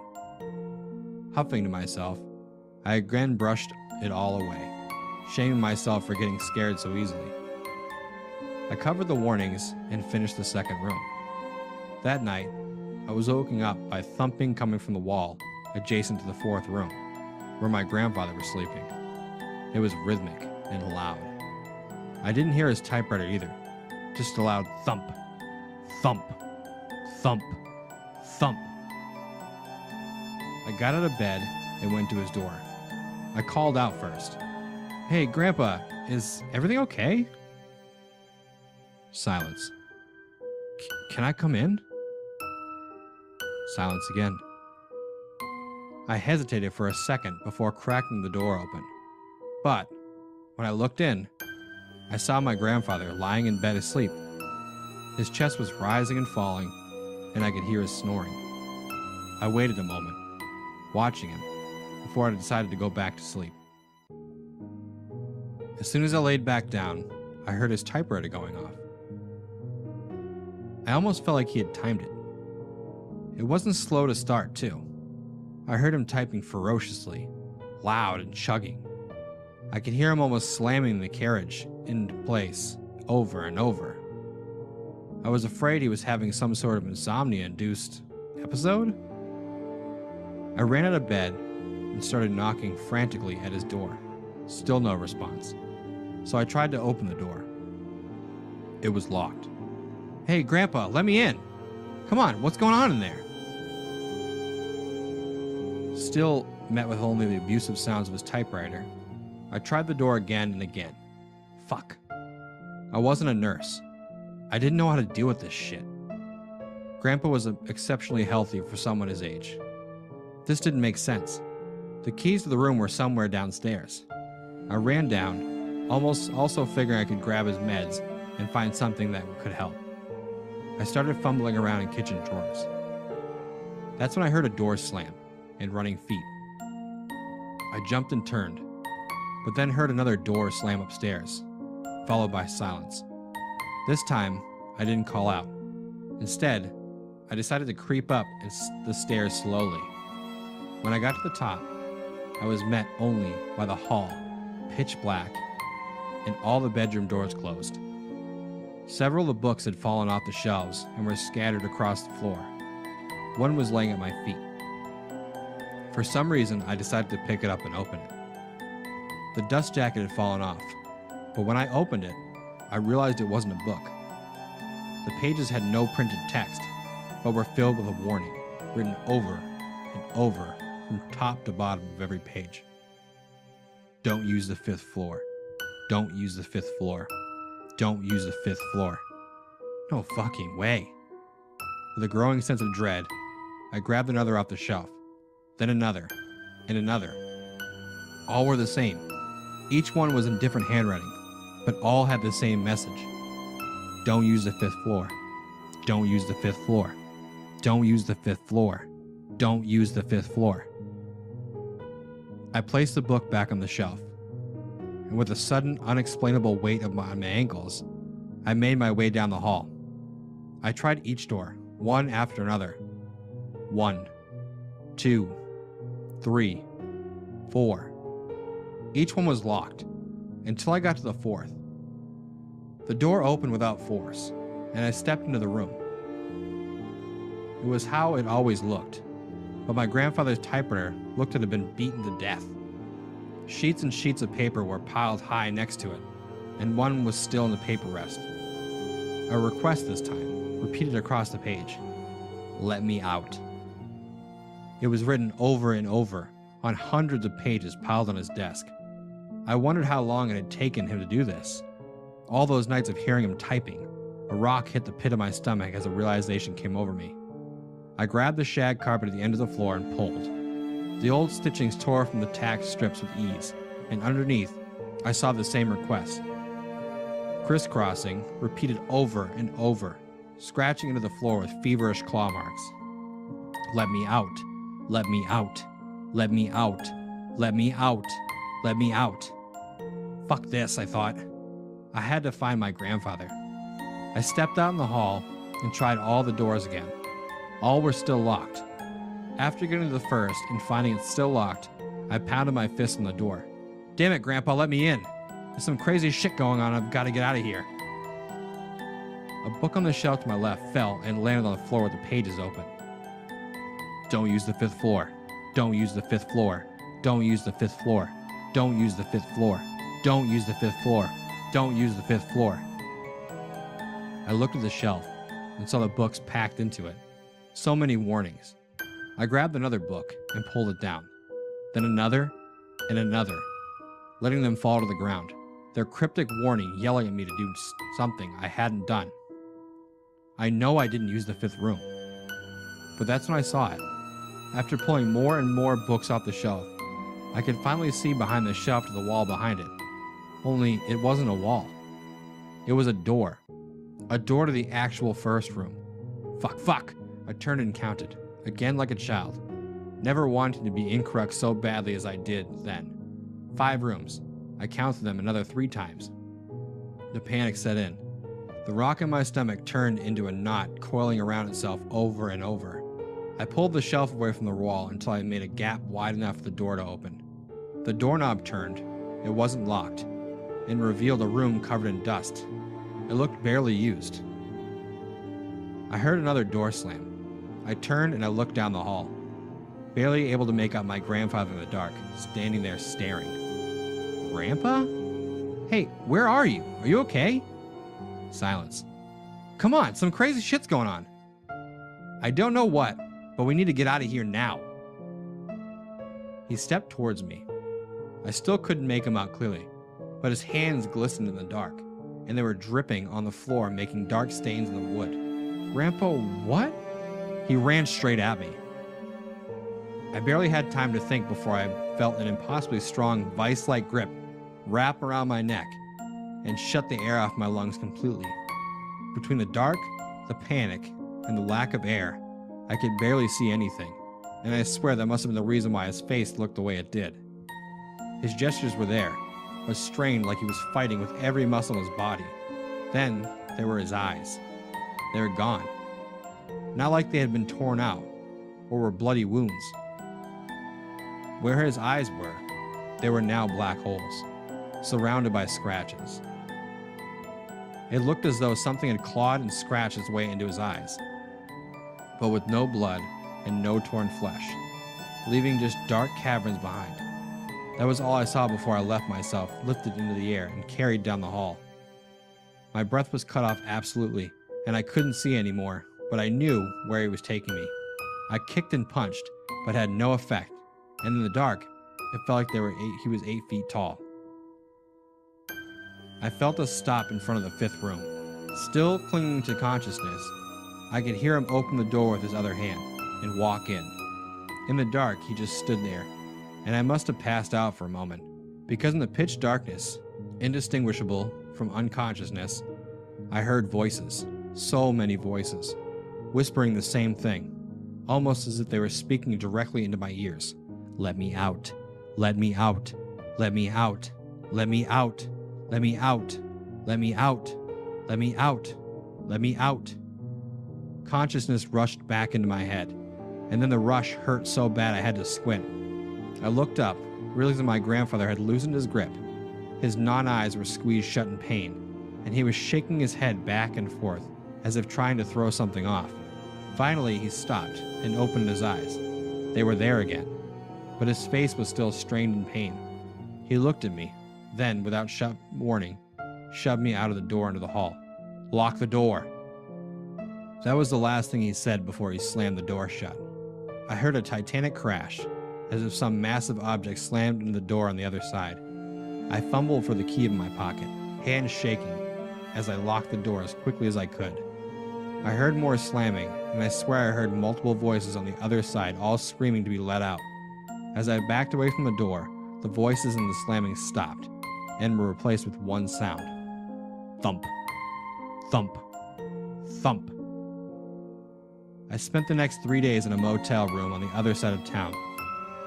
I didn't leave once, hating myself for not trying to get my grandfather out and leaving him behind, simultaneously hating myself further for not going back for him. I couldn't even bring myself to call the cops. What would I say? Nothing made sense or was believable. I'd sound like a crackhead more than anything else. On the third day, I finally went back. The house was unchanged, exactly how I left it. When I went inside, I stood at the door for a minute, somehow thinking I could hear another door slam or running feet, but no. Just silence. I went upstairs, and everything was right where he had been left that night. The doors were all open, and the first 3 rooms were exactly how I had left them, all the same, except for the books. They had all been meticulously placed back on the shelves, and the real first room had been covered back up. And then the 5th room. The 5th room was empty. All my grandfather's belongings were gone. The carpet I had pulled up was put back in place.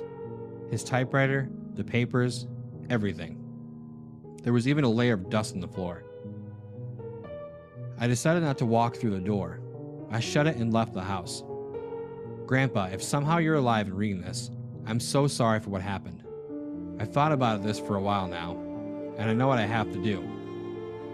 I stopped by the gas station on the way here, and I'm currently standing outside the house, with 12 gallons worth of gas cans in my truck. I hope this will permanently fix whatever it is wrong with this house. But as I stand here now, I somehow get the feeling I'm not the first person to have stood here, thinking they can burn this house down in the 5th room for good. If I leave after this, and somehow someone else comes across this house like nothing happened, I just have one piece of advice. Don't use the 5th room.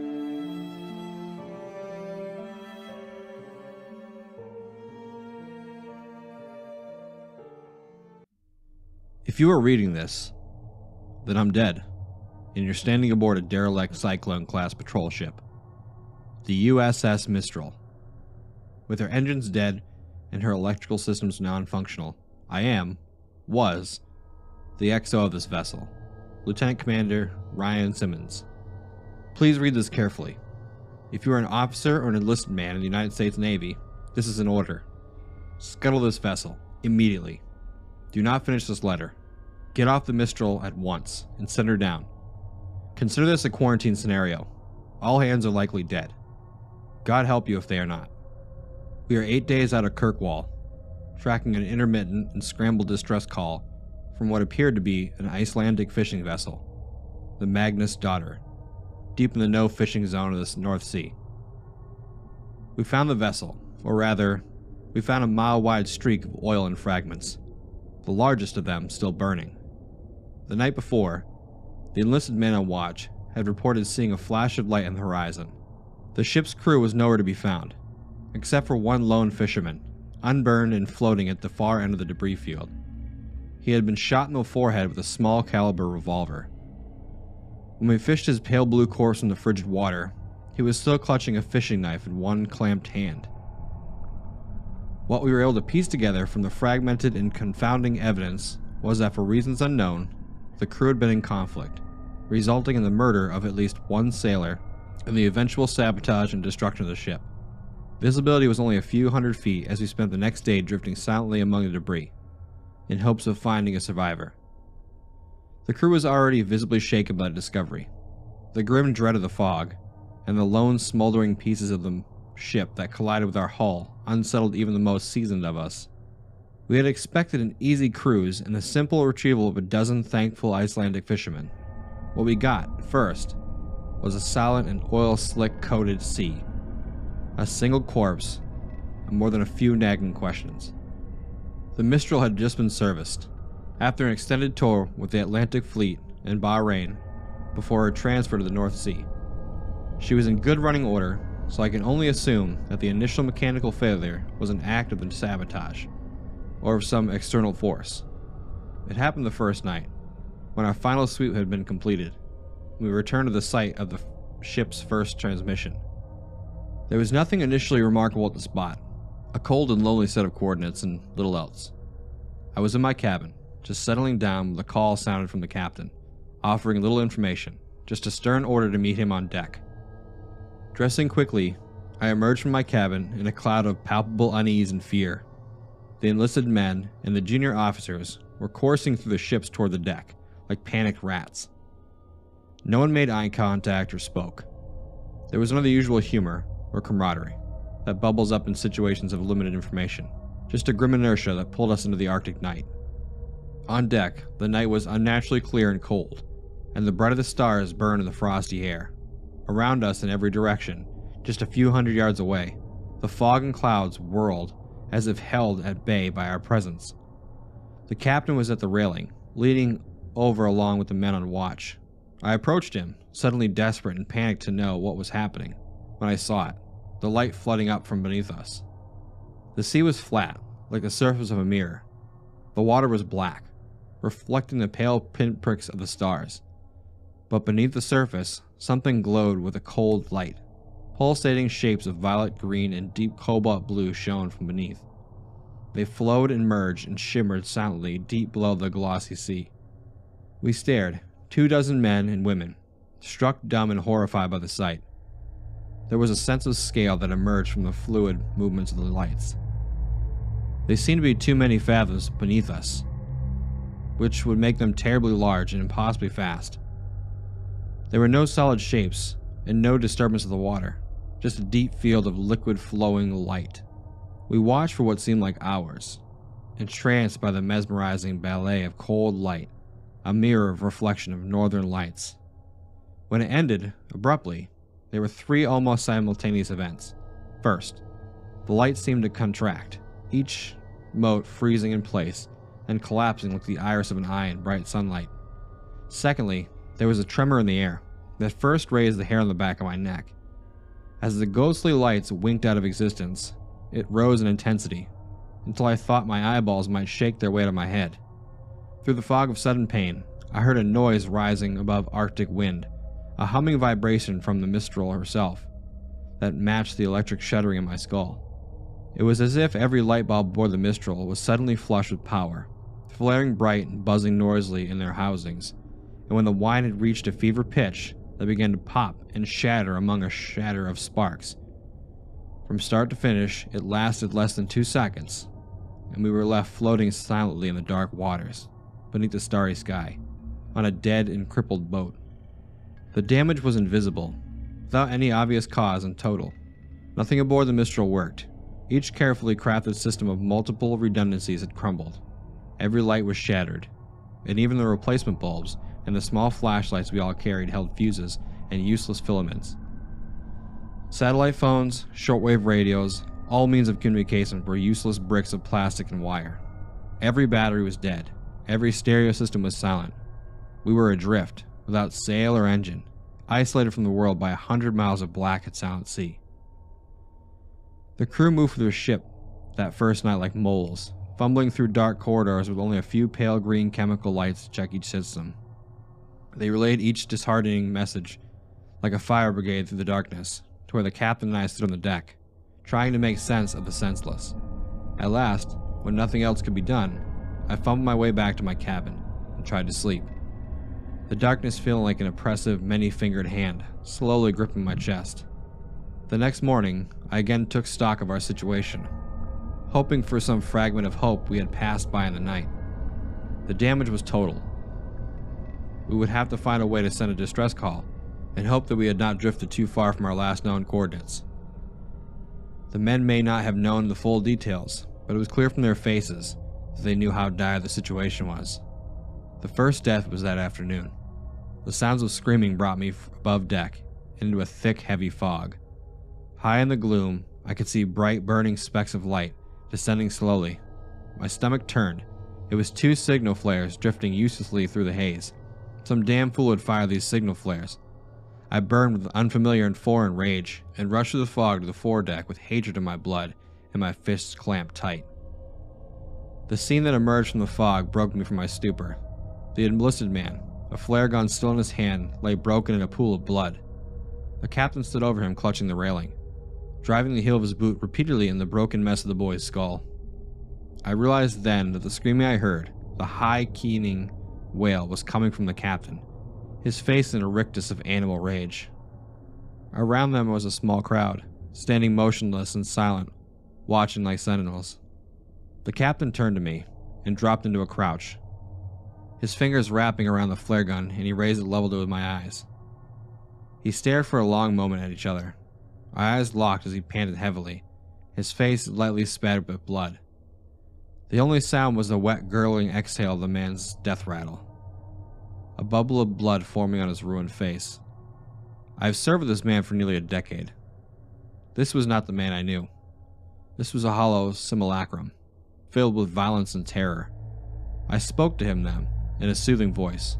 I asked him to hand me the flare gun. He said nothing at first, and then spoke.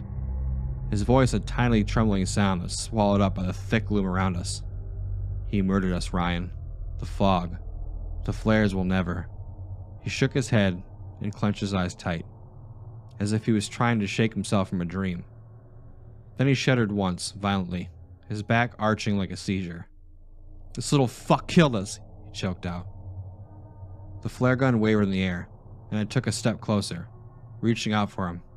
He opened his eyes, and I froze again as he stared silently at one another. You're going to die here, he giggled quietly. I always wanted to watch you die, you fucking coward. He tilted his head back and laughed. One hyena-like bark to the gray sky, and then put the flare gun in his mouth and fired. The last flare igniting and temporarily bathing his head in a halo of magnesium orange and smoke. He tumbled back over the railing. If there was a splash when he hit the water, it was swallowed by the fog. I stood for what seemed like a very long time. It slowly dawned on me now that I was alone, the silent audience having melted away below deck, no doubt taking the grim tale with them. I feared for morale, an absurd concern, I realize now, but could not move from the spot, as if sheer force or will would cause the sea to regurgitate this man, my friend. The first gunshot broke me from my reverie. In the emergency lockers, I found that a handful of flare guns remained, and I stuffed one into each pocket and entered the dim passageway to the below deck. Over the hollow retort of gunshots, other muffled sounds began to emerge. The choking sobs, the screams of pain and anger, all bringing the faint impression of the copper smell of blood. The dark was oppressive and thick as my heart rose in my chest. The pale, fading light of the chemical glow sticks that hung at regular intervals illuminated the bare corridor, and I moved slowly towards my cabin. It had been sacked, and my service pistol was missing. The next two cabins held the corpses of the junior officers, their broken forms still in their bunks, skulls open like blossoming flowers under the point-blank shots. I felt the distinct and irrational desire to run on deck and leap overboard, to swim away from the boat into the unknown sea. I gripped a flare gun and held it ahead of me, less like a weapon and more like a talisman, and began to pace slowly down the corridor to the enlisted bunks. The door was wide open, and the smell of blood and fear was nauseating.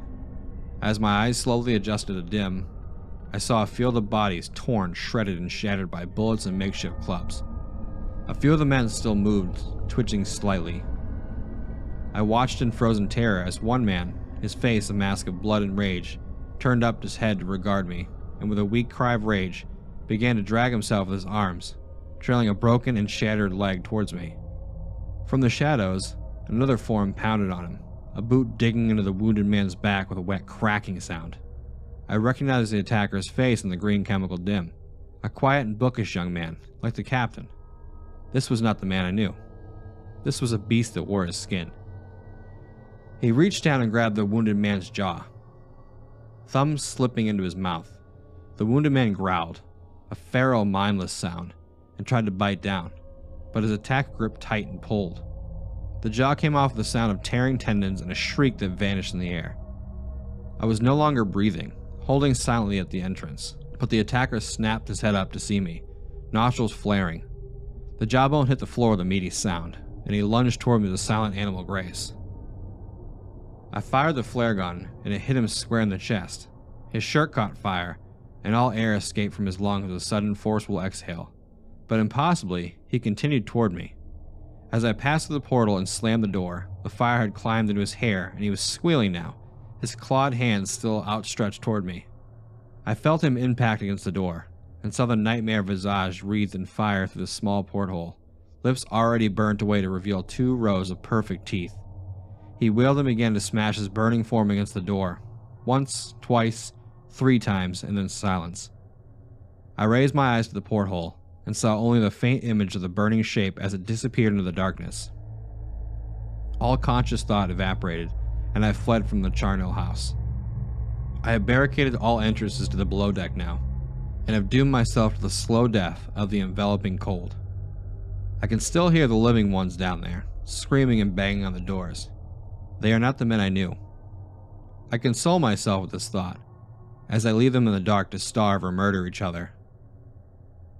If you have read this far and have fled these waters, or God forbid, are still aboard the Mistral, then I beg you again, leave now while you can. Do not look below deck.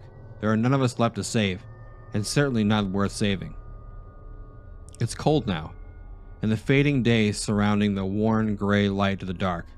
There are no stars this night, nothing but the heavy blanket of night. If I could get below, I would find some way of destroying the Mistral, like the brave men of the Magnus Daughter. But it's too late, the most I can make of my last moments. As all feelings flee my extremities, and writing becomes impossible, is a warning. Please, send us into the deep. Tell no one you found us and never return. There are things and primal desires older than man, and forces beyond the grasp of our simple minds, and they dwell here, beneath the frozen sea.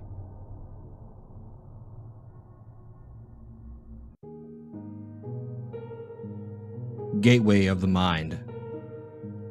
In 1983, a team of deeply pious scientists conducted a radical experiment in an undisclosed facility. The scientists had theorized that a human without access to any senses or ways to perceive stimuli would be able to perceive the presence of God. They believed that the five senses clouded our awareness of eternity, and without them, a human could actually establish a connection with God by thought. An elderly man who claimed to have nothing left to live for was the only test subject to volunteer. To purge him of all his senses, the scientists performed a complex operation in which every sensory nerve connection to the brain was surgically severed. Although the test subject retained full muscular function, he could no longer see, hear, taste, smell, or feel. With no possible way to communicate with or even sense the outside world, he was alone with his thoughts. Scientists monitored him as he spoke aloud about his state of mind in jumbled, slurred sentences that he couldn't even hear. After 4 days, the man claimed to be hearing hushed, unintelligible voices in his head. Assuming it was an onset of psychosis, the scientists paid little attention to the man's concerns. 2 days later, the man cried that he could hear his dead wife speaking with him, and even more, he could communicate back. The scientists were intrigued, but were not convinced until the subject started naming dead relatives of the scientists. He repeated personal information to the scientists that only their dead spouses and parents would have known. At this point, a sizable portion of scientists left the study. After a week of conversing with the deceased through his thoughts, the subject became distressed, saying the voices were overwhelming. In every waking moment, his consciousness was bombarded by hundreds of voices that refused to leave him alone. He frequently threw himself against the wall, trying to elicit a pain response. He begged the scientists for sedatives so he could escape the voices by sleeping. This tactic worked for 3 days, until he started having severe night terrors. The subject repeatedly said that he could see and hear the deceased in his dreams. Only a day later, the subject began to scream and claw at his non-functional eyes, hoping to sense something in the physical world. The hysterical subject now said the voices of the dead were deafening and hostile, speaking of hell and the end of the world. At one point he yelled, "No heaven, no forgiveness!" for 5 straight hours. He continually begged to be killed, but the scientists were convinced that he was close to establishing connection with God. After another day, the subject could no longer form coherent sentences. Seemingly mad, he started to bite off chunks of his flesh from his arm. The scientists rushed into the test chamber and restrained him to a table so he could not kill himself. After a few hours of being tied down, the subject halted his struggling and screaming. He stared blankly at the ceiling as teardrops silently streaked across his face. For 2 weeks, the subject had to be manually rehydrated due to the constant crying. Eventually, he turned his head and, despite his blindness, made focused eye contact with the scientist for the first time in the study. He whispered, "I have spoken with God, and he has abandoned us." And his vital signs stopped.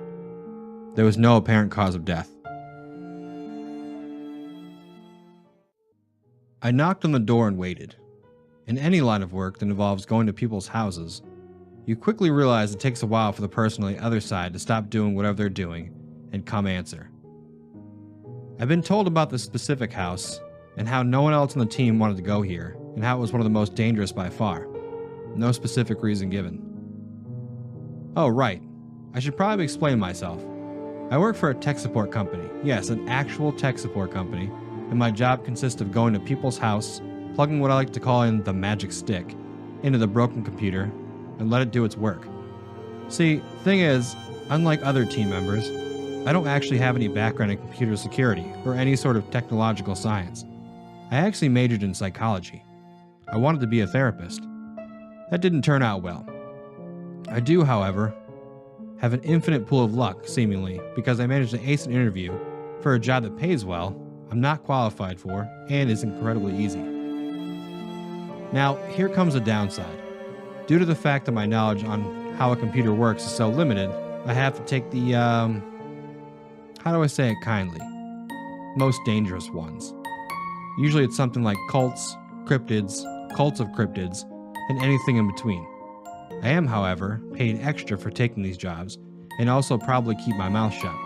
Of course, I'm guessing as it's unlikely that it'll include talk to anyone and see how many limbs you wake up with in the contract. But it was pretty heavily implied. The house was 2 stories tall and a grayish color.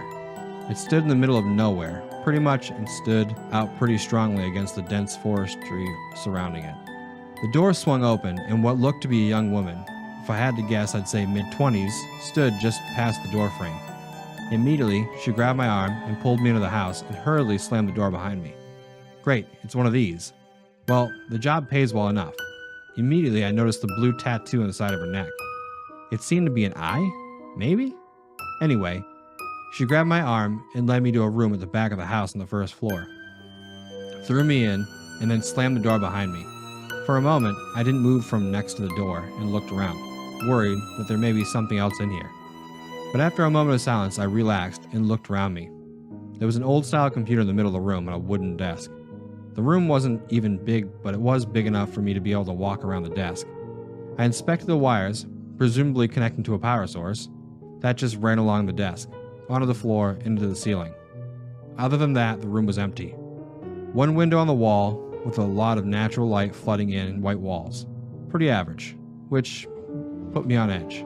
Never is a good sign when the danger is not immediately noticeable. I sat on my knees in front of the computer and pressed on the button, seeing powering on the screen followed by the picture from a cave onto a beach. Oh, the computer ran Windows 10. For something that looked so old, it was truly a surprise, but anyway, I had a job to do, and the sooner I got out of here, the better. I searched the computer for a moment to find any available USB slot, and upon finding one, fished the magic stick out of my pocket and plugged it in. A small light lit up orange on the stick to say that it was working, and I got up. Took my bag to the corner and sat down. When you're doing this job, never, and I mean never, sit in front of the screen while it's working. Best case scenario, the light in the stick switches to green to show it's finished and you leave. Worst case scenario, much more common, can be anything ranging from the screen exploding and spraying glass everywhere to something worse like something trying to climb out of the computer. It is not my job to deal with anything that crawls out. That is the problem of either my company or the person who lives here. Depends on who arrives first, really. Anyway, as I'm starting to wonder about what could possibly be so bad about this house, the woman from before comes in, stands in the open doorway, staring at the computer with wide eyes. I shuffle about a bit, start bringing my bag up to my lap, so I can grab my hammer if needed, and if not, then I could grab some lunch. The stick takes anything from an hour to a day, and so I bring along a lunch and some money in case it takes even longer. Usually if it takes longer than 3 hours, it means it's going to go all day. Slowly, her gaze turns from the computer to me, and then back to the computer, before she slams the door shut, and I listen as her footsteps disappear down the hall, and double while coming back down. The door swings open again, and my hand tightens on the hammer in my bag, but loosens when I realize there's another person with her. Another young woman with the same tattoo on her neck. Awesome, it's a cult. The door shuts, and once again, their footsteps go up the hallway and come back down doubled. The door swings open and reveals twice the people, all young women with the same neck tattoo.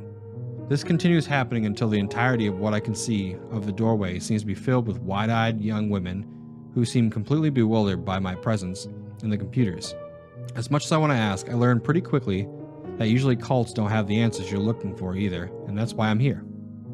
They were all wearing the same thing, what looked to be a hospital gown of sorts, nothing too spooky really, and they all looked back and forth from me to the computer.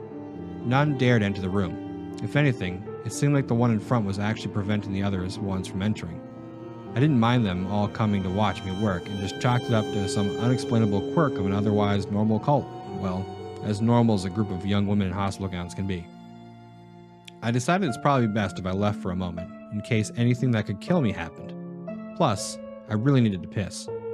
I grabbed my bag and walked to the doorway, noting how, as far as I could see, the entire hall was filled with these women. I shuffled my way past the first few and excused me my way to the last few, all of them staring at me with bewildered eyes before going back to staring towards the doorway, almost like they're lining up.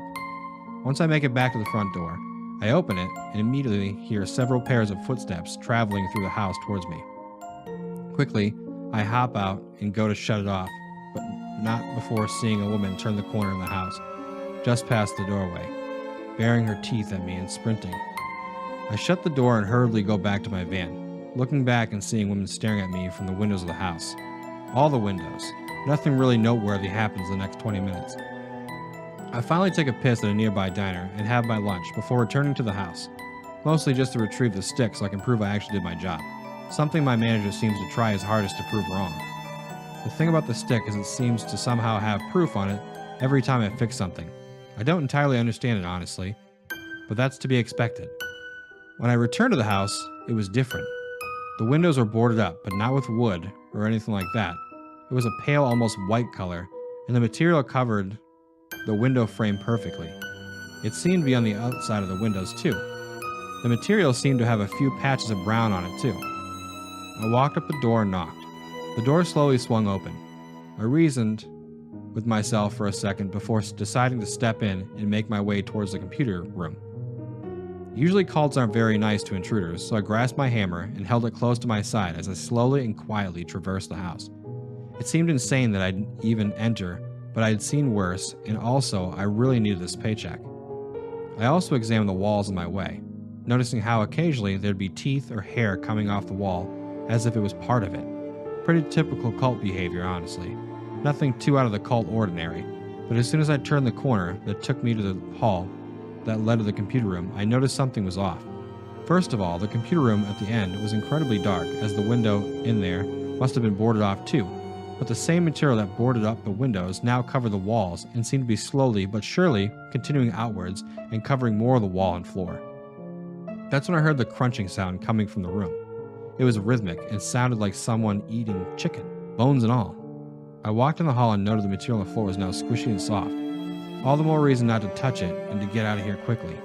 I stopped at the doorway.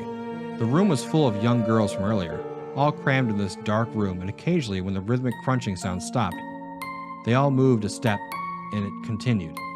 This didn't really ring any alarms. A lot of cults will dance around some objects of worship. What worried me was the sound and how loud it was. It was almost unbearable. I stepped in, being completely ignored by the sea of women, and made my way towards the stick. I had to wait before the sound had stopped for me to push through the last few women on the desk, where there was a small clearing around the front of it, and on the screen, there was a set of normal human teeth, with gums framing the sides. Great. Glad to see the stick probably was finished. Thank God. I looked down and grabbed the stick from the computer back, but when I stood up and slowly put the stick back in my pocket, the crowd shifted once again. The nearest woman in the front of the computer came forwards and reached forward with her head to the screen as if she was going to kiss it. I stopped and stared, and to my surprise, the teeth in the screen opened, and when her head reached them, and shouldn't have stopped by the layer of the glass, her head continued in, and before I could fully connect the dots, the teeth came down into her head and went completely through, her body falling limp on the desk as half her head was consumed, and the loud noise continued. To my horror, I realized what the noise was. The mouth of the screen devouring these young women. I stood frozen as I also then realized the pale material was their skin, and their teeth and hair. And as I stood there, the woman behind the body lifted the legs up and continued to feed the body to the monitor. The crunching sound continued, and slowly her body disappearing into the waiting maw. I pushed through the crowd, elbowing a couple of people on the way out, but was met with no resistance. I made it out into the hallway and ran through the house, a feeling of sickness in my stomach growing as I realized there was more teeth, and more hair on the walls as I left. And when I reached the door and I grasped the door handle, I almost screamed. It squished under my grasp. It was an eyeball. I gritted my teeth and twisted it, and the door opened. Pieces of skin tearing as the doorframe had been covered on the outside with the stuff. I ran to my van and looked back at the house as I opened my door. One window hadn't been covered. It was an upstairs window, and in it, I could vaguely make out the face on the ceiling of the room itself. No, in its ceiling, 2 eyes, a nose, and a mouth. And the eyes suddenly looked right at me through the distant window, and a smile slowly crept onto his face before its mouth opened, and a person, probably another woman, jumped up and was caught halfway through by the mouth clamping down. Her lower half falling to the floor and blood spattering all over what I could see of the room from the bottom of the lawn. I quickly climbed into my car and left and didn't look back. Boss was not going to believe this one. When I got back to headquarters, I went to my boss and explained the situation, what happened, and handed him the USB stick. He simply shrugged, said it was probably a trick of the light, and went to his office. I was left with no explanation from the hell on earth I had just seen and got ready to pack up my stuff. I got back in my van to go home, hoping that it was the last I'd ever see the building, which made it even more of a shock when I woke up one night and looked out my window, only to see the house across from mine a slightly paler shade than it had been before.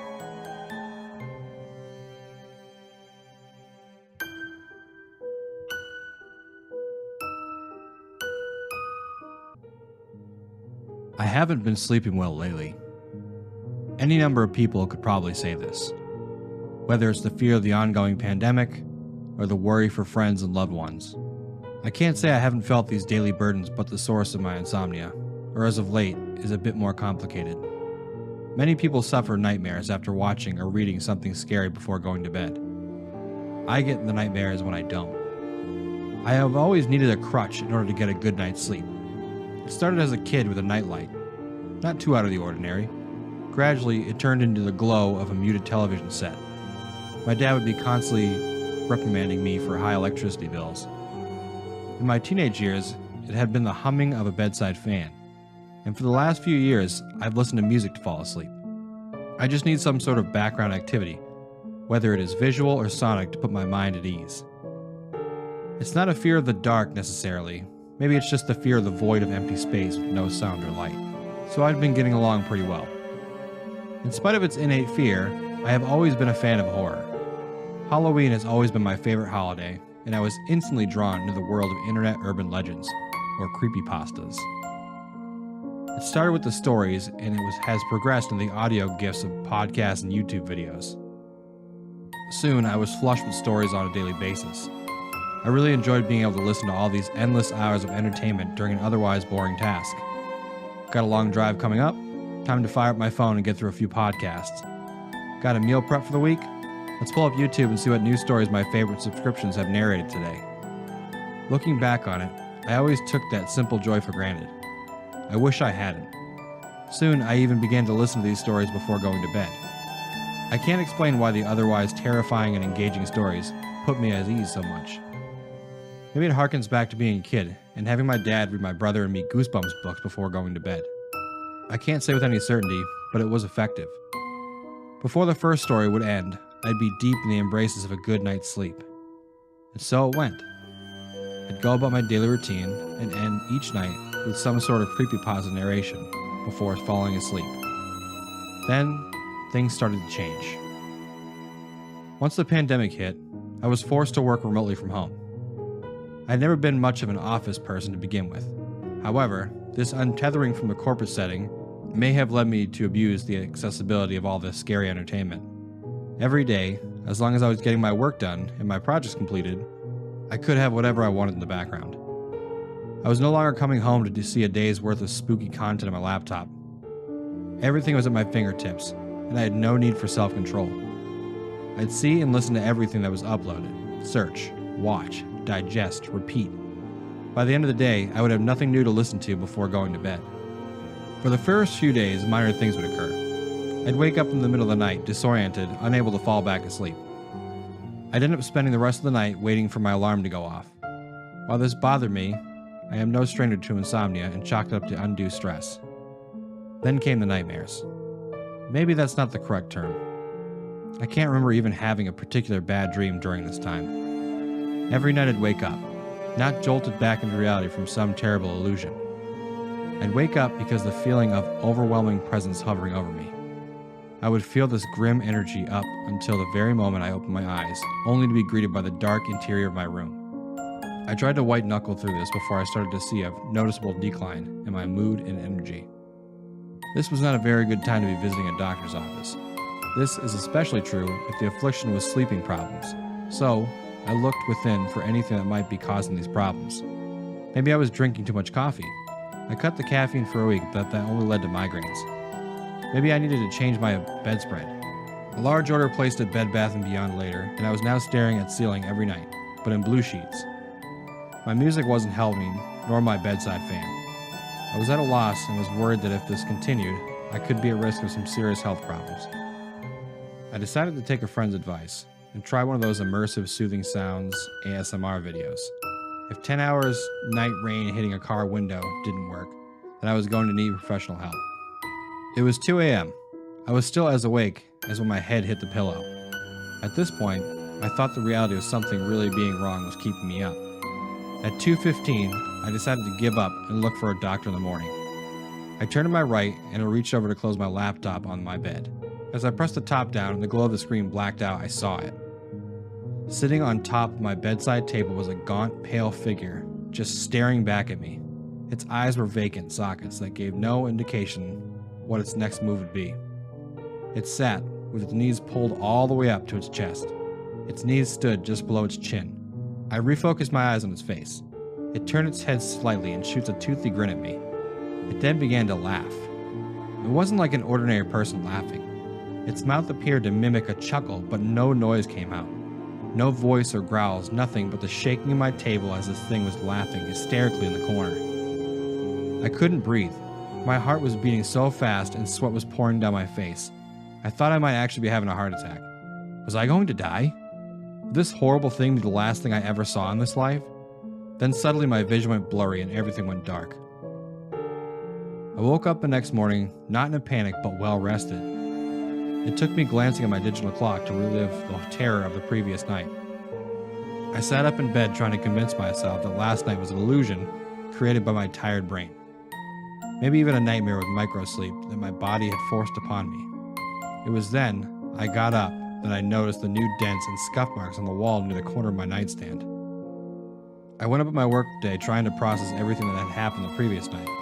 Without even realizing it, I found myself more awake and energetic than I had been in weeks. Come to think of it, that had been the best night's sleep I had in a while. I started to put things together. That thing, whatever it is, needs my fear. For what purpose, I don't know. I do know that once I started listening to creepypastas to fall asleep again, I have been getting some of the most amazing deep sleeps of my life. Maybe this thing and me are in some symbiotic relationship, and always have been. Maybe it's simply a parasite and I'm just the most appetizing host. Regardless, I know what I have to do. Now I always make sure to keep a scary story aside for the night. I spend hours during the day collecting and keeping a backlog of creepypastas so I never run out. I don't get joy from them anymore, but I need them. I've done a good job during this month. It is spooky season, right? And that has helped. But I need to do better. Sometimes one story a night doesn't cut it. I've been seeing that thing again lately. I need more suggestions for stories, podcasts, and videos. Please send me any and all recommendations. When it doesn't get its fear, it comes to take it from me.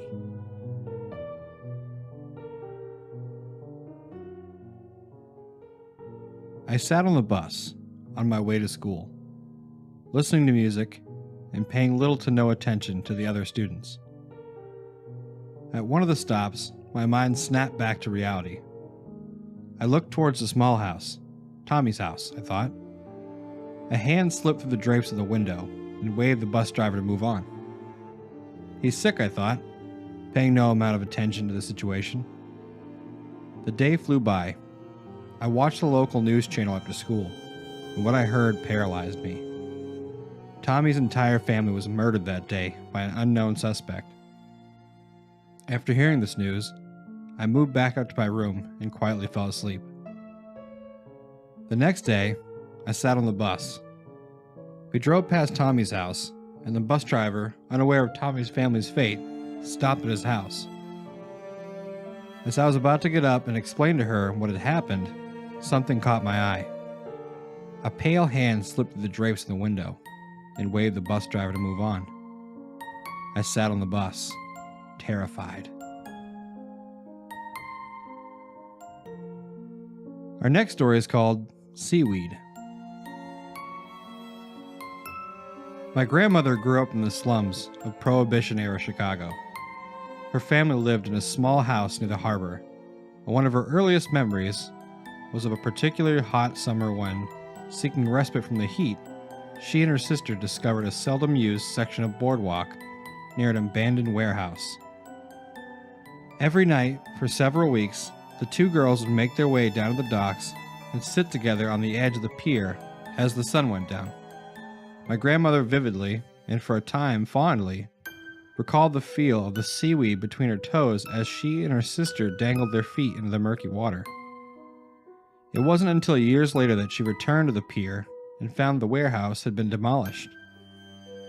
Curious, she made an inquiry with the Department of Planning and Development.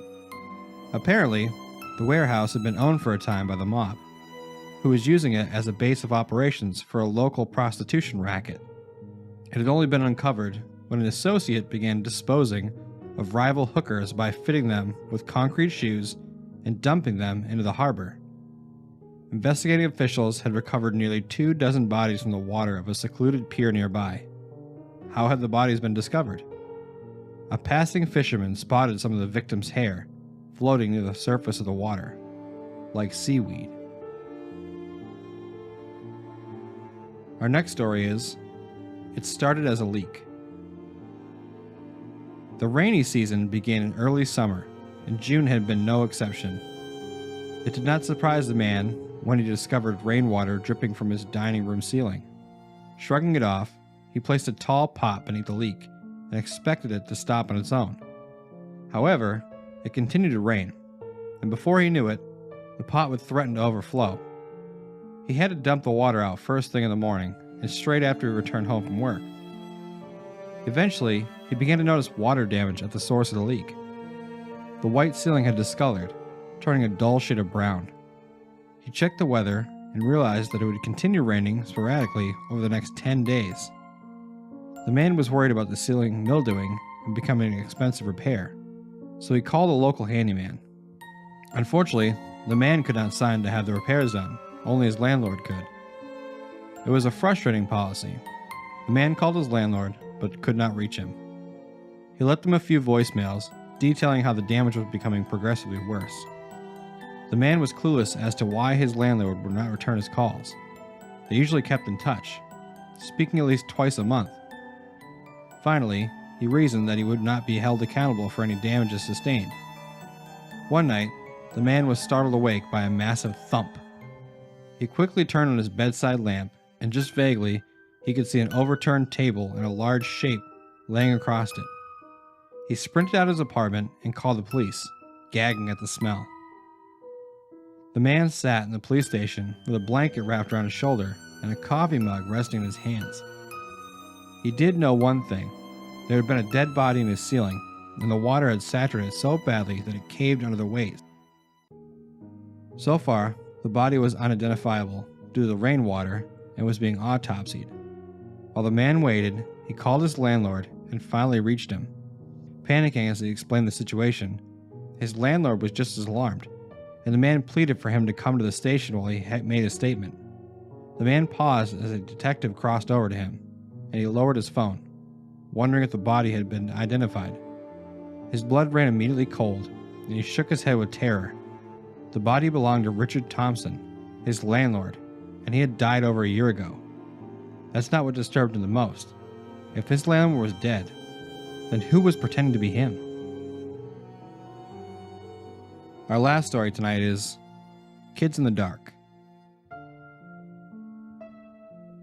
Growing up poor in the deep south meant sharing a lot with my little brother, Ollie. Most often, we'd pass toys, clothes, and skin conditions between us.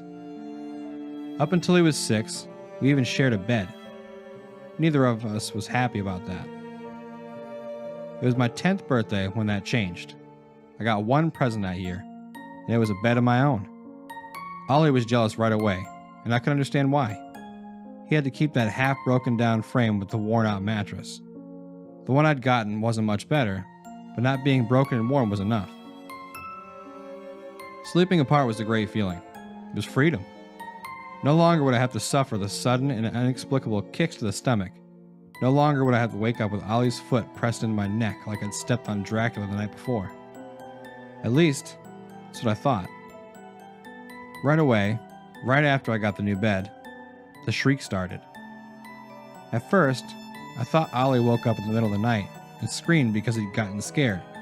Then, the sound echoed through the tiny room again, and I knew it wasn't a normal cry. The room was always black as pitch after sunset. The one window we had was pressed against a long leaf pine, and even the biggest, brightest moon cast no light inside. The shriek just about drove me crazy. Every night, probably at the same exact time, these sharp yelps would knock me right out of my dreams. It wasn't my mom or dad yelling either. I knew what that sounded like, believe me. Most worrying of all was the fact that I could never tell where it was coming from. It seemed completely random. One night, it'd come from somewhere near the closet. The next, it'd shoot out from a corner of the ceiling. Any hope I'd have of having my own space would get dashed every time as Ollie would silently slip into my bed with me, shaking like crazy. He'd clasp onto me and wouldn't let go until it was almost daybreak. Most times, I'd take his hand and tell him everything was going to be okay, that it'd be over by the morning. But I was never really sure. Over time, the shriek started changing. At first, it was only small degrees, but eventually, it took on the primal hooting sound of a primate calling out its fierce warning. I had to clasp pillows to my ears just to keep from going deaf. Mom and Dad never believed me or Ollie, basically because the thing, whatever it was, refused to make a peep when they were in the room. Apparently they couldn't even hear it through the walls, even though it was damn sure loud enough. The shriek just got worse and worse until I felt like I couldn't take it anymore. Me and Ollie were really doing bad in school, and we just had no energy at all. I could sleep more deeply with my head propped up and eyes open in the middle of class than in my own room at night. Then, thankfully, we moved out of the house, nearly a year later. I had contemplated all sorts of things, even a child's clumsy concept of suicide to get away from the horrific nightly noise. There was no problem in the next house. It was a nice, white cookie-cutter home on a dead-end street, and I welcomed the normalcy. What's more, when we moved in, there was a bunk bed waiting for me and Ollie. No more broken bed, no more second bed I ended up having to share anyway. The only problem was deciding who to get the top bunk. I told Ollie I deserved it, after all. I had gotten a new bed way back, and he ruined it by climbing it every night. What? He shook his head. I never did that. I had always wondered why the noise stopped the second I was sharing my bed. Now I had the answer.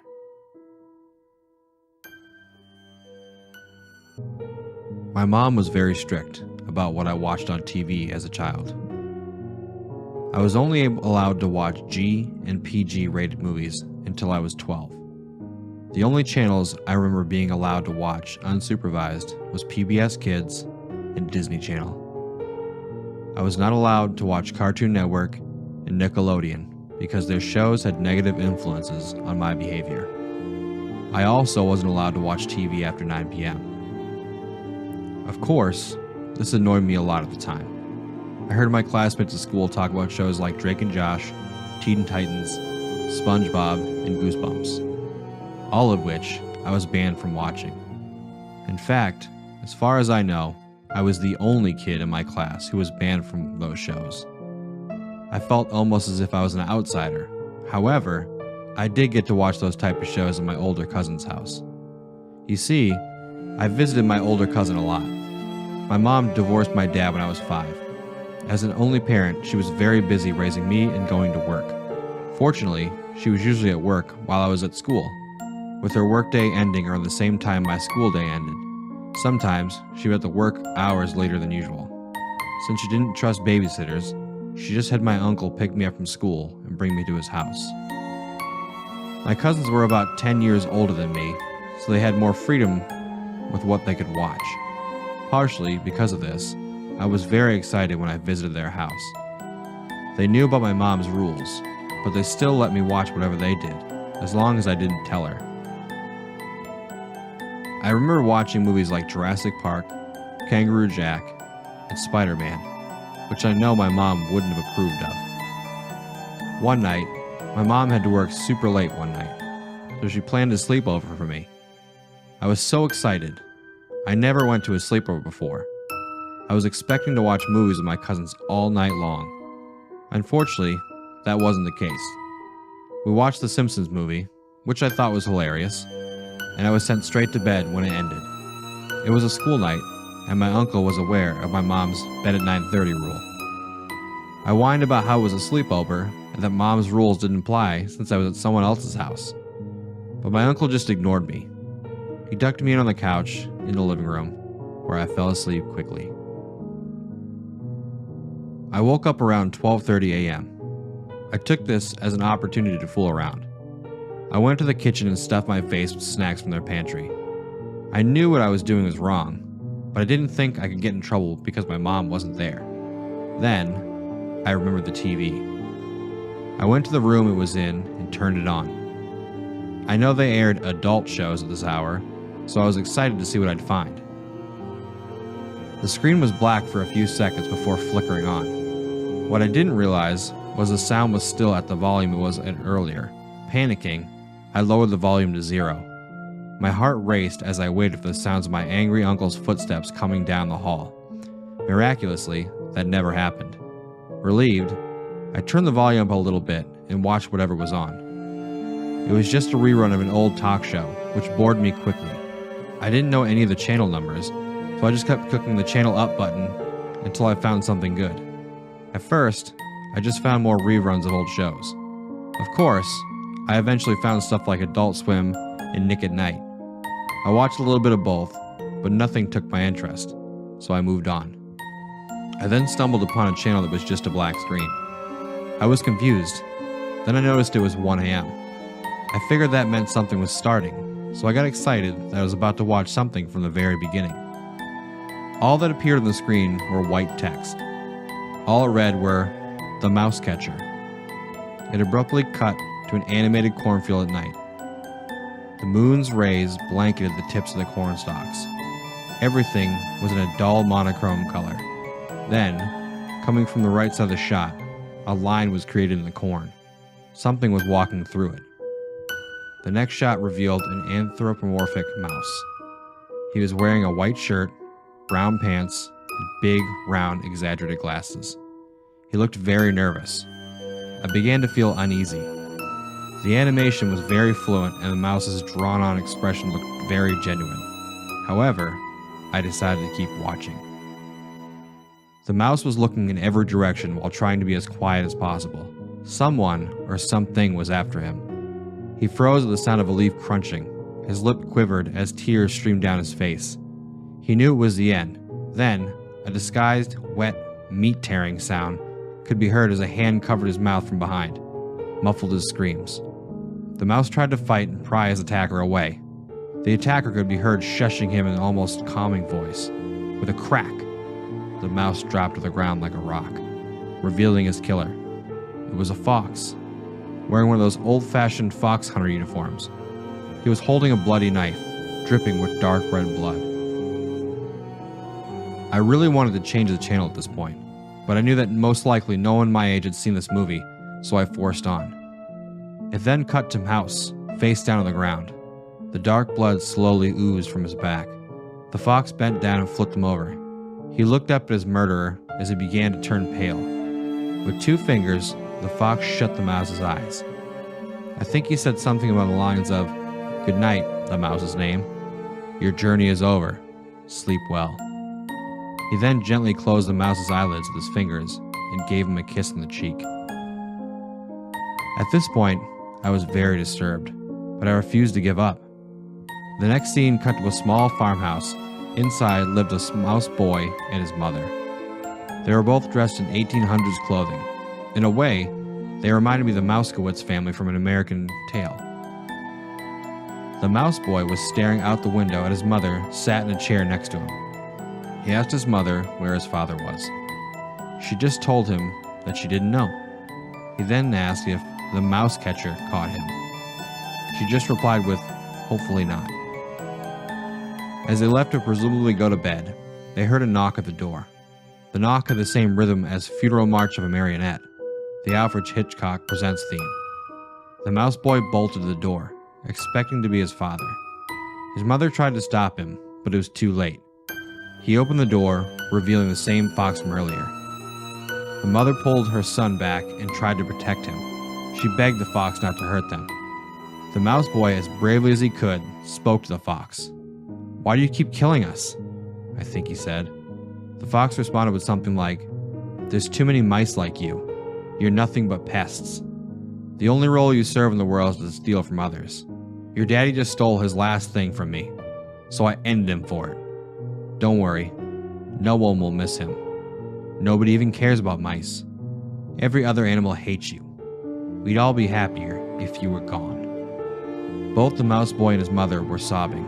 The fox just cackled before stating the father's bloodline must end. Without warning, he lunged forward and ripped the son away from his mother. She screamed and grabbed her son back, trying to save him. The young mouse let out genuine cries and screams as his mother and the fox had a tug-of-war with him. Eventually, the son slipped out of the fox's grip.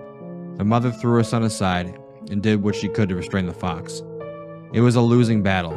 She screamed at her son, telling him to run, just as the fox overpowered her. At that point, I felt the movie getting too intense, so I turned the TV off.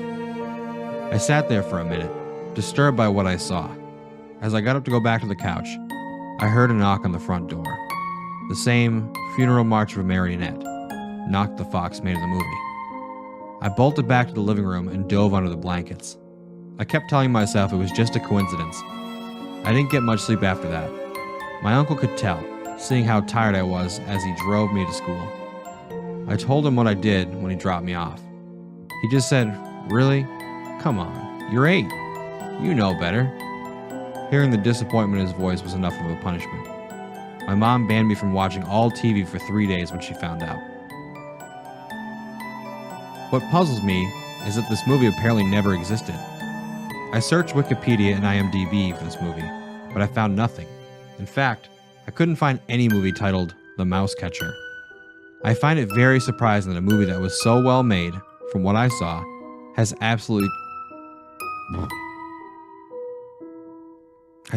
no traces of ever existing. I even searched eBay and Amazon for any DVD or VHS copies. Everyone I've told about this just says that I probably dreamed it, but I know I didn't. Anyway, here's what I know about this movie. It was titled The Mouse Catcher. It was animated. The animation was very fluent and detailed. It came out sometime before 2010. It was about a fox that kills mice. It is unknown who worked on the movie. It aired on an unknown channel at 1 a.m. on Pennsylvanian TV. I really hope to find this movie soon. It probably won't be as scary as it seemed at this time. At least, if I do find it, I just hope it makes whatever keeps knocking my front door in the middle of the night go away.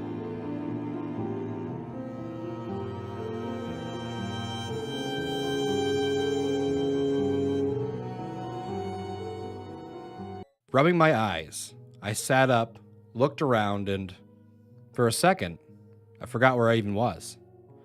I've just been evicted from my shit apartment. Great.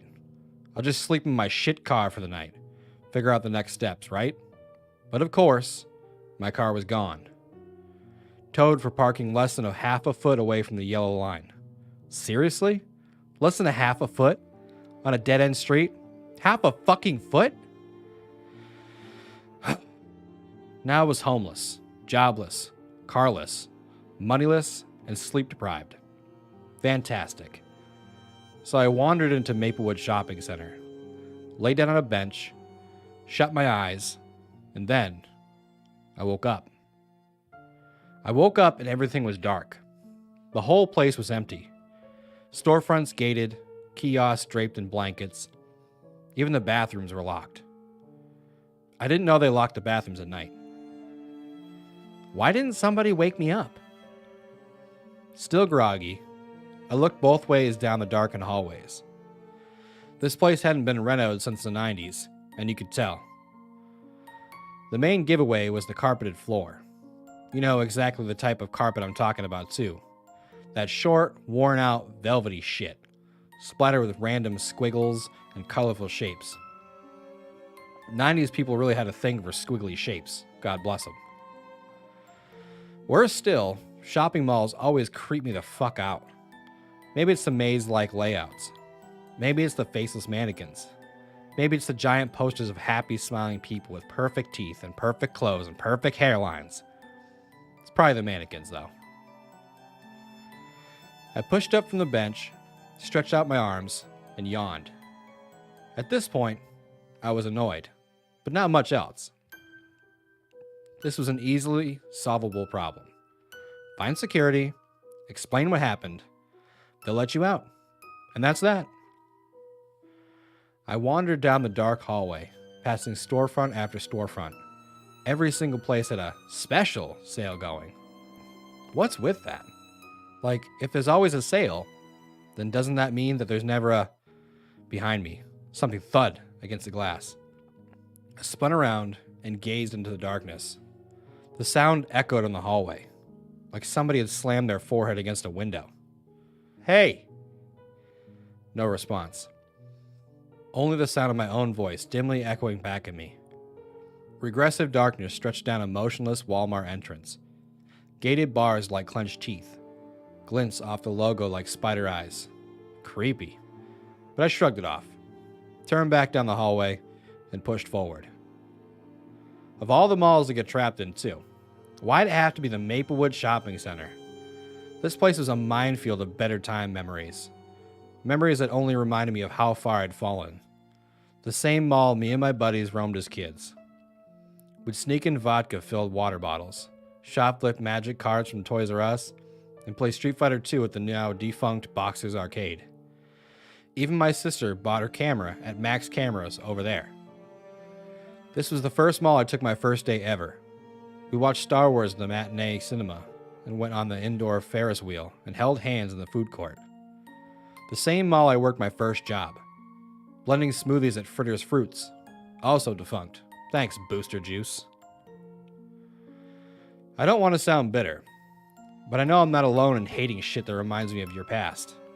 Especially when your past was infinitely better than your present. Sure, I wasn't the coolest kid in school, but I would have broke top 5. Easily. Just the fact that I have to tell you how cool I was proves how far I've fallen. I was Chuck fucking Bastion, and everyone called me Bastion. Even the teachers.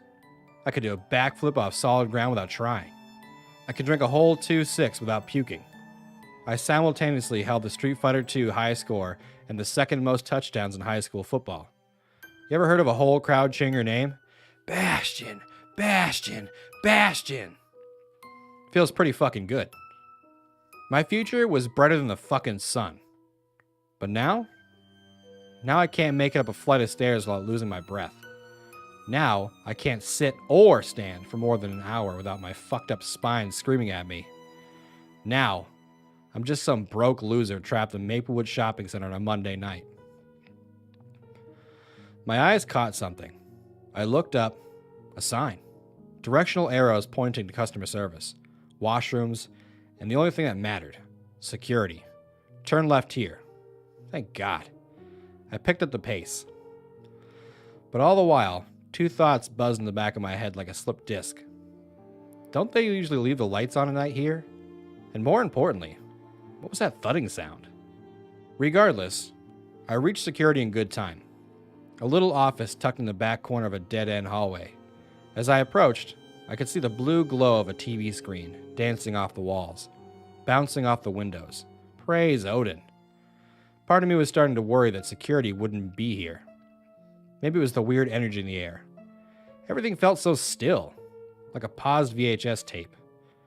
The fact many of you don't even know what a VH tape is, again, proves my irrelevance. I peered in through the shuttered windows. The office was barely bigger than a walk-in closet.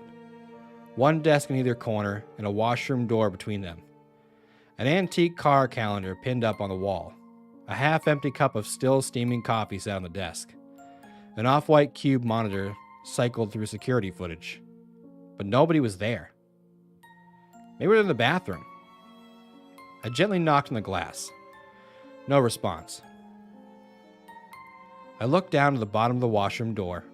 No light. Maybe they're on patrol? Either way, something felt off. I should just dip out through a fire escape. My eyes drifted to the computer screen. Black and white security footage still played out, switching through different cameras all around the mall. The water fountain by the food court, the Ferris wheel by the movie theater, the bench outside the Walmart. The bench I'd been sleeping on. But it wasn't empty. Now somebody was sitting on it. A dark and pixelated shadow, hunched over, elbows resting on their thighs. Maybe the footage was delayed?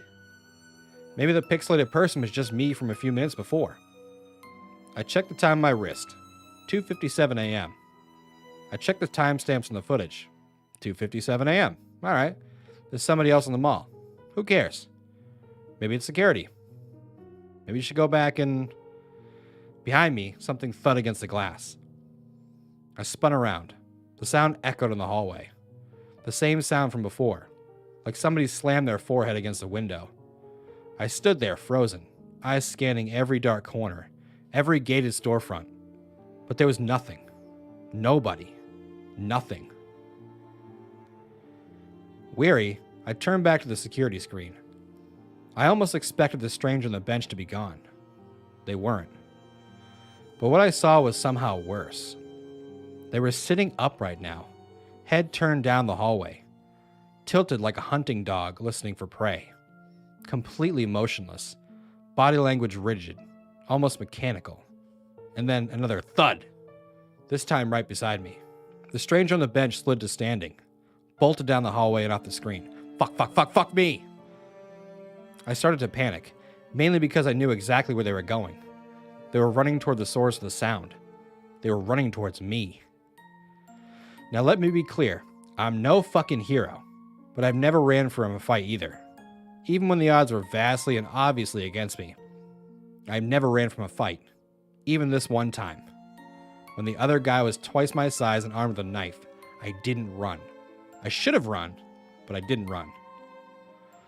All that being said, this was different. I didn't even know what I was up against. I didn't even know what this person wanted. All I knew was I felt like something truly incomprehensible and horrific was bolting through the mall, running towards me, hell-bent on only Jesus himself knew what. Eternal misery felt imminent. In the distance, shoes squeaked against tiled flooring, each step slamming louder and louder, closer and closer, each impact filled with unspeakable intent. My eyes shot around, desperately searching for a weapon, someplace to hide, anything. Bingo, a row of old arcade machines, lined up against the far wall. I knew from experience searching for fallen coins, the machines were always placed about a foot away from the wall. My feet carried me over before my brain even gave the order. All the while, the approaching stranger was getting closer and closer, about to round the corner, and I slipped behind the arcades. A little more cramped than I'd liked, but better than being out in the open, cornered at a dead-end hallway. I wedged myself further into hiding.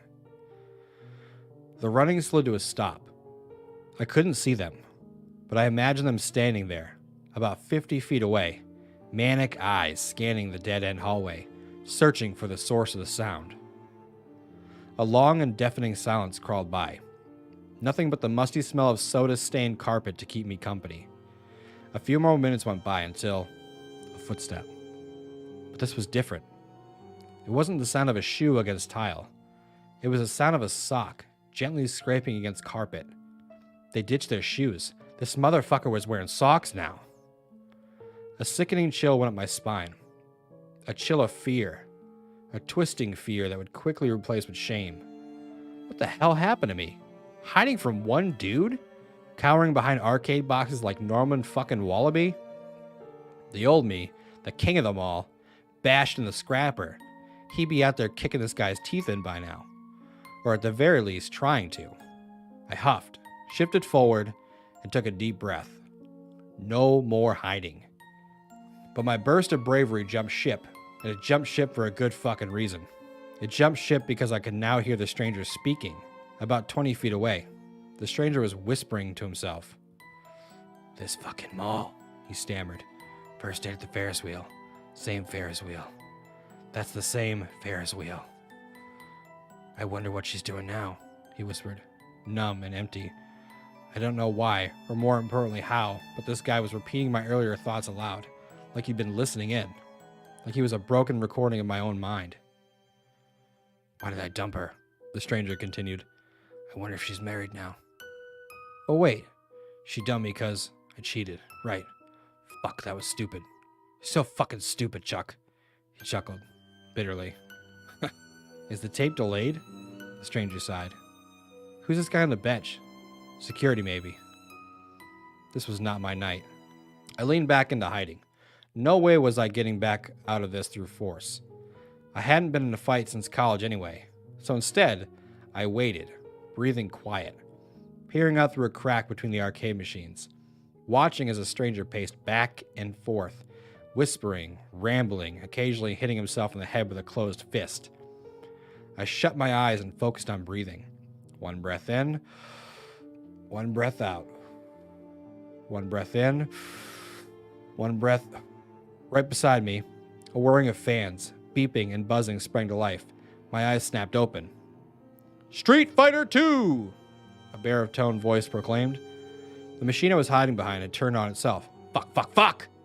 Insert coins!" The overzealous announcer insisted. "Insert coins!" I peered out through the crack. The stranger was looking towards me now, head tilted, again like a curious hunting dog. He took a step closer. Another step. The dancing glow of the arcade machine bounced off his face now. He was still too distant to see fully. But even from here, he looked ordinary.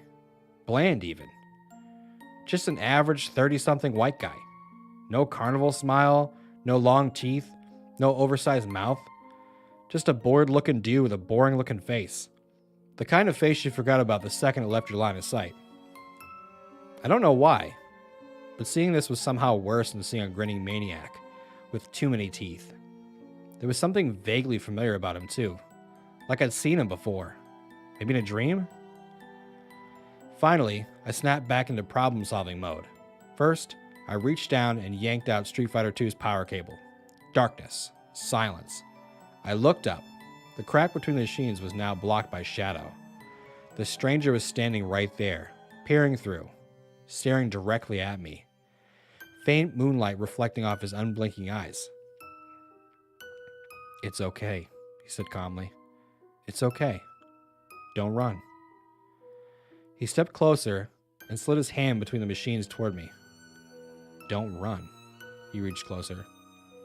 "Don't be a Norman Wallaby." His calm facade broke into laughter, like he just remembered the punchline of some ancient joke. A strange, stammering, forced laughter.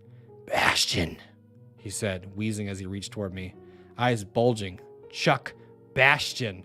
His laughter grew more hysterical with each passing second. "Chuck fucking Bastion," he howled. Hand mere inches from my face now, reaching, stretching, grabbing. Enough! I reached up, grabbed his forearm, and yanked him closer.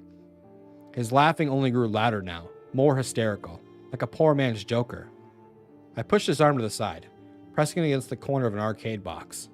His laughing turned slightly confused. I gripped my teeth, and with all my strength, all my weight, I lunged forward and his forearm snapped with a satisfying crack, like a tree branch breaking in the wind. But he didn't scream. He didn't cry. He just kept laughing, louder and louder. Manic howling. His voice seemed to reverberate from the walls now, from the air itself. Oh no, he wheezed, staggering back from the machine, gasping for breath between each burst of forced laughter. His snapped forearm was dangling uselessly beside him, but I didn't care about that. Now, he was right where I wanted him. He was in the fucking dead zone. I twisted sideways, pressed my back up against the wall and my feet up against the back of the Street Fighter 2. I pushed with all my strength, and the machine lurched forward, crashing on top of him with an echoing boom. I lunged over top and scrambled away, glancing back over my shoulder just before the rounding the corner. The stranger lay on the floor, both legs pinned between the arcade box, snapped arm flailing limply at his side. Somehow, he was laughing even harder now. Laughing so hard it looked like his eyes might burst right through the skull. Chuck fucking Bastion, he wheezed, head shaking with every syllable. But I was already gone, hauling ass, running faster than I ever run. Longdale's high game winning touchdown included. I skid around the next corner, and my eyes landed on a sign that read, Fire Escape. Joy, just in time, but he was somehow in hot pursuit once again. I had no clue how he was running with two mangled legs, but I didn't have time to think about it. Chuck, wait, he screamed, still barely able to get a word out between all the laughter. Chuck, I just want to talk. Chuck, come on, Chuck. I burst out through the doors into a maintenance hallway. Fuck, another concrete maze. 3 different paths. All the while, Laughing Boy was gaining on me. I glanced up. Fire escape. I beelined rightward down the hallway. Barely made it 20 feet when the doors behind me burst open. But wait, he gasped, sounding out of breath now. Please, wait, he said. Don't leave. He wasn't laughing now. He almost sounded scared. I sprinted down the long stretch of hallway. The exit felt impossibly far away, like the length of a football field. But I kept running, pushing harder, faster, tingling pain reverberating through every inch of my aging corpse. The stranger was getting closer with each pass. Bastion, Bastion, Bastion, he said, his voice building each time, his voice splitting into dozens. Hundreds of different voices, a growing audience, applause included. Bastion, Bastion, Bastion. But they weren't cheering my name, they were mocking it. Like patronizing bullies cheering the slowest kid in the race. Bastion, Bastion, Bastion. I only ran faster, the door pulling closer and closer all the while. Red exit sign like a beacon of desperate hope. Wait, Chuck, please, he whined, his voice back to the singular. Please, Chuck, don't leave me here. And now he was weeping and terrified. Chuck, please, he moaned, still somehow gaining on me, right on my heels until I burst out through the door, spun around and slammed my body against it, bracing for a struggle. But no struggle came. No banging on the door, no weeping, no laughing, only complete and utter silence. As if the second I stepped outside, the stranger ceased to exist. I waited there, bracing against the door for a good minute. But then another thought crept over me. Other exits. What if he was going to another exit? I set my ear against the cold metal door and listened. Muffled whispers. Fucking loser, fucking loser, fucking broke loser. You used to be a hero. You used to be a fucking hero. Now you're just an aging, homeless, fucking nobody. Fucking worthless. The stranger was back to whisper my own self-abusive thoughts aloud. Fuck this. I stepped carefully back from the door and crept away backward, bit by bit, eyes locked on the door all the while. I did this for about 20 feet. Then, I turned around and ran. Ran in a straight line down the cold winter streets of my childhood town. I ran past Greenridge Park, the same park Chris got into a fight with Jason back in freshman year. I ran past Amy's house on Baker Street, the same house we found her cat Marble under the couch nursing a fresh litter of kittens. I ran past Baker's View Hospital, the same hospital my grandmother died in her sleep while I slept in a chair in the corner of the room. I kept running, breathing fog, lungs burning, a run that turned into a jog that turned into a walk that turned into a trudge. But I just kept going, exhausted, dragging my feet, getting as much distance between me and that mall as humanly possible, and that was it. Disappointing, I know. But don't worry, it gets even more disappointing. I never went back. I never investigated. Honestly, I don't even care about what happened. I'm perfectly content not knowing. I never found a psychic priest or someone who explained what went down and what I need to do to defeat it. I never found an old book in a dusty library telling me the stranger was a demon from the seventh circle of Hades, intent on devouring my soul or something. None of that shit. Just a weird, traumatizing encounter with God knows what. Unexplained, meaningless. It's been 3 years since that night in the mall, and I'm still getting over it. something tells me it's not the last time I'll encounter that mind-reading lunatic. But who knows? Either way, I'm just glad I'm free. Am I alive? Thanks for asking. I'd like to say I turned myself around, but I didn't. I mean, sure, my life's a little less shit than it was 3 years back. I'm living with my sister in Tulsa now. I got a part-time gig selling used phones. But everything's still shit. Especially compared to my peak. I guess we all peak at some point, right? Everybody hits the best day they'll ever have. And then it's all downhill from there till deathbed. I think my peak was in high school. Scoring the game-winning touchdown against Longdale High. Your peak might be today, tomorrow, 5 years from now, 5 years back. That's it. Everybody peaks. That's all. There's a lesson, I guess. Maybe. Fuck. That's probably not a good thing to believe, even if it's true. Either way, I'm not the guy you should be getting life advice from. Anyway, since you made it to the end, I'll let you in on the moral of the story. Don't get locked in the Maplewood Shopping Center after dark. Oh man, I love Poltergeist stories. He did the man in my basement gets one step closer every week story, though it's like 3 hours long. It's insane. I like that this guy how do I put it? He talks a lot like I do. I swear a lot. Like I try not to swear too much in these stories, but it felt really good to swear like this guy. And he seems to have a similar personality as I do. You know, he's just crabby all the time, kind of shitty all the time, just in a bad mood in general. And I also like how it ended the way it ended. It's like, oh yeah, my life is still a pile of shit. And it's all shitty. It's not good. It's not good for anybody. I loved it. Oh man. But yeah, I want to take a moment to thank the author Poltergeist. If you do want to check out more of his stories, which you should because they're really good, he's trying to do this like whole Poltergeist universe thing, which is really neat. I'll put the link to his subreddit down in the description. Yeah, it's stories like his and other authors that make it really fun to create this show for you guys. And I'd honestly like to thank you. Yeah. You, the person listening to this story right now. I really appreciate that you took the time out of your day to sit and listen to my goofy voice tell these stories. If you enjoyed the story, there's a back catalog of other stories. They're not as personality filled as this one. I don't know why. I'm trying something different this time. But yeah, again, I really appreciate that you took the time out of your day. And make sure you tune in next week for more spine-chilling stories.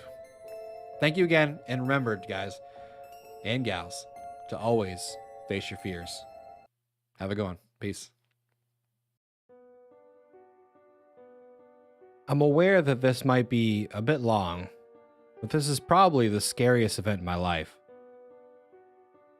When I was 9 years old, I lived in Mexico. And let's just say that it wasn't a particularly peaceful year when it came to crime. At that point, I was living with my mom in my childhood home in the mountains near a forest, which, full disclosure, I absolutely loved my home, since I was a big fan of the nature. One night I woke up from an absolutely horrible dream, and quickly made my way to my mom's room to wake her up because I was so panicked. After I stopped crying, I got into bed with her, and as we were falling asleep, I told her that I didn't want to live in that house anymore. And all my mom said was, "I promise this is the last night you have to sleep in this house." And that was a haunting promise that was kept. We were woken up while it was still dark by my dog barking nonstop outside. My mom got out of bed, grumbling about him being so loud that early, and made her way to the front door that led to the front garden where my dog was yapping away. We had an alarm system on the doors and windows, so I just heard my mom deactivate it in order to check on what was going on with my dog. I was still laying in bed because I was cold, and it was still too early to get out of bed when I suddenly heard my mom scream, which caused me to stand up and call for her.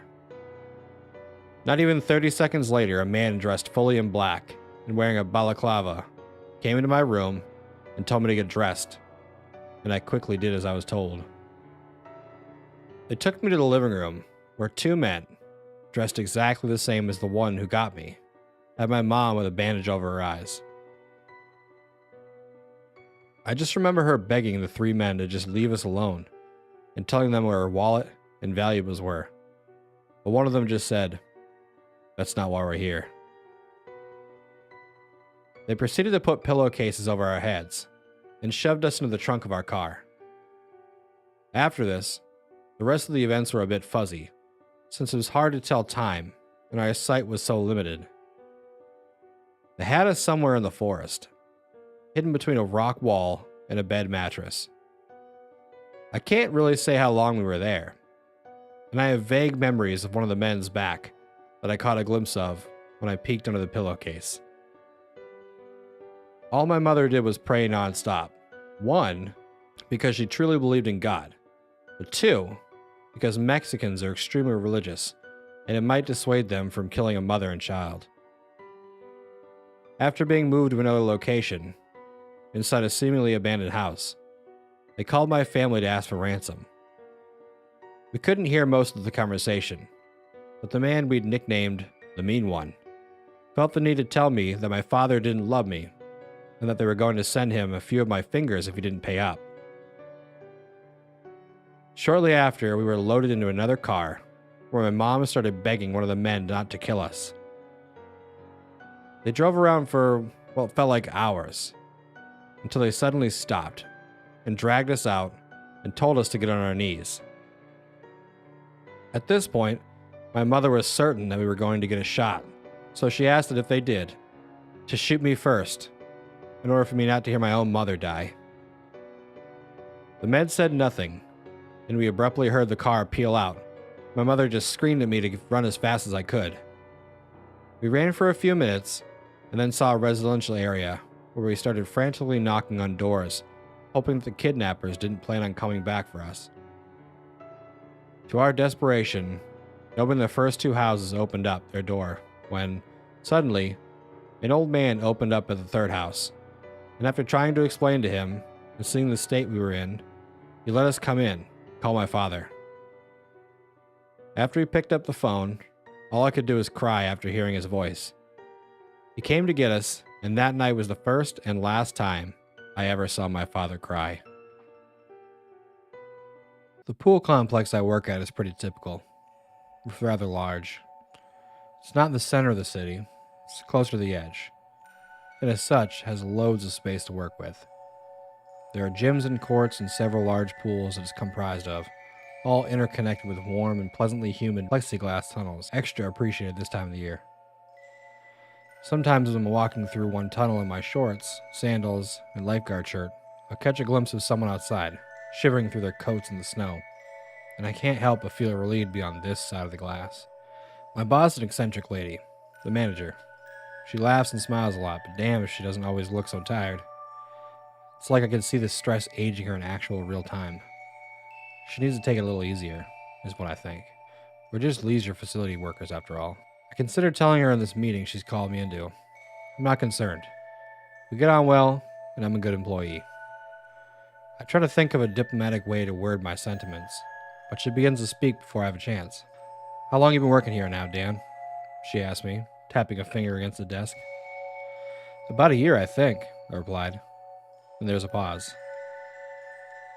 I can't quite put my finger on it, but something suddenly changes. The atmosphere becomes a little more strained, a little more tense. I shift uncomfortably.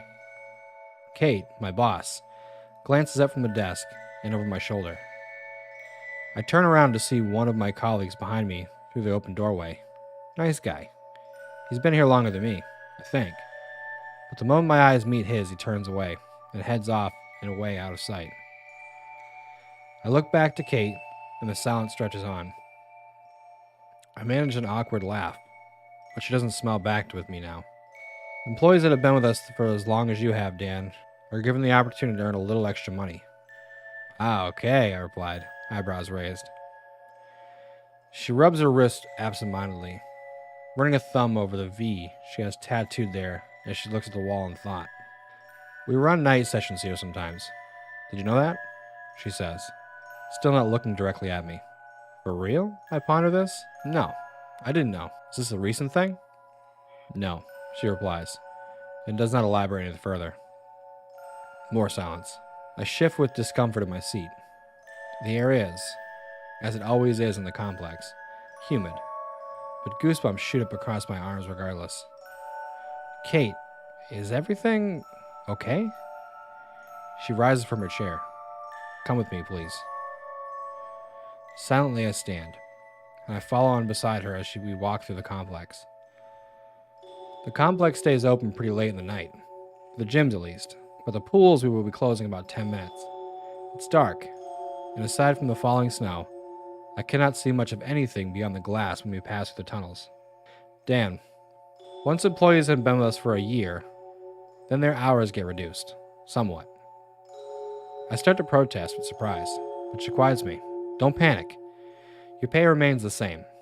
It goes up, actually. But once a week, we'll need you to spend a few hours in the night pool. I try to process this. A few hours at night? Why haven't I heard about this? As I said, it's just once a week. She leads me down corridor after corridor, through a set of locker rooms, and past our least popular pool. Nothing wrong with the pool itself. It's just an unusual shape, and a little further out of the way than the other three. Kate leads me through one of the doors at the back, past steaming pipes and whirring filters. Round a corner we go, beneath a blinking emergency exit sign, and I find myself starting to get a little anxious. My gut is telling me something, but I don't know how to respond. So this is the way to the night pool then, I ask. That's right, she says quietly. A pool that I didn't know about until just now, for a session I didn't even know existed. Kate said nothing. And we find ourselves at the top of a tiled staircase, one that leads down and down into the humid gloom. Kate wavers on the top step. She grips tight to the metal rail. Then, with a slow sigh, she descends, and against my better judgment, I follow. Down, into the dark. Kate's sandals clack against the tile as we go down, and mine echo softly behind as I follow. This is pretty creepy, you know, I say with a weak chuckle, but again I receive no reply. My breathing becomes shallow. Kate, I say, to nothing. God damn it, Kate! I'm sorry about this, Dan, she mutters. I'm sorry, all right? But this is what we need from you. And we arrive at last at the base of the stairs before an open, tiled archway in the wall. The world beyond is red, low, gloomy red, as the room is awash in nothing but red light. Jesus, I murmured in disbelief, stepping forwards, and together with Kate, we head through into the secretive underground pool. A deep, soft humming sound rumbles overhead through the pipework. Water drips from somewhere unseen. I look around and try to take it all in. There stands a lone lifeguard chair by the edge of the pool. There are some lockers against one wall. And as for the pool itself, the pool is rectangular, as one would expect, and the water is dark, black, almost in this light. But the most curious part are the 7 rivers. The pool, despite at its core looking much the same as any other, has 7 off-shooting waterways. They stretch off and away through gaps in the tiled walls, through watery tunnels leading away into the dark. Kate, come on. What is this place? She grabs me suddenly by the shoulders and I swear in alarm, heart pounding in fear. Dan, she says, her eyes staring desperately into mine. Just do your job. Just for 2 hours. Just sit in that chair and do your job. You must. You hear me? You must. And she speaks with such cold conviction, such force of will that I cannot help but be swayed, to believe in what she is saying. So I just sit there and what? And do your job, she says again, releasing me. She's shaking. 2 hours tonight. Then next week I'll need to do 2 more. You'll have greater flexibility with your daytime hours, and you won't need to come in quite so much either. Thank you. I'll be upstairs if you need me. Wait, that's it? You want me down here right now? Alone? Kate looks away and wipes her eyes. She starts to walk back to the arch. Kate, wait! Is this a joke? A prank? She shoots a look back at me over her shoulder. Her expression makes it very clear that this is not a joke. 2 hours, Dan, she says, as the pipes hiss and the filter hungrily gurgles in the gloom. Just 2 hours. Then I'll see you upstairs, and you can go home. And with that, she departs, leaving me alone with the underground pool bathed in red. I stand there for a minute, just gobsmacked, unsure what to do. This is insane. This creepy-ass pool, all empty and alone down here in the darkness. I look around once again, at the 7 tunnels. Where the fuck do these even lead? I wonder aloud.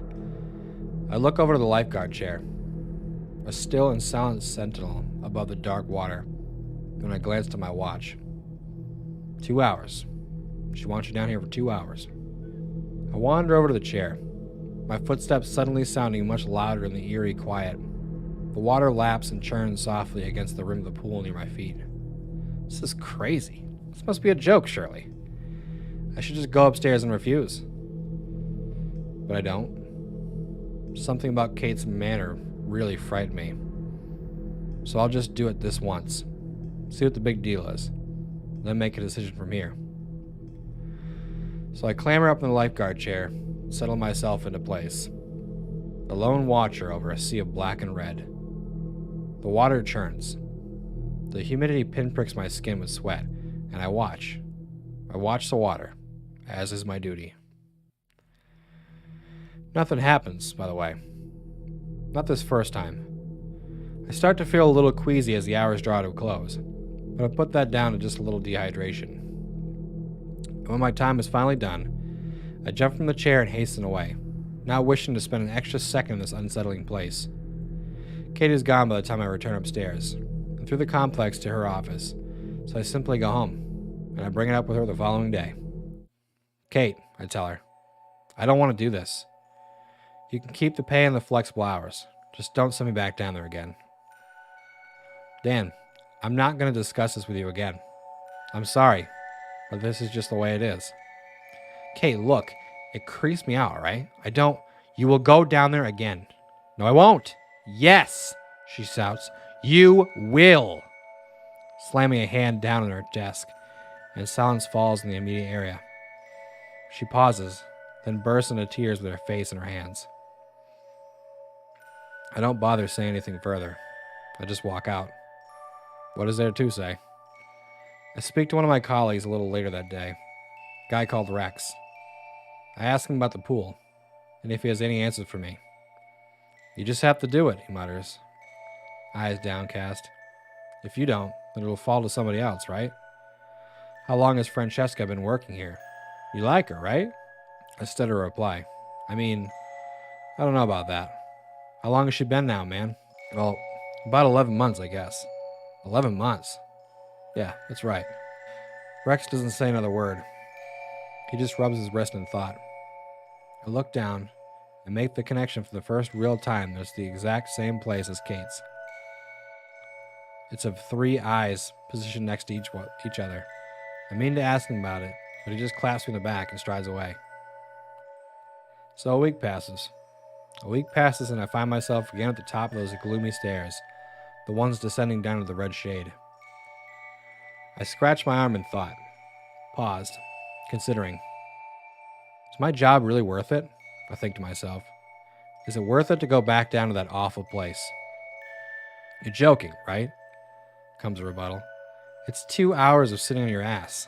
2 hours and you get to keep one of the best jobs you've ever had. You like it here. You've just been given a raise. It's 2 hours in a red room. Man up. Get the fuck down. Fine, I think to myself, steadily descending the tiled stairs. There's something else going on here. Something that's not right. And I'll find out what it is. Kate barely looks me in the eye these days. Something's seriously up with her. It's scaring me.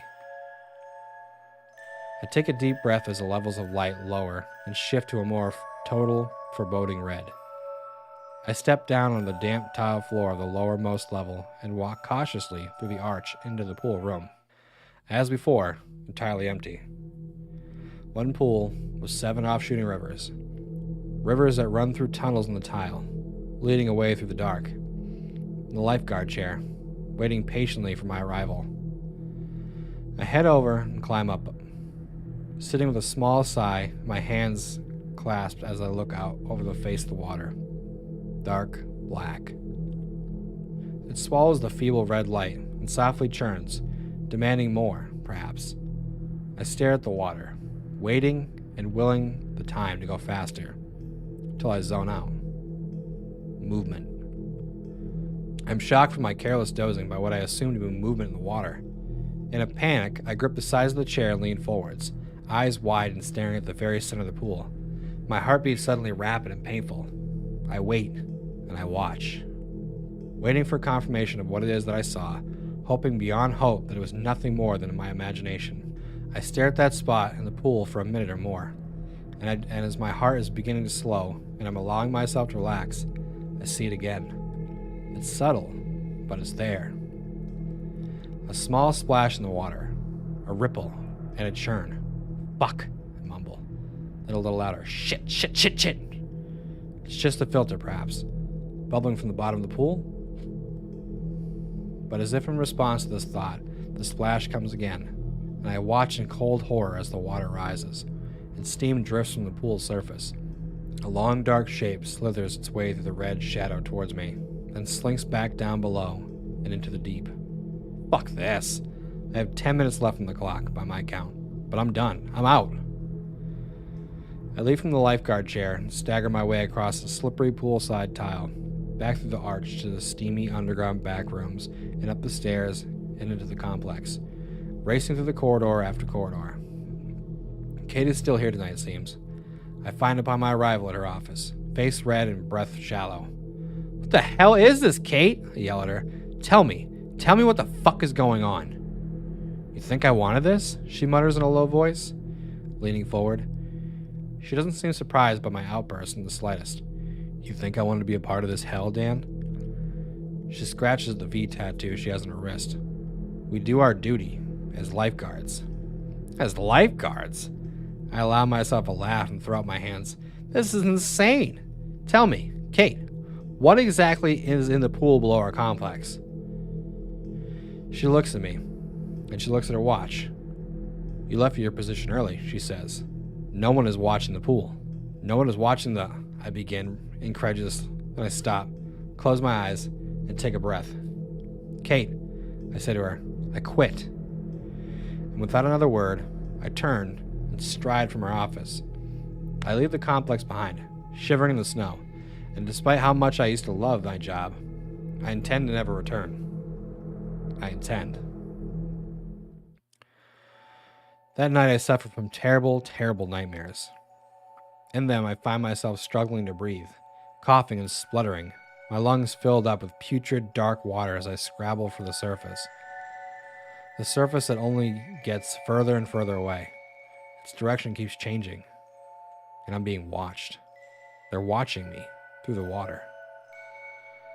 I lose my count of how many times I awake during the night, and by 5 a.m., I'm too terrified to return to sleep.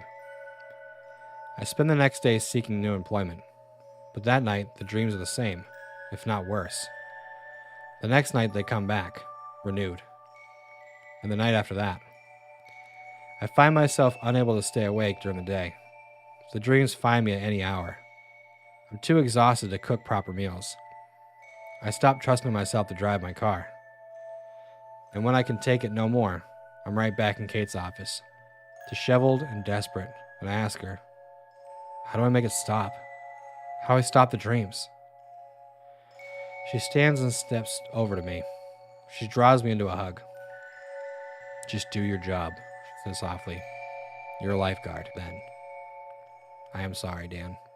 I'm so sorry. There's no other way. So I return to my job. Once a week I do my shift in that awful, monstrous subterranean pool. Sometimes the water remains still. Sometimes the nights are entirely uneventful. and sometimes I see shapes slithering around in the darkness, disrupting the pool's surface. And my greatest fear remains that one day, one of the things in the water is going to clamber up onto the tile, and I will not be able to summon the Constitution to escape. The nightmares only come the night before my shift these days, and they're not as intense. But I can handle that. I can deal with it.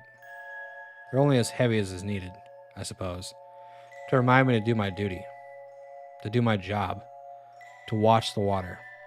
Week after week, my duty goes on. How long do I have to do this? I ask Kate. I ask Rex. I ask the others who have been here longer than myself. But none of them give an answer.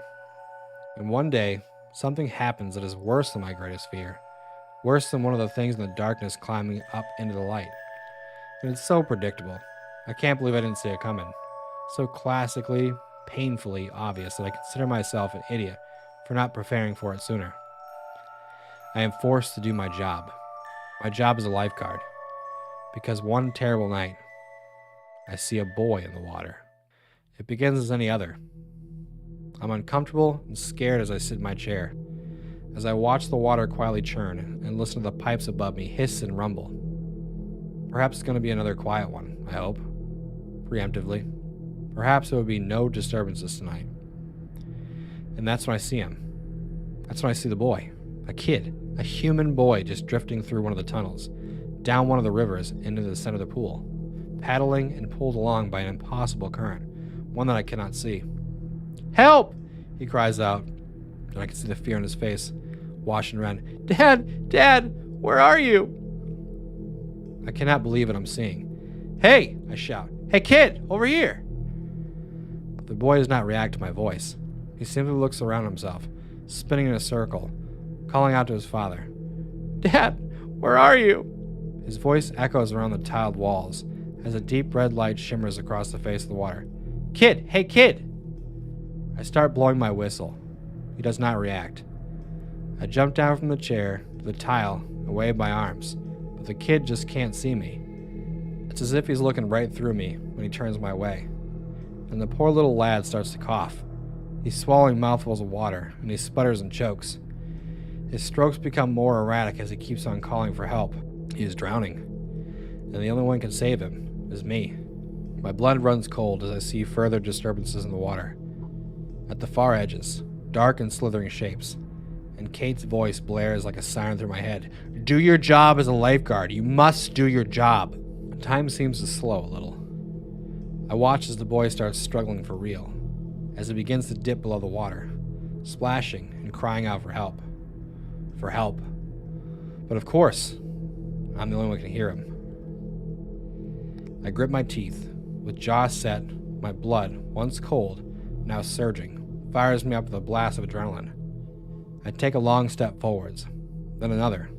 It feels slow, but I'm moving fast. I can tell. I follow procedure without even realizing. 3 quick blasts of the whistle, and I shot myself forward from the edge of the pool. I'm diving forwards, leaping from the edge and out towards the darkness of the unknown. The boy is a few feet ahead. He draws closer and closer, and I hit the water with a great splash, and a rush of bubbles burst up past my ears. For a moment, trapped in time, I am adrift in the void, lost and alone in the watery darkness. The pool is impossibly, unfathomably deep. I cannot see the bottom. Something massive and slow lurks far below me, a shadowed thing that writhes with motions like the waves of a dark sea against the bitter shore. And I know that whatever it is can see me. All around the water, the slithery shapes draw closer. Time returns to its regular speed as I burst up for air and power through the darkness towards my target, towards the boy, lost, alone, and in need of help. "I've got you!" I sputtered as I shake off the void and grab him beneath the arms. Immediately turning, I power my way towards the edge of the boy, trembling and shaking behind me, arms and legs pumping as fast as I'm able, though I cannot lose that terrible feeling of being flanked by the things in the water, getting closer and closer, closer and closer. I do not know what would happen if they were to reach me, but they do not. Not today, at least. I reach the edge, and with a roar of strength, I bring round the boy, and holding him to my chest, I clamber, clumsily, up and onto the side. I roll away from the edge of the pool, still clutching him as I try to put as much distance between us and the water as I'm able to. Shooting a look back reveals those menacing dark shapes slink quietly back into the depths, and I come to an exhausting halt, looking down at the boy and moving to help him sit up as I catch my breath. But there is no boy. Not anymore. Just a boy-sized shape, comprised entirely of water.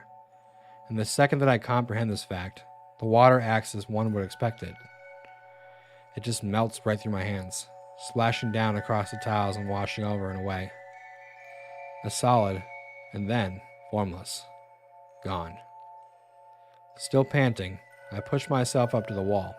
I rest myself against it, soaked, and I just sit there for a while, processing, trying to think, to put it all together, and failing. Feeling a subtle itch on my wrist, I look down, and there, forming before my eyes beneath the pool's red glow, is an eye. A thin, dark eye. It looks just like a tattoo. What does it mean? I ask Kate upon the completion of my shift. I stand before her, bedraggled and afraid of the complex entrance. I had to rush out to catch her before she left. The snow barrels down and the Arctic wind burns my wet skin, but I don't care. Not in this moment. The lights of the complex doors behind me send my shadow out long across the snow and illuminate Kate's face and shine in her eyes. Eyes that look sadly back into mine. The wind sends the tails of her coat billowing out at the side. What does it mean? I shout above the gale, showing her my wrist, and she draws down her sleeve to reveal her own. The V. 7 souls, she whispers, in a voice I can barely hear. 7 rivers, 7 tunnels, and 7 souls to be saved, and then we can be free. I don't understand, Kate, please. 7 souls, Daniel, she says as she looks back up at me, in a voice rich with sorrow, with apology, with warning, and with hope. Save 7 souls and your duty is done. We are the sentinels, and the lives are ours to guard. And without another word, she turns and walks away into the storm.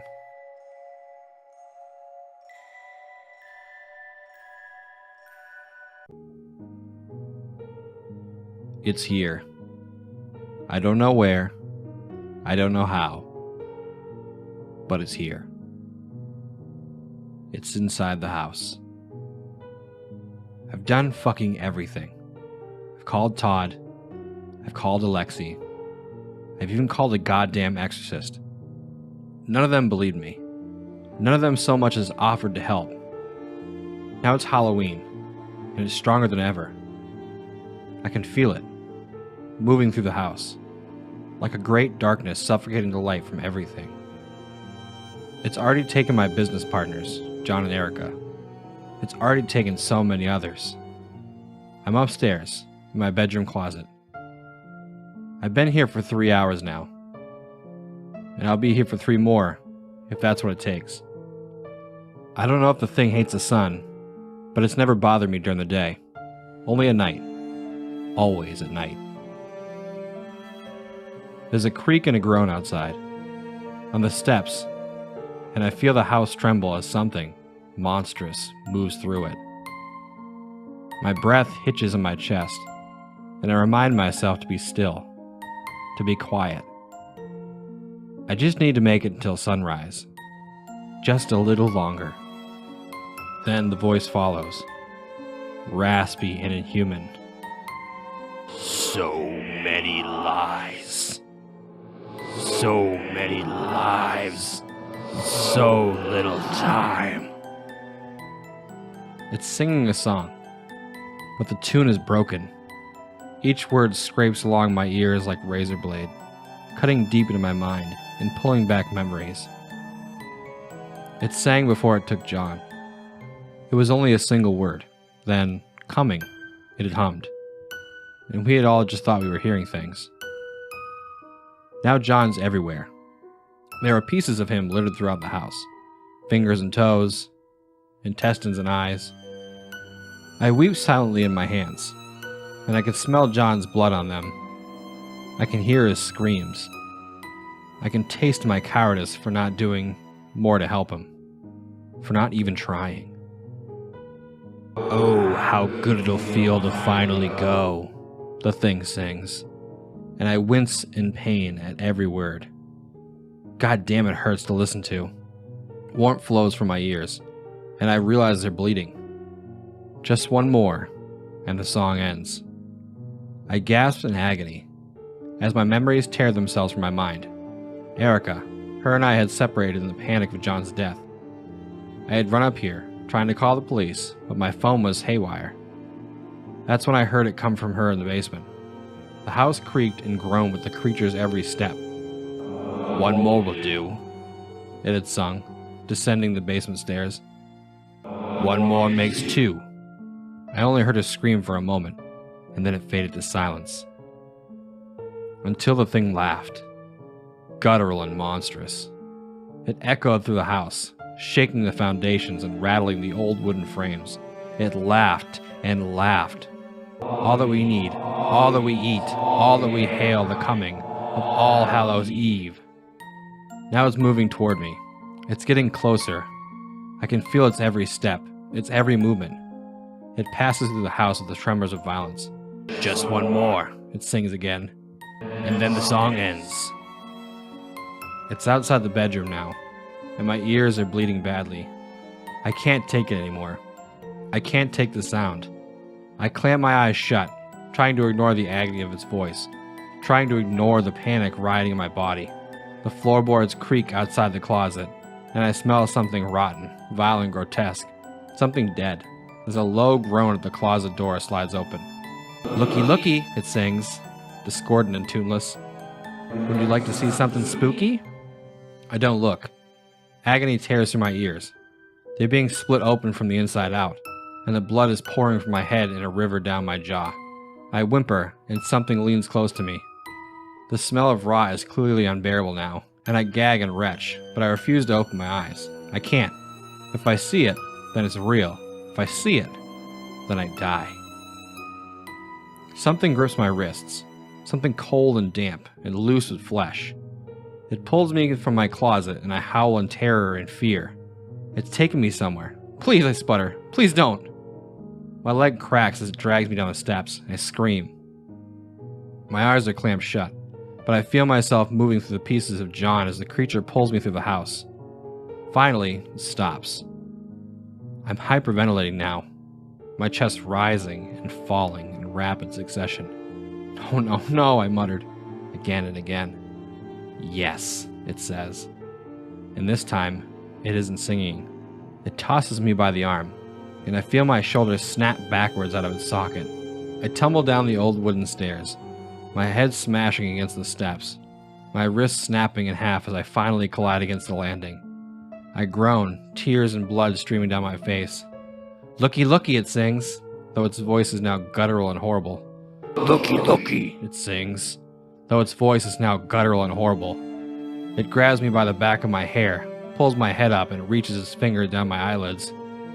Would you like to see something spooky? It pulls them open, and I see our studio. Our camera's pointing toward the cages, 10 of them, each filled with pieces of the children, each a tapestry. The light in the basement is dim, but I can see Sally's witch hat, still tied to her head. I can see Michael's werewolf paw, still in his dismembered hand. I lick my lips. There, in the back is Yonda's Cinderella costume. The glass slipper is still upon her feet. The thing throws me forward, and I crash against the steel bars of the cage. When I look up in a daze, I see Erica's corpse. My dear filmmaker, mutilated and cut into pieces. Her eyes are missing, and her hand is stuffed halfway down her throat. I lean forward and vomit, only then realizing that I'm lying in a pool of her blood. So many lies, so many lives, in so little time, The creature sings. I hear the click of a button being pressed, and see a red light hovering in the darkness. The camera is recording. Looky, looky. Please, I rasp. The house creaks and groans as it steps forward, and my body scrambles backwards on its own accord. Wouldn't you like to see something spooky? At first, I thought I had kept hitting the trunk button on my keys. You know, the lock, unlock, pop trunk, or start your car buttons that usually come with your set of keys. I always threw my keys on the kitchen table and thought it kept hitting the button upon impact. Seemed plausible in my opinion. I wasn't always the most careful person in the world. It started one day when I started my car to go to work. Trunk ajar appeared on my dashboard. I rolled my eyes just at the sheer thought that I had to get out in the freezing cold again to close my trunk. I didn't even bother to open it. It was open only slightly, barely at all, so I just pushed it shut. I thought nothing of it for the rest of the day. This started on a Monday. I had a very strict work schedule and was off every Tuesday and Wednesday. I work long hours, so I try to make the most of my days off. I like to stay at home and mainly just relax. I don't go anywhere usually unless I have to.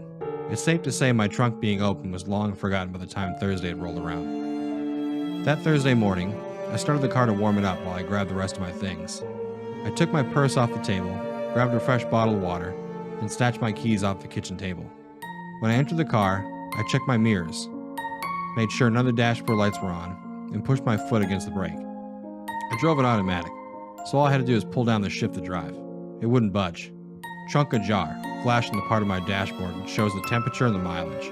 Annoyed, I stepped out to close my trunk. It was only slightly open, so I pushed it shut once more. It wasn't until I got back into the car that I remembered the same thing had happened just 2 days ago. I still chalked it to my clumsy habit. I admit, it was the first time I thought that something weird might have been going on.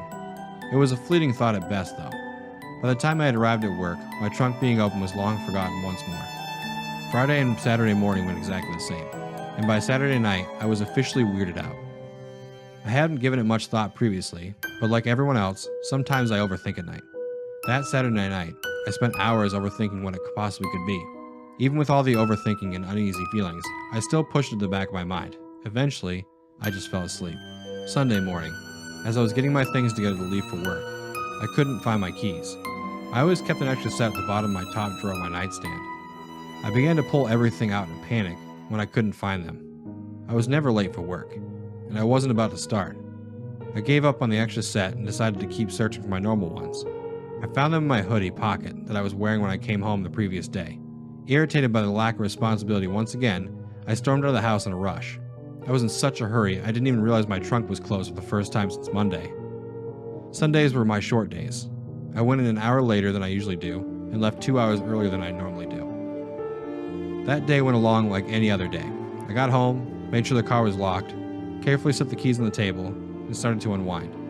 I turned on the TV and fell asleep on the couch.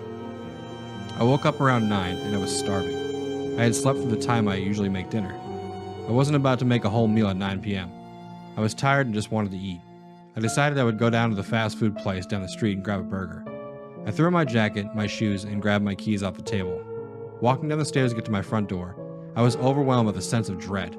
I stopped at my front door. I just realized I hadn't gone out at night at all since my trunk started randomly opening. I hadn't even opened my trunk. I just kept pushing it down and shut it every morning. My thoughts started to race. I suppose the darkness made everything seem more grim. I didn't think anything sinister was happening up until that moment. They say you should always listen to your gut. I'm glad I did. I walked out to my car, but this time, I checked the trunk first. It was slightly open. I turned on the flash on my phone, stood back, and whipped my trunk open. My trunk looked small from the first glance, but went back really far. You had to bend down to see it fully. I pointed my phone at my trunk. It looked empty. I bent down to look inside, but was caught off guard by a slight glare. I looked over and saw a lens. I pointed my phone light at it and realized it was a video camera. Beside it was my extra set of keys. I pulled them out and set them on top of my car. I didn't even check the rest of my trunk. I shut it, locked my car, and went back inside with the camera and my keys. The video camera was dead, but it had an SD card. I pulled it out and put it in my laptop. My screen soon was littered with pictures. There were pictures of me. There were hundreds of photos of me, showering, eating, watching TV, sleeping in bed. Some pictures were innocent, but most of them were inappropriate. Pictures that should have never been taken. Moments that were meant to be private. I became physically ill. Someone had been stalking me, and the dates in the pictures went back months. I called the police and showed them everything. They took the SD card and did a thorough search of my home. When they searched my car, is when it all came together. Someone had cut a hole in the back of my trunk and was living inside of the back seats. They also found he had set up little cameras around my house. He had been stalking me for months. but I never realized until he started setting up cameras. He had taken my spare set of keys, and this had started, which is how he got in and out. He was meticulous and precise, I guess. They even found a detailed plan. The cameras were his last move. His ultimate goal was to kidnap me one day on my way to work. He planned on cutting his way through the interior and taking me hostage. I don't like to think what he planned to do after. It makes me sick to this day, and it doesn't take a wild imagination to know what he planned on doing. Leaving the trunk open was an accident. He started to become sloppy when setting up the cameras. He left the trunk and would hide behind my house until I left. Then, he went inside and started setting up cameras, making sure to leave before I arrived. He ended up leaving the trunk open, probably thinking he closed it quietly. If he would have made sure it was shut, he would have gotten away with everything. They say he fled once I found the cameras. He must have been close by because the trunk was open when I went outside. If I would have waited a few days longer, I wouldn't be here today. I impounded my car and moved across the country. I changed my name and started a new life. Some people who knew me before this happened say I overreacted by going as far as changing my name. I disagree. Someone was smart enough to stalk me every day for months without my knowledge inside of my home. Someone was smart enough to survive inside my car without raising any sort of suspicion. If someone was smart enough to do that, I have to be smarter. I have to be one step ahead until they find him. I will continue to live the lifestyle I have been. I will keep my new name. I will keep this new job. I will continue to overreact. I sometimes wonder what would have happened if I would have checked my trunk earlier. Honestly though, maybe things could have been avoided if I would just regularly lock my front door.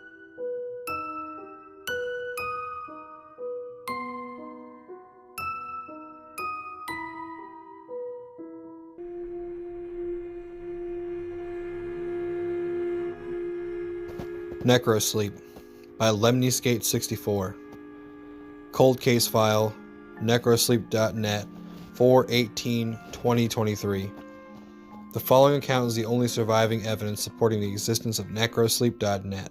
The blog data was downloaded by a concerned reader just before it vanished from the internet in 2014. The data was not recovered until 9 years passed.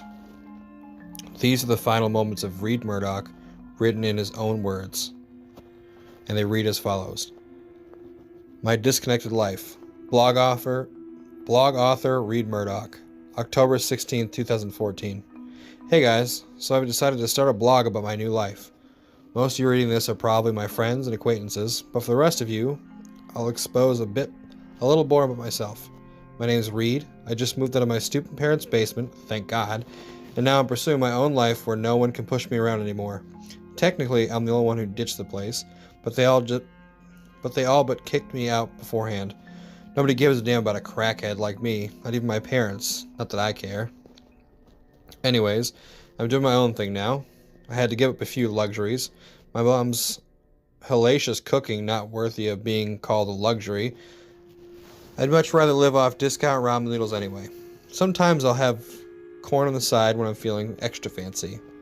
Speaking of fancy, I'll admit my apartment is anything but. It's the cheapest one I can find, in fact. I find the saying, you get what you pay for, to be especially true when I'm trying to sleep to the lulling sound of what I can only guess is the old lady getting mugged in the dark alleyway next door. My ghetto sanctuary consists of one living room, a kitchenette, a bathroom, and a closet. The walls are practically made of cardboard, and the carpet is stained with God knows what. But it's good enough for me. Living with me is my poor excuse for a cat named Twig. She's one of those weird hairless breeds, and in turn, a real conversation piece. I'm often asked why the cat turned inside out, or if she was the victim of some perverse taxidermy project gone wrong. As shoddy as my life seems, living on the cheap has its benefits. Most cost of living is next to nothing, so I can make enough money to survive by doing odd jobs on the internet without ever leaving the house. I spend half of the month writing bogus reviews for products I've never used and filling out surveys on political issues I know nothing about. Then spend the other half surfing the web and watching pirated Return of the X-Files. Pirated reruns of the X-Files, sorry. I don't even have to pay for internet services thanks to my neighbor's complete failure to secure their Wi-Fi hotspot. I bet their data overages are through the roof now. Oh well, not my problem. I'll be updating this blog every day or two if I'm up to anything interesting. Thanks for reading this boring crap. Hopefully my life will get a little more exciting in the days to come. Read. October 18th, 2014.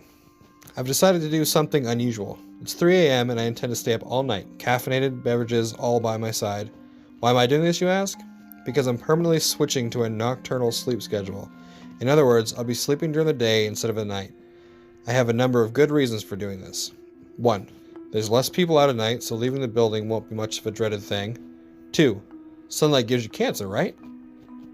3. Screw social norms. 4.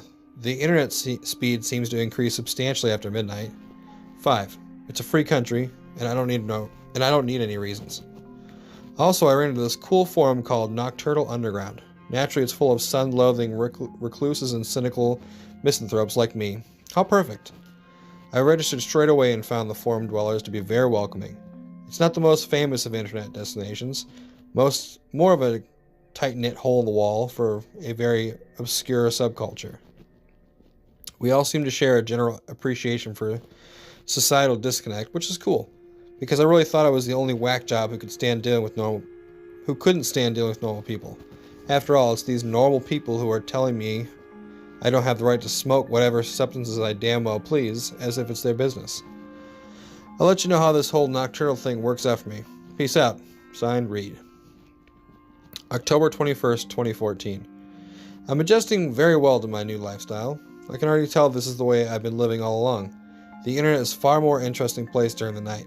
Everything has been fairly normal lately, except for one thing. Yesterday I received a mysterious private message on Nocturnal Underground. Here's a message copied and pasted for your reading pleasure. To Readman07 from Revelation 666. Subject, necrosleep.net. Congratulations, Readman07. You've been invited to an invitation-only website that will change your life forever. Discover what society doesn't want you to know at necrosleep.net. Use your exclusive invitation code to enter, DCLXV1. Find out what you've been missing your entire life. Signed, necrosleep.net. Sounds like a total scam, but it piqued my interest. I couldn't resist going to the site just to see what the hell it was. So I went there and arrived at a completely empty blank page. I noticed the text cursor blinking in the center, indicating that I could type there. I presumed that this is where I was supposed to type the invitation code, and I presumed correctly. When the home page loaded, I immediately noticed that all the text was in Russian besides the title header, which simply said necrosleep.net in English. My web browser automatically detected that the site was Russian and offered a translator for me, so of course I clicked yes. Now this site was clearly on the shady side. Whoever designed it was certainly not well versed in web design, and the site had more in common with a notepad document than a good website. The background was black, the white text was written in the oh-so-generic Courier font, and under the title header was a row of red hyperlinks labeled as follows: Main, Purchase, Secret, and Credit. Here's an excerpt from the main page. Welcome to necrosleep.net. The website is invitation only. Selected visitors have exclusive access to our special product that will change your life forever. Necrosleep is a product that safety negates the biological necessity of sleep. Thanks to our miraculous secret formula, with one pill a day, you will never feel the need to sleep again. Try it for yourself by clicking the purchase link. If Necrosleep doesn't change your life, we will offer you a complete refund. Your astonishment is guaranteed. What a bold claim these people are making. There's no way this stuff actually works. Otherwise, everyone would be taking it. Obviously, I was skeptical and still am. But I clicked around the site a little bit more just out of curiosity. I clicked the secret hyperlink, which took me to another page. Here's the text from that said page. Necrosleep is comprised of special and rare ingredients, which we cannot disclose in order to ensure that our formula stays in private hands. In order to keep our product available, it can only be distributed through alternative means on an exclusive basis. The active ingredients in Necrosleep have been sought after for years by doctors and scientists intending to displace sleep with wakefulness. Only we have managed to do what others could not, as permitted by the will of our master. We can assure you with the full confidence that our product will change your life, and you will never feel need to sleep again. Feel free to indulge in our secret. Alternative means more like black market. Whatever's going on here doesn't seem to be legal exactly. Not that I care about the law. I just got untrustworthy vibes from this site. Anyways, I continued on and clicked the credit hyperlink. My heart skipped a little when I was confronted with honestly the most uncanny photo of a living person I've ever seen. It was an old black and white photo of a tall man in a doctor's coat. If he wasn't standing upright, I'd say the guy was dead, but my guess is that he was just cadaverously unhealthy and probably blind from the looks of his pale, lifeless eyes. Not a trace of emotion could be found in his face. There was a small bit text below the photo, which read as follows. Credit for the pioneering of necrosleep goes to the brilliant Dr. Hale. Goes to the brilliant Dr. Hale A. Satan, proxy of our master and founder of the Ukrainian Institute of Occult Medicine. His work lives on. Proxy of our master? Occult medicine? Maybe I've watched too many horror movies, but this isn't our typical snake oil sales pitch. Maybe they're part of some deranged religious group or something. I admit I was slightly creeped out, but more fascinated. I clicked the purchase hyperlink out of mere curiosity once again.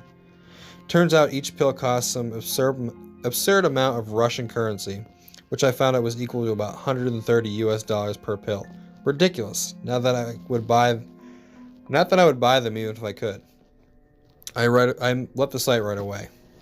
At this point, I'm guessing it's probably a lousy foreign credit card scam or some weird cult initiation. Either way, it made my day more interesting than normal would have been. Signed, Reed. October 22nd, 2014. I posted a thread on Nocturnal Underground about the mystery user who sent me the strange PM.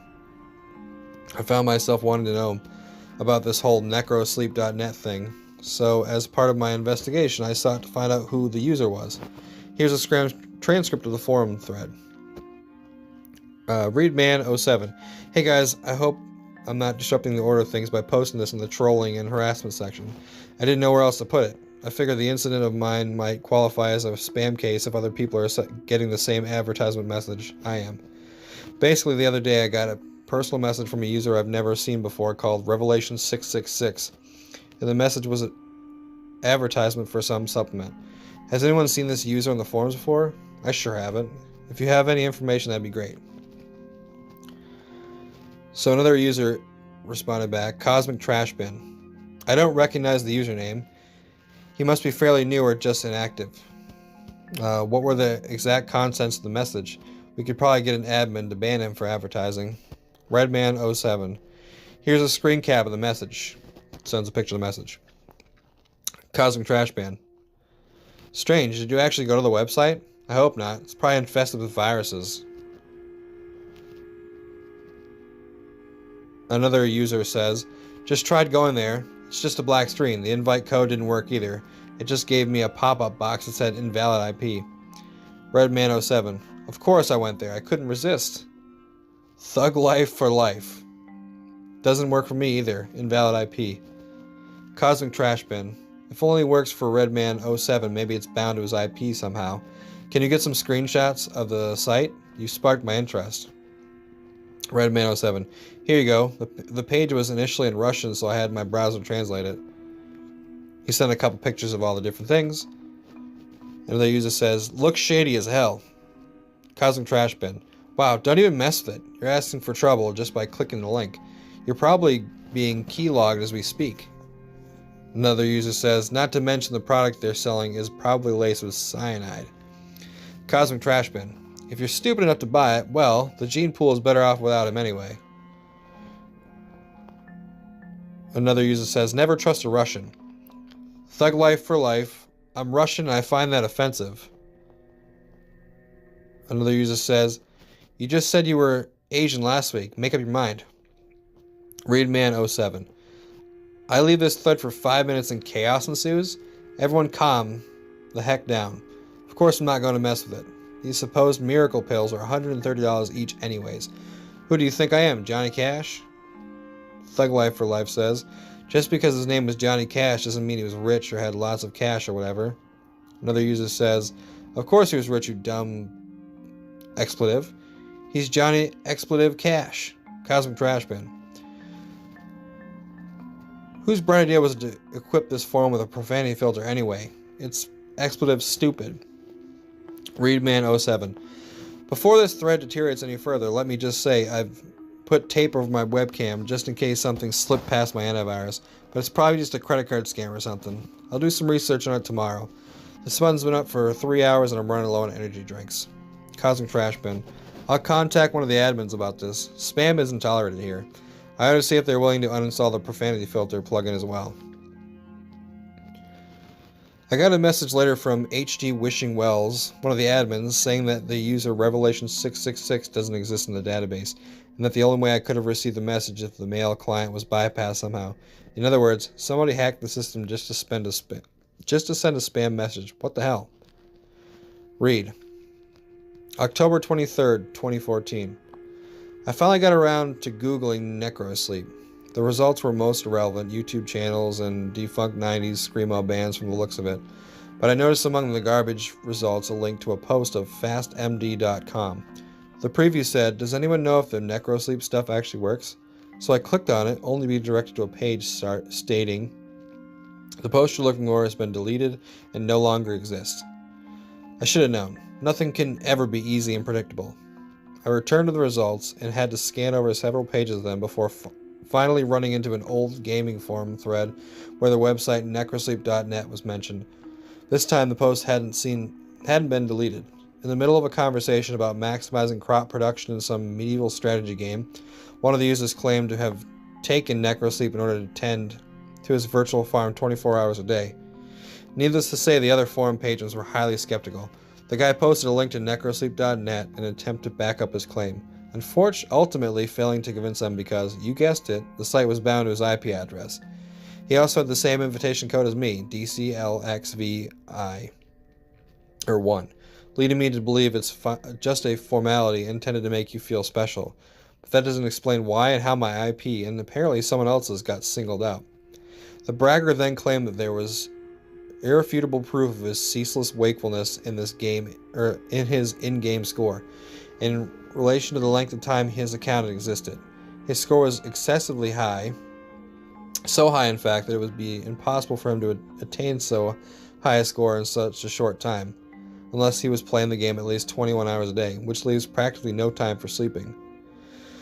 Despite all that, they attributed this accomplishment to an automatic bot program that operated the game for him during the night. Since cheating this way is against the game rules, his account was promptly banned, according to the moderator at the end of the thread. Sure enough, in the little red letters below his forum avatar was the words, "Banned for bot abuse, 8/12/2006. I couldn't find any more relevant results for necrosleep or necrosleep.net other than what I've told you about. Looks like these online dope dealers are pretty stealth. I'm just dying to know what their real motives might be, because I can think of a million better ways to steal someone's credit card number or peddle quack remedies. It could be a prank, but evidently this has been going on since 2006 at least. Perhaps some jokes just never die." Signed, Reed. October 25th, 2014. I got another private message from Revelation 666. Am I the only one that gets creeped out by that name? Knowing what I know now, it makes me uneasy to think about the great lengths this user went to contact me, specifically. For some reason, they stealthily bypassed the system just to send these messages and make me this offer. Here is a message I just received. To Readman07 from Revelation 666. Subject, necrosleep.net/backdoor. Congratulations, Readman07. You've been selected to receive a free 30-day trial of necrosleep.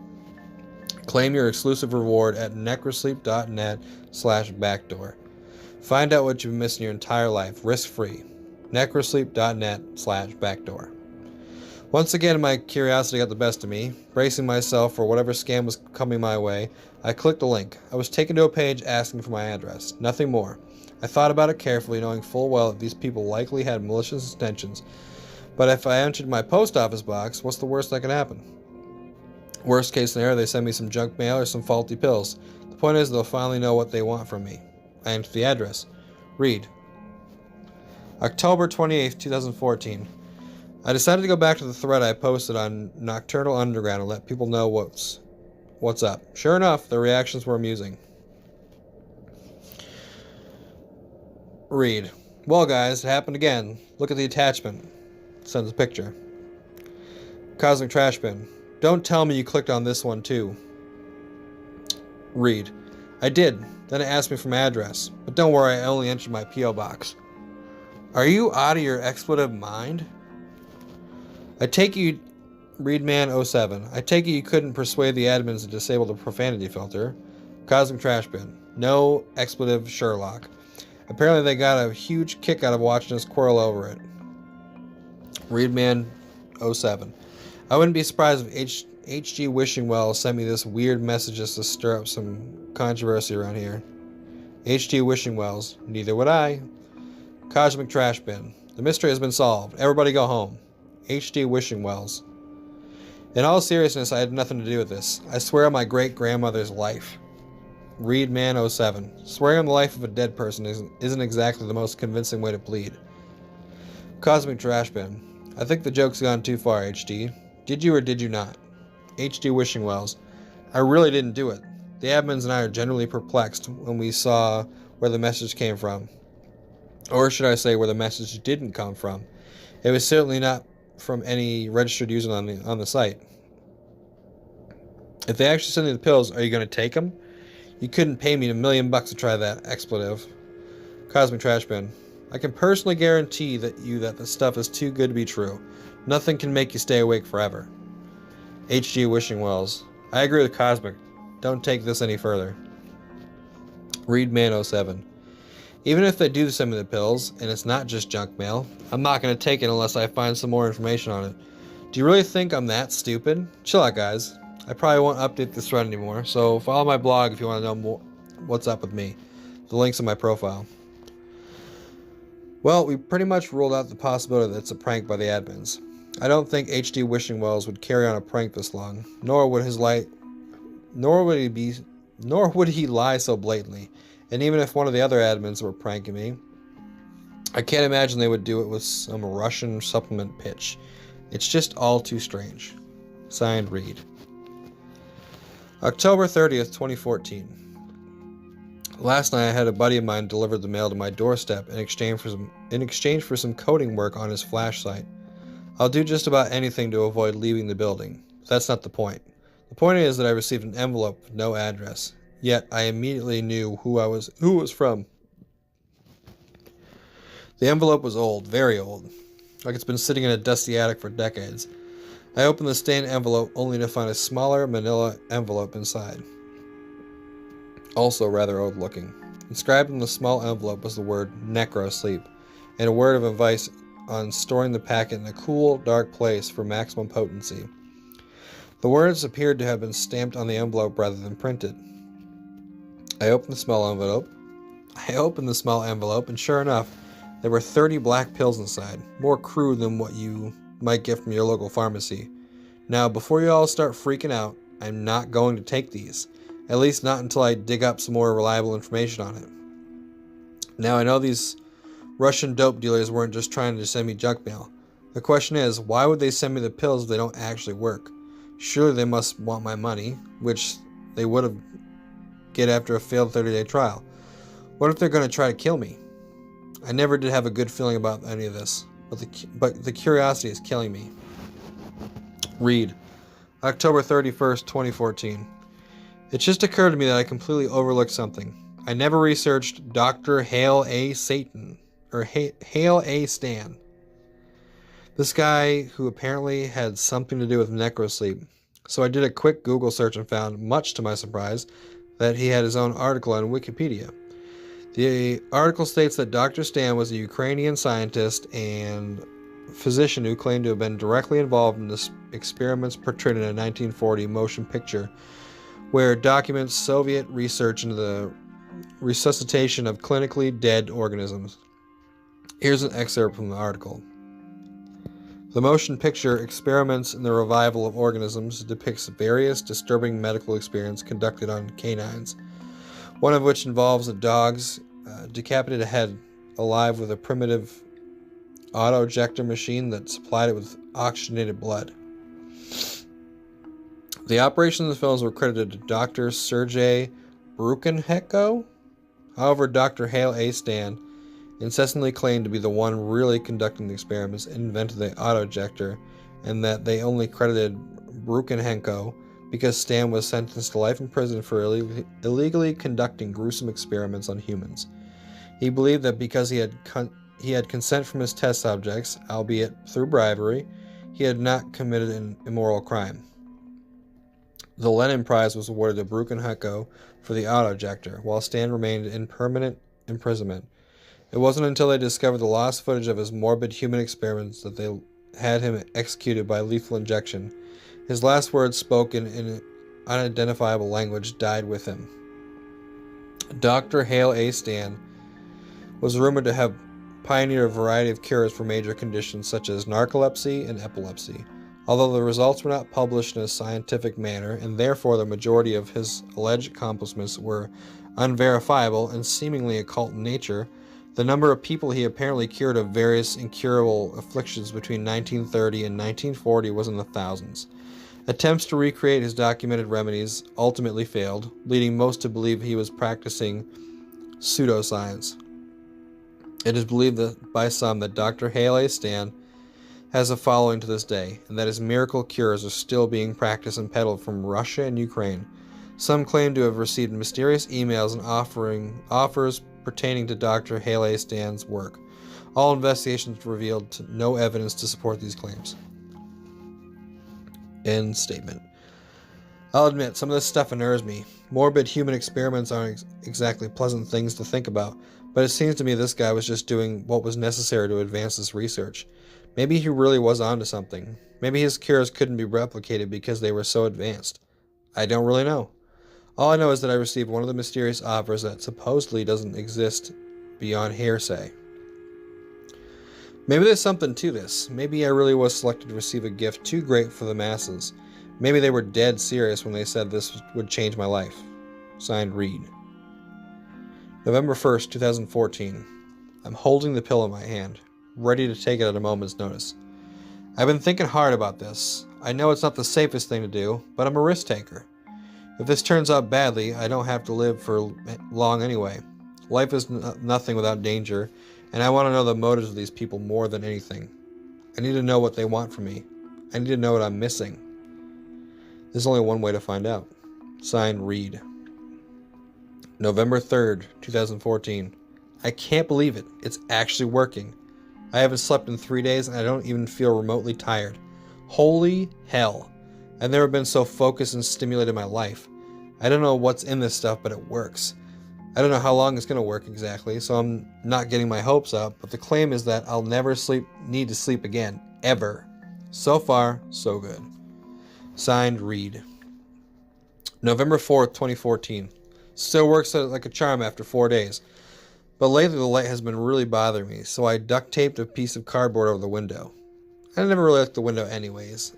At night I get this feeling that I'm being watched from outside, and it's been making me anxious more than usual. It's easy to think you're seeing something uncanny out the window, until you realize it's just your own reflection distorted by the cheap glass pane. Anyways, that issue has been resolved. I also found something interesting when I was taking my nightly pill. Until recently, I failed to notice a symbol stamped on the inside of the small manila envelope. Yes, the inside.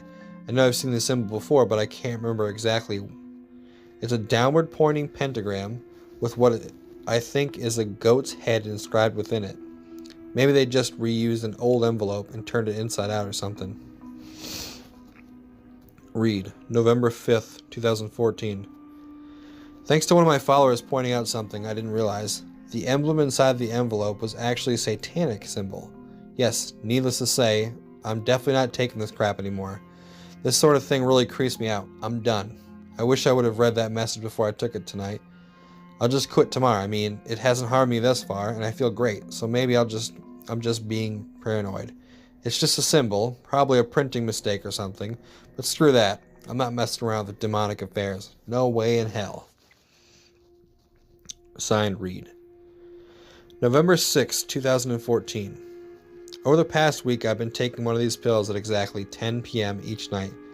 I plan on stopping the pills tonight, but around 10:30 I started to get this horrible headache, and it got progressively worse.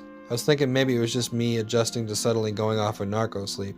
So I waited an hour, and I just couldn't take it anymore. I took another pill. I know I could quit if I wanted to, but I'm starting to think there's no reason to. I mean, I don't have to sleep anymore. I've been feeling energized. I should just man up and stop being irrational. Signed, Reed. November 9th, 2014. I've been making a killing with all this free time and newfound focus.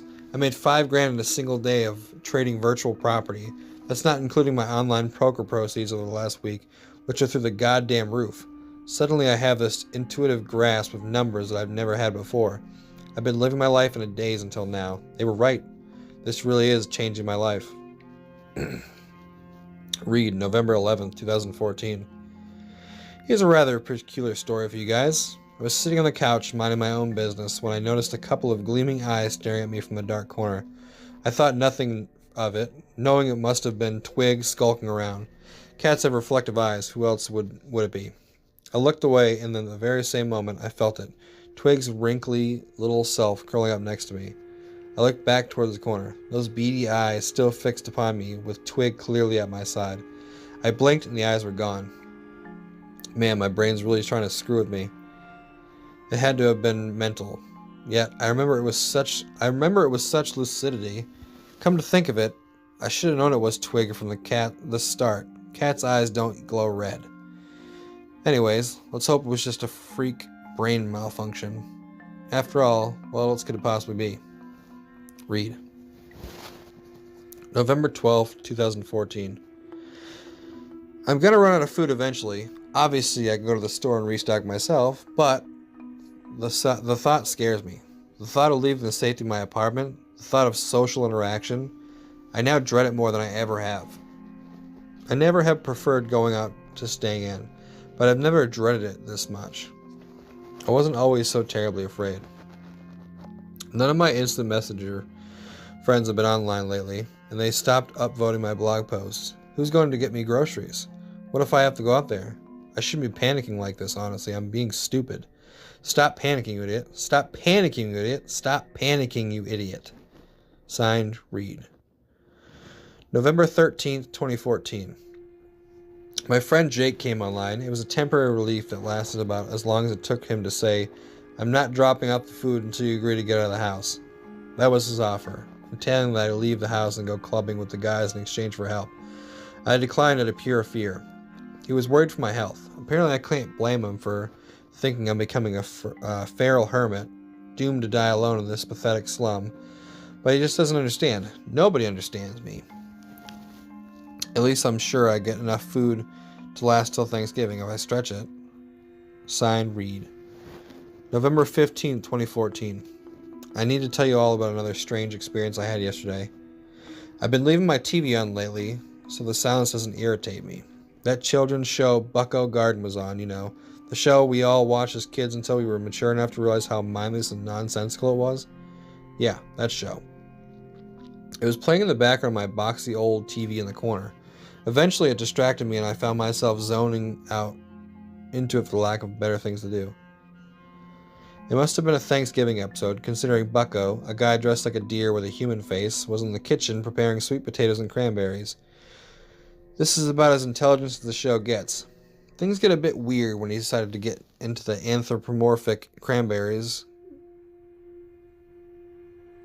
Things got a bit weird when he decided to let the anthropomorphic cranberries go into his garden at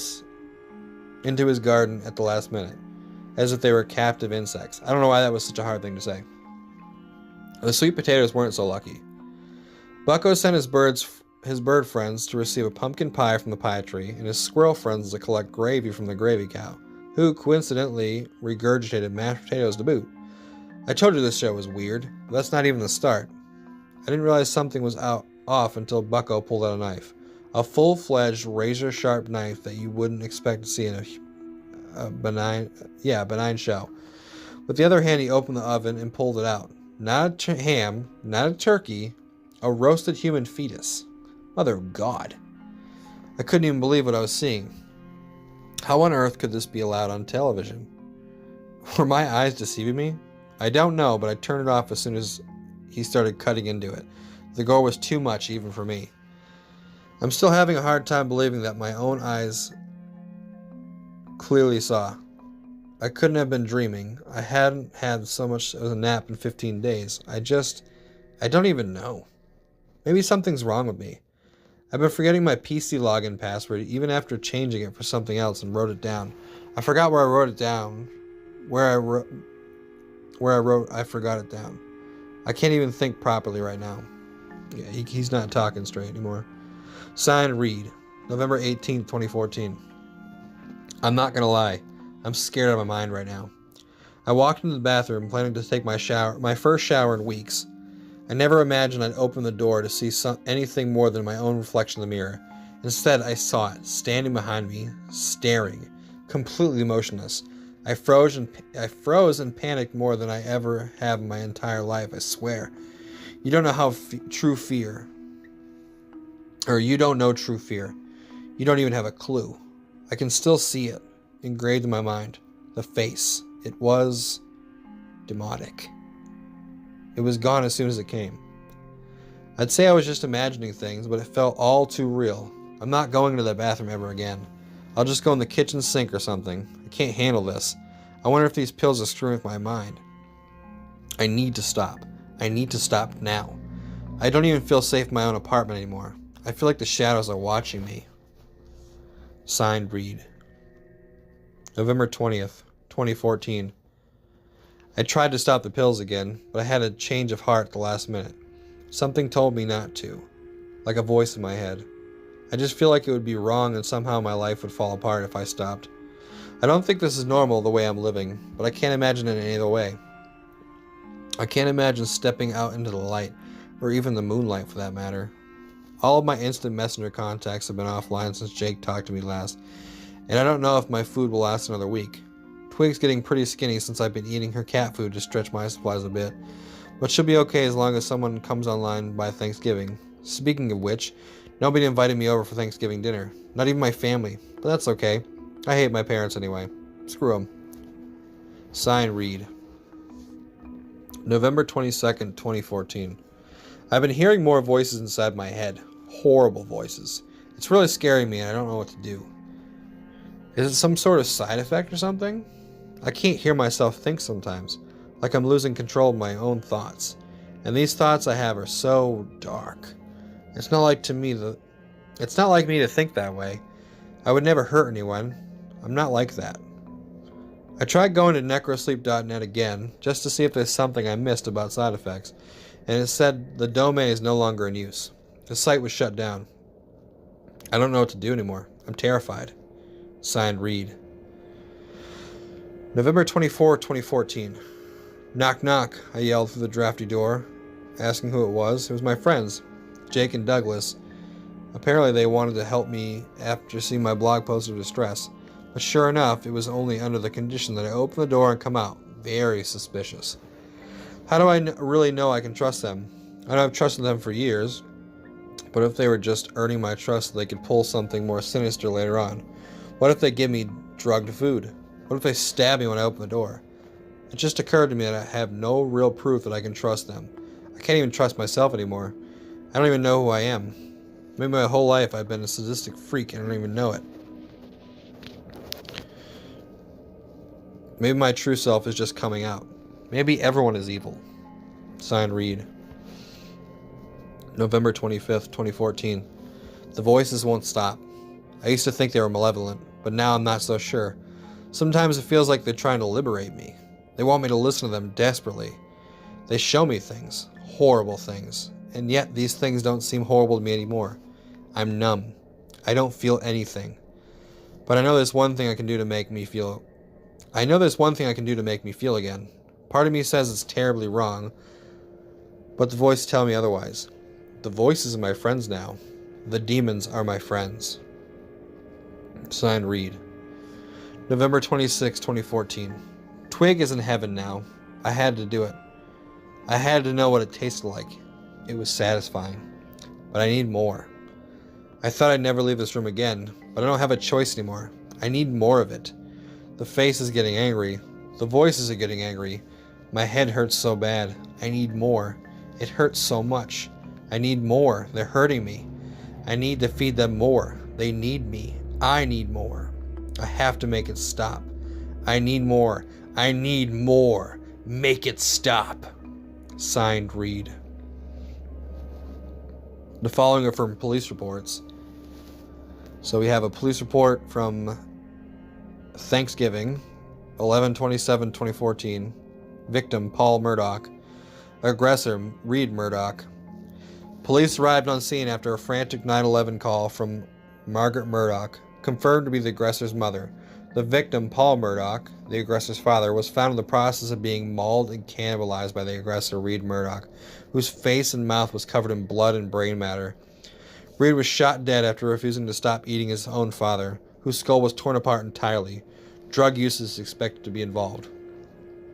Police report, Part 2, 11/29/2014. Reed Murdoch's residence was inspected thoroughly by investigators. A hairless, headless, and disemboweled cat carcass was found on the kitchen counter. The cat's blood and bodily fluid were spilled throughout the house, while the head was found crushed, brain completely removed, and nowhere to be found. The apartment was clearly inhabited by an utterly insane individual, given the foul and uncleanly nature of the place. An old TV resting in the corner, turned on, displayed only static and white noise. It had no antenna. A suspicious package of unidentified pills was discovered. The resident's computer and other personal effects were confiscated and await further analysis.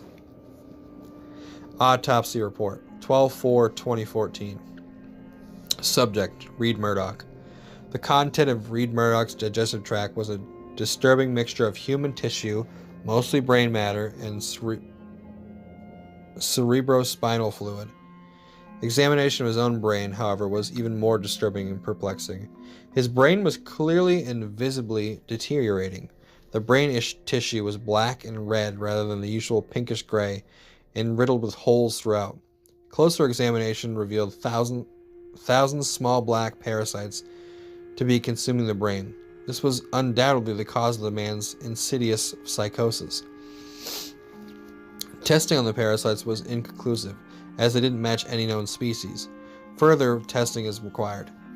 The unknown pills recovered from Murdoch's apartment have been tested and confirmed to contain a vile plethora of uncommon substances, including obscure, highly addictive euphoric drugs, human hormones, and parasitic eggs, presumably meant to remain dormant in a cool place until introduced into the body, allowing them to hatch and eventually invade the brain. It is unclear how he acquired the pills and where they came from. Although, however, concocted, they surely had malicious intent. Police report, Part 3, 12/6/2014. Two friends of Reed Murdoch, Jake Fairfax and Douglas Lopez, were questioned at the police station. Immediately they referred to his online blog, where he allegedly recorded his path to eventual insanity. It was found that the blog mysteriously disappeared off the face of the internet for reasons unknown. They were aware of the unknown pills Reed was taking, claiming they originated from the website necrosleep.net. Investigators later confirmed the website does not exist. It's been 2 weeks since this whole thing started. It all started with a tanker accident. It was all over the news. Everyone thought it was just another oil spill. There were plenty of volunteers, plenty of people wanting to help the poor, defenseless animals, plenty of victims. Within hours of the tanker accident, it started happening. The animals had gone crazy. They were scratching and biting the cleanup volunteers. They said it was an adverse effect to whatever was in the tanker. Rescue workers were still trying to get the crew out of the ship. They could hear screaming inside. There were screams to open the doors, but that's when it all went to hell. As soon as they cut the door out, there were 6 minutes of broadcast before it went silent. 6 minutes of screaming and agony. The ship crew attacked the rescue workers like rabid baboons. They were breaking bones and tearing flesh. The people on the shore weren't faring any better. Those that had been attacked by animals were attacking everyone else. It was worse than any war zone report. It was sheer brutality. And yet the broadcast still went on for 6 minutes. There was 6 minutes, and then the blank faces. Nobody could explain what was happening. They tried to continue with the regular news, the economy, the weather, and a cute human interest story. but they couldn't make you unsee what we saw. I tried to continue with regular existence, but every time I switched on the news or walked by a newsstand, it was there, this big mystery. They had some explanations. It was an infection, or maybe brain parasites, but it didn't matter. It wasn't the infection we were afraid of. It was them. 4 days after the initial report, a state of emergency was raised, and yet, we've all seen this before. It's in every zombie movie, ever. People didn't know who to trust. People were stockpiling food and weapons. Some tried to flee. But it seems every zombie movie was right. They didn't make it. 3 days later, they arrived in my town. I expected moans, shuffling corpses, and dismemberment. But that's where the movies lied. They ran through the streets, screaming. I remember running to my front door as fast as I could, locking, barricading, and doing anything to make sure it would stay shut. And then I headed for the window. I was on the second story, and I could see the carnage. They were unstoppable. They were aware. A group of them made their way through a building across the street. They jumped straight through plate glass windows. Even the shards slicing through them made no difference. They just kept coming. My barricade wasn't gonna hold. I rushed around my flat, grabbing supplies and jamming them into the most secure room of the flat. I went back for one last look across the street, and I wish I hadn't. In a second-story window, my face met one of theirs. They knew where I was. I quickly dashed into the room and locked the door. I don't have any kind of panic room or secure basement, so the safest place I could think of was my bathroom. There were no windows and only one door. It had a lock. I had filled my sink and bathtub full of water so I could stay for a while. I sat there in the dark room with the distant screams in my ears. I began to feel like I may have overreacted. It had been 2 hours with no sign of them. It actually got quieter, and I thought maybe they had moved on. Maybe I could leave the room and get to the kitchen. I could grab some food to wait it out.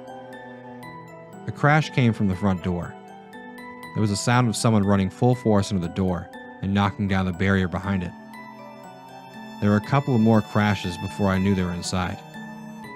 There were rabid footsteps moving around the flat. A couple of screams, and then a bang on the wall beside me. My eyes were open to their widest.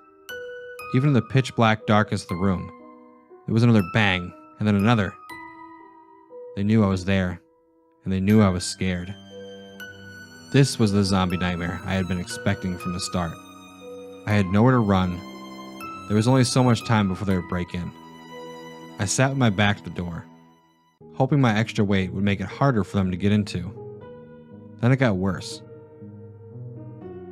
Why don't you open the door? There was a voice on the other side of the door. There were no screams or moans, just a quiet, whispery voice. And then more of them. We've come for you. You'll be happier if you open the door. It's not so bad. The whispery voices became a cacophony of noise trying to persuade me, to break me, to fool me. I had heard the moaning of zombies would drive people insane, but this was worse. A siren call. I sat in the darkness and hoped and prayed that they'd get bored. But they don't get bored and they don't leave. I managed to use a mirror to peek under the door, only to be greeted by horrible unblinking eyes, blood-smeared faces, screams, and more horrible whispers. That was 2 days ago. I don't know what to do anymore. Maybe it won't be so bad.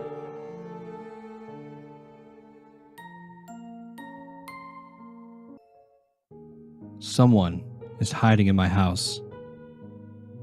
I think they're trying to scare me to death. It all started with a cup of water. Every morning, I wake up, climb out of bed, march downstairs, fill a tall glass with tap water, and drink it. But this time, The water went down the wrong way. I started coughing, sputtering, almost choking. I set the glass down on the countertop, turned away, and thumped my chest until the coughing stopped. But when I turned back, the cup of water was gone. Froze, motionless. Only my eyes moved, darting back and forth around the kitchen. The air shifted, a subtle drift, as if something moved through with incredible speed. I stepped back from the countertop and my heel bumped into something. I spun around. My heel had bumped into the glass of water. It tumbled over with a dull and clattering thud. Empty. Weary, I squat down, picked it up, and studied it. Turned it over my hand like it was some strange alien artifact. What just happened? I called my sister to tell her what happened. She laughed. There must be a reasonable explanation, she said. Perhaps Dash, from The Incredibles, snuck into your house and moved the cup? Coincidence? I think not. You even kind of look like that teacher, she teased. I laughed along, ha ha ha. Maybe she was right. Maybe there was a reasonable explanation for it. Maybe I dropped the glass in my coughing fit, and it somehow landed upright. Crazier things have happened. But of course, that wasn't the end of it. Little happenings like this became commonplace. Each event was slightly less explainable than the last. A building experience of uncanny madness. But still, I shrugged it off. Tried to think of reasonable explanations. Tried to hand-wave it all away. But then, the cup trail incident occurred. There was no reasonable explanation for the cup trail incident. I snapped awake.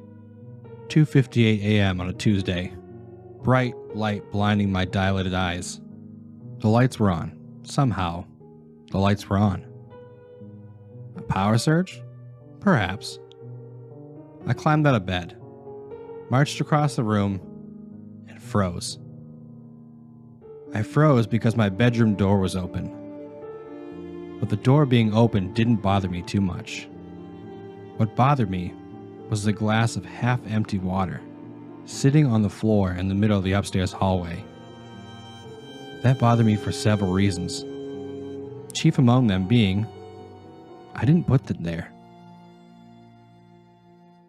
I crept out into the hallway. The floor was uncharacteristically creaky tonight. I squat down, lifted the glass of water and... fingerprints. Fingerprints were fogged in the glass. Dozens and dozens of fingerprints. I recoiled, dropped the glass.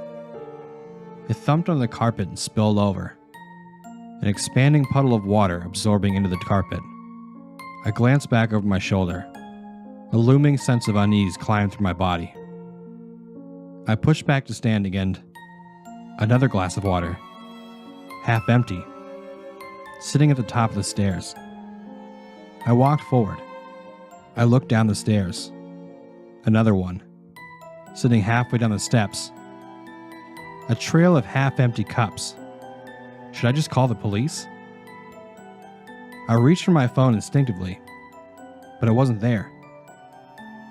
I always kept my phone in my pocket, even while I slept. Don't ask. But now it was gone. It was gone. And somebody was hiding in my house. I looked back over my shoulder, down the hallway, towards my bedroom. Did it fall out of my pocket? Was it in my bed? Did I leave it on my bedside table? I was about to go look when, downstairs, something buzzed against hardwood floor. A quick 1, 2, 3, 1, 2, 3 pattern. The distinct pattern I made for notifications. Somehow my phone was downstairs.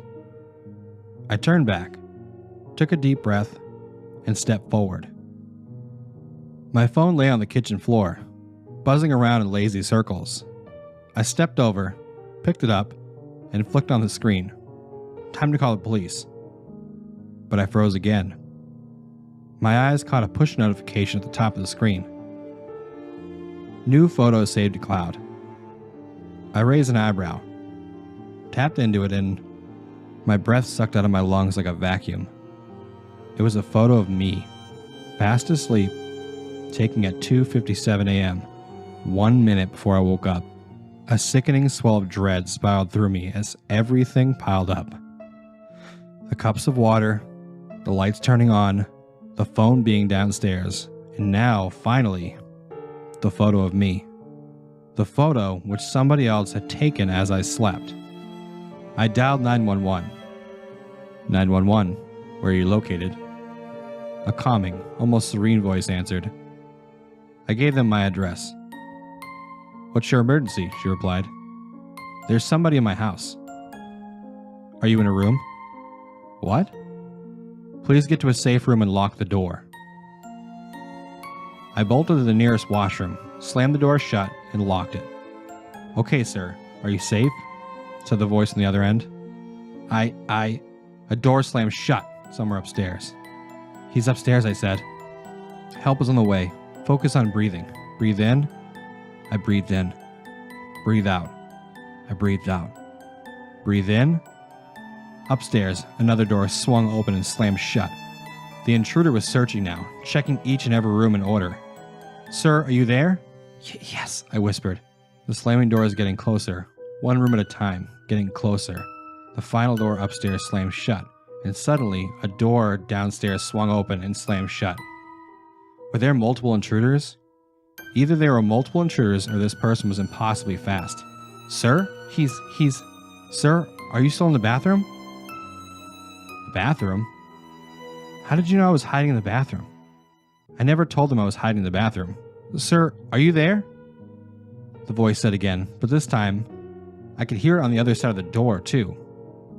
I could hear the 911 operator's voice inside my house. The intruder was talking to me on the phone. The intruder was somehow pretending to be a 911 operator. They were talking to me. The bathroom doorknob jostled. Sir, open the door, please, she said. Dropping the phone, I wrapped my grip around the handle, pulled back with all my strength. Sir, please open the door. I didn't budge. Sir, open the door. Open the door, open the door, she kept repeating, like a broken record, like a pre-made recording. All the while pulling back on the doorknob, trying to get in. The light started turning on and off, rapid cycle between light and dark, faster and faster. Sir, we can't help you if you don't open the door, she said, almost sounding on the verge of laughter now. Sir, are you there, sir? Suddenly, outside on the corner, the front door burst open. Police! A baritone voice boomed. Silence. Police? I remained quiet. I didn't trust it. Whatever I was dealing with didn't seem to play by the rules of reality. I wasn't going to fall for it. I remained silent, hands gripped around the doorknob. I remained motionless. Hello? Said the deep voice, then the crackle of radio static. I'm getting no response. Requesting backup. I hid in the bathroom for about an hour until they found me. The actual police found me. I was a nervous wreck, understandably so, ranting and raving, telling them about the woman on the phone, telling them about the cups of water on the floor. They sent me for a psych eval, and I was discharged a few days later. Of course, no one believed me. Even when I showed them a photo of me sleeping, no one believed me. There must be a reasonable explanation, they always said. Perhaps you had a temporary psychotic breakdown, my sister theorized. I moved out the next month. No way I was sticking around after that. In hindsight, I should have moved out earlier. Now I'm living upstate, in a much smaller house, less places for would-be intruders to hide. I have cameras set up everywhere, so this time, if anyone messes with me, I'll have the receipts. It's all connected to my phone, too, so I can even check the cameras while at work. I might be a coward, but I'm not stupid. So anyways, quite a few uneventful months have gone by since the cup trail incident. In fact, nothing else had happened until tonight. I was even starting to wonder if perhaps my sister was right. Perhaps I had a momentary lapse in sanity. But now I'm lying on my bed, writing this on my phone. I can't move. I'm paralyzed with fear, and writing this is the only thing that even remotely calms me down. I'm paralyzed with fear because earlier, about 1 hour and 23 minutes ago to be exact. I got home from work late. And crawled right into bed. That was my first mistake. I broke my ritual. My daily ritual of checking all the cameras before entering the house, checking to see if any motion was recorded during the day. But I was tired, and it was late after work, and I just wanted to sleep. I'll check the cameras in bed, I thought. I'll just check the cameras in bed. And of course, today, of all days, is the day something happened. What happened, you ask? Perhaps some of you already guessed. But I'll let you know regardless. 9 hours and 23 minutes ago, the bedroom camera recorded motion. I watched the footage on my phone just 23 minutes ago. It was footage of me mulling about the house, getting ready for work, and then leaving. I breathed relief, of course. It was just me, you fool. You should have known it was you.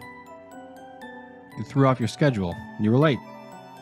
And the cameras detected you. But then, 30 seconds after I left, motion detected bedroom camera. The footage appeared. My empty bedroom, dark. I squinted, nothing. Suddenly, in the footage, the lights flickered on. Still nothing. They flicked on and off, and then I saw something that filled me with a fear far beyond anything I'd ever felt. A fear far beyond anything I even knew was possible. When the lights flicked back on, a person appeared. A person standing in the middle of the room, with pin-straight posture, hands over their face like someone playing peekaboo. The footage fast-forwarded on its own now. The shadows drifted across the wall as the sun outside moved downward, but the person just stood there motionless as the world sped by. Hands over their face. The footage snapped back to real time, 30 seconds before I arrived home. The person slightly perked up, hearing my arrival, then, hands still covering their face, they dropped to their knees. In one smooth, almost robotic motion, they fell to their side and rolled under the bed. They rolled under the bed. They rolled under the bed that I was currently lying on, the bed which I am lying on right now, maniacally typing my phone in the dark. Just beat them up, lol, I would. I can almost hear the very badass readers among you writing in the comments below. Call 911? I hear the good faith warriors among you thinking. But seriously, call 911? After what happened last time, call 911? Either way, I figured this is the last thing I'll ever post. So I hope you got some enjoyment out of reading about my imminent demise. William Creston. Sometime during the third consecutive night spent huddled over the toilet, insides heaving and shuddering as I vomit forth seemingly everything I'd ever eaten, I realized what's happening. He's trying to poison me. It's all so elegant, so perfect, so clear, that I almost laugh. But another barrage of retching forces me into silence. The next morning, I threw away everything in the kitchen, wrapping it 3 times in black plastic and burying it deep in the apartment's communal trash cans to prevent an unfortunate transient from the crossfire of his wrath. I'm out the door of this complex and halfway to the corner store when I realize he must knows, where I would shop. I pick a direction and walk, enjoying the chill winter air that soothes the ragged shreds of my insides. I turn at random intervals, following an improbable path out of my familiar neighborhood, until I find a small shop with an unfamiliar name. Once inside, I hurriedly fill a small plastic basket, brands that I've never eaten, strange tins of ethnic ingredients I don't recognize, foods that I've never thought of buying, soy milk, tofu. I can feel my stomach reborn in anticipation of untainted meal. I prepare the meal in a fog of nervous anticipation, trying to focus on savoring the aromas and the grease-spitting sounds of the frying pan. It tastes clean, but then, so has every other meal before this. I try to tell myself that the mounting pain inside me is simply fear and anxiety. But before the stroke of midnight, I am again crouched in the dingy bathroom, surrendering the day's work into the porcelain mouth of a sewer. The next day, I pack up the remaining food and dispose of it with the same care. I eat out that day, layering debt onto the last of my credit cards at restaurants on the opposite side of town. He is more clever than I could ever imagine, and I am awash in despair as I spend another sleepless night gagging and sobbing on the tile floor. I imagine the algorithm, the perfect predictive model at his disposal, brilliantly charting my every move across the city. Every time I thought I'd outwitted him, I was willingly walking into his web. I buy a candy bar from a vending machine in a theater and hold it close like a talisman. When I get home, I fill the bath a few inches deep with rust-colored water and hold the little plastic-wrapped bundle beneath the water and squeeze. I know that I will see it, but it still breaks my heart when I do. A thin, almost invisible stream of bubbles picks out the point where a foreign object has pierced the protective layer. Through the haze of piercing hunger, I convince myself to try. Just one bite, and to take the chances. It's a gamble that I do not win. In the small hours of the morning, as I press my fists into my empty, protesting belly, I imagine the legion of his followers sliding silently through the restaurants and produce aisles of my life, slipping hypodermic needles into carefully selected packages of food. They are ruining and corrupting at his whim, surgical and efficient, before vanishing into the throng of the city at my approach. They will always be one step ahead of me, until I learn to think in new ways, to chart new cognitive paths, and to turn the game back upon him. So, I tell myself this is what I must do. The first day of my new life, I spent in the small living area of my apartment, organizing my thoughts with clean and sterile efficiency, and conserving what energy I can for my wasting body. Night brings the retching sickness, but all that arises is water and pills, half digested in the bilious water. The pills, of course, not for the first time. I feel a sharp twinge of respect for crystalline perfection of his plans. I dump the last of my dozen prescriptions in the toilet. On my third day, I feel a clarity and a sense of purpose that shocks me into its intensity, and my will penetrates the starvation malaise. I must win, or I will die. The rashes and sores on my cheeks are deeper, and I can feel the gentle sway of loose teeth in my desiccated mouth when I grind them in thought. He is winning, but not for long. There is still time. Water I collect from the roof in a small army of cheap hardware buckets. I know that somewhere in the Byzantine plumbing of the aged building, there must be one of his infernally clever devices, a tiny pump, squatting like a predator and pulsing its vile contents into the water main. I'll have to give up bathing, a small sacrifice. The rainwater will keep me alive for a while longer, but I must find a way to eat. The answer comes to me in small, unconnected puzzle pieces over the next few days. While gently working another loose molar for my bleeding gums, they suddenly snap together, and a warm, smothering blanket of epiphany coats my aching frame. The clattering of the tooth into the sink basin is like the ringing of bells. Late in the evening, I begin another unconscious drive, drifting through the city on shaking and atrophied legs, knowing full well that he is watching. But this, my beautiful solution, is beyond even his reach. I choose the next house at random, and then, in one final attempt to baffle the algorithm, turn around and choose another house across the little tree-lined street. I sift through the mail. It's a small sample size, but enough to confirm the most necessary of facts. A single occupant.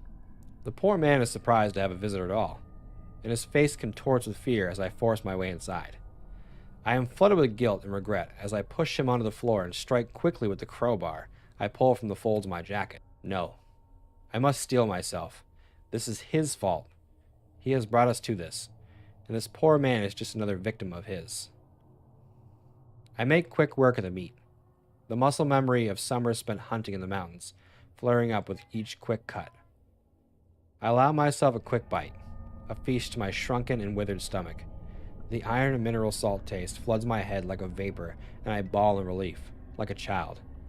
When I have the meat packed tight into my rucksack, I light a single candle on the top floor of the little house and turn the gas range on high.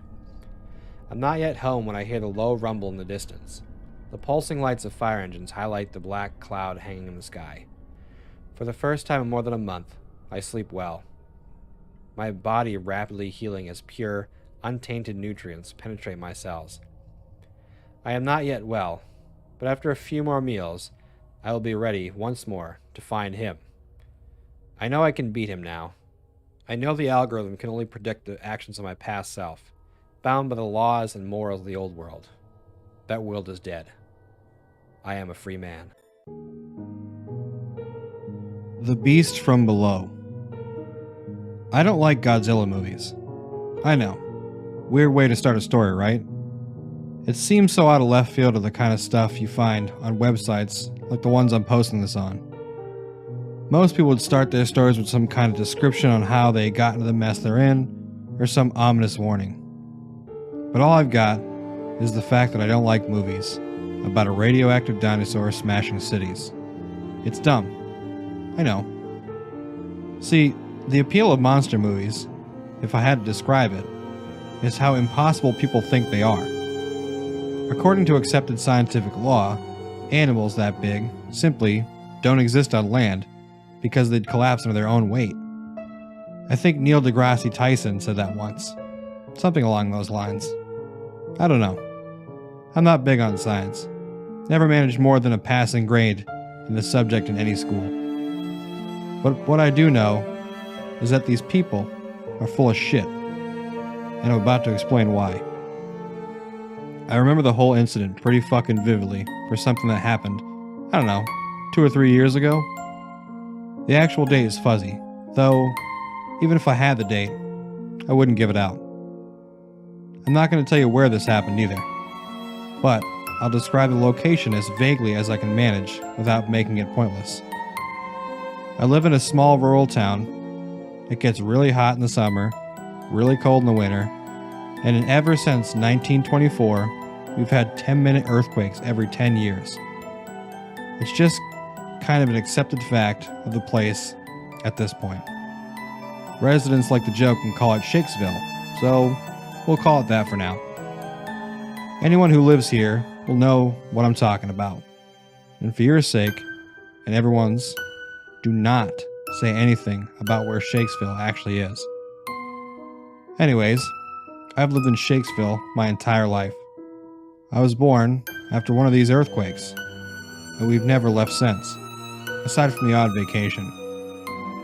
It's a pretty nice place in all honesty. I have a job working a 9 to 5 at the local grocery store, pay my bills, and just generally make a decent living. I'm not some massively creative person by any means. I just do what I need to do to get by and remain content with what I've got. But I'd always wondered what caused these earthquakes. I'm not sure anyone who's been in this town for more than 10 years has wondered that. In fact, no. I know it. We'd always talked about it after school, because we all had this weird feeling that it wasn't something natural. After all, they always happened on the same date, at the same time of day, and lasted for the same amount of time. Some kid named Jimmy, he was the weird one, he always said that it was because there was something beneath the earth. A species of mole people that burrowed through the earth every 10 years or something like that. We all laughed it off, said it sounded ridiculous. Looking back, I almost wish it was that simple. It's happened 3 times in my life. The quakes, I mean. Once, when I was 9 years old, once when I was 19, and once when I was 29. The time when I was 19, I had made a decision. I'd use the money I got from working at a local burger joint and get some equipment to figure out where the epicenter of the earthquake was.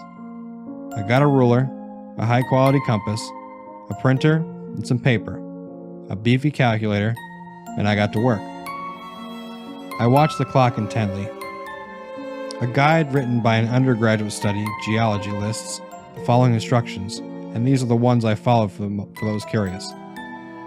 Measure the time that elapses between the arrival of the primary wave, P, and the arrival of the secondary wave, S, to the seismic stations.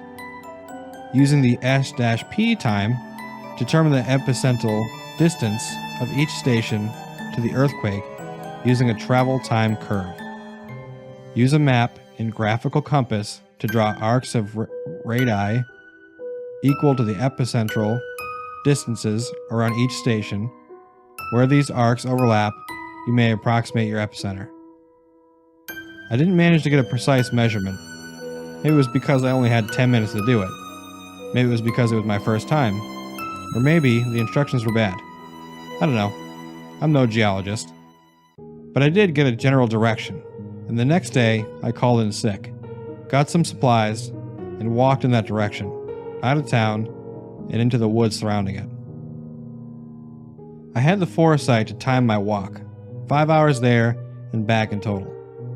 When you work at any kind of restaurant, you get used to standing on your feet all day, and looking back, I'm incredibly grateful for this, because I don't know if I could have made it all the way out there if I wasn't used to being on my feet like 24/7. But after about 2.5 hours I broke through the trees and found the weirdest thing I'd ever seen up to that point. It was some kind of rock formation in the middle of some kind of clearing. It was huge.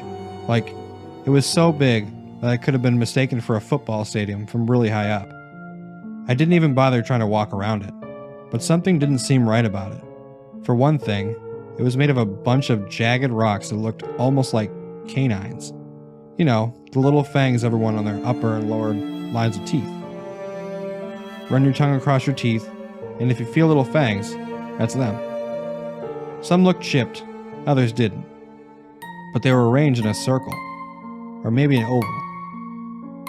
The way they were angled gave me the impression it could be either or. But the weirdest part is when I went over to it and managed to get a peek between them. All I saw was a hole. By this point, I decided that it was something to do with these rocks. Specifically, what though? That's what was confusing me. I made a personal note to come back here a few hours before the quakes, happening again in 10 years. And then I went home. Things just kind of went along as normal. In the 10 years between then and the next quakes, I quit my job, found a new one, got hooked up with a girl I knew in high school, broke up with her after I caught her cheating on me, and moved into the house I own today. And every passing day inched me closer to it. I have to admit, I was kind of excited. I started having all these fantasies of showing my records to some scientist and becoming massively popular. This world-renowned guy who uncovered the mystery of the Shakespeare quakes. Finally, the big day arrived. After calling in sick and packing my equipment, a camcorder, a tripod, a lawn chair, and some sodas and snacks in case I got hungry or thirsty, I chose to take my car that time, driving out to the location, parking my car out there, and getting everything set up. I started with the camcorder, getting it recording. It had enough battery life to last at 10 hours, and the quakes were due to start in 1. I stood in front, gave my name and the exact time, stated my intent, adjusted it to make sure all was correctly set up, and I'd get the full picture, and then set up my chair and waited. 50 minutes passed, and then I thought I heard something like distant movement, something hard scraping against dirt. It got steadily closer and closer, until I physically felt it moving beneath my feet. But it wasn't the exact time for the quakes to start, which left me more baffled than anything else. Of course, I quickly realized what was happening. Something was moving underground and causing a smaller, more localized quake. My mind briefly wandered back to that kid, Jimmy, and his idea of mole people. Then the sharp tooth-like rocks shuddered, and what came up from the hole they surrounded physically froze me to my chair in sheer, unadulterated horror. I felt myself shaking horribly, yet I couldn't voluntarily move a single muscle. It looked like some kind of gigantic worm. Its entire body was pitch black in terms of color. It didn't suck up light. It was just very, very dark in color. It did glint under the sunlight, which allowed me to make out details.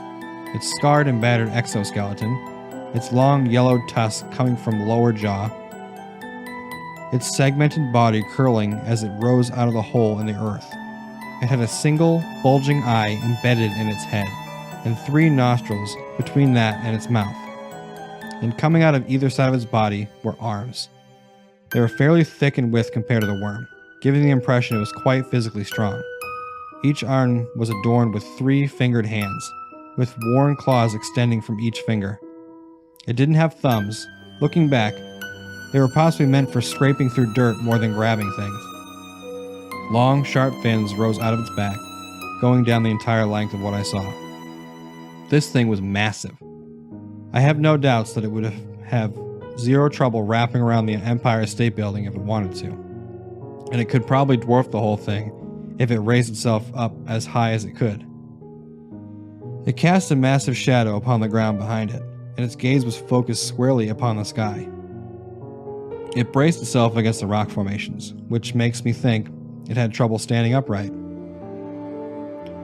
Its entire lower jaw split vertically down the middle, and it drew its head back, taking in a deep breath from a solid 5 minutes. So much air was pulled in that I felt myself becoming short of breath. So I breathed in myself and waited it out. The first thing I did that wasn't just sitting and staring in utter horror. It stopped, and it held its breath for another minute. Then thrust its head forward, and what came out was a roar that was simultaneously the loudest thing I'd ever heard and the quietest. I know now where the quakes come from. It's that thing, emerging from beneath the earth every 10 years and unleashing this terrible shout for 10 minutes straight. And it's so loud that it shakes the ground for the whole duration.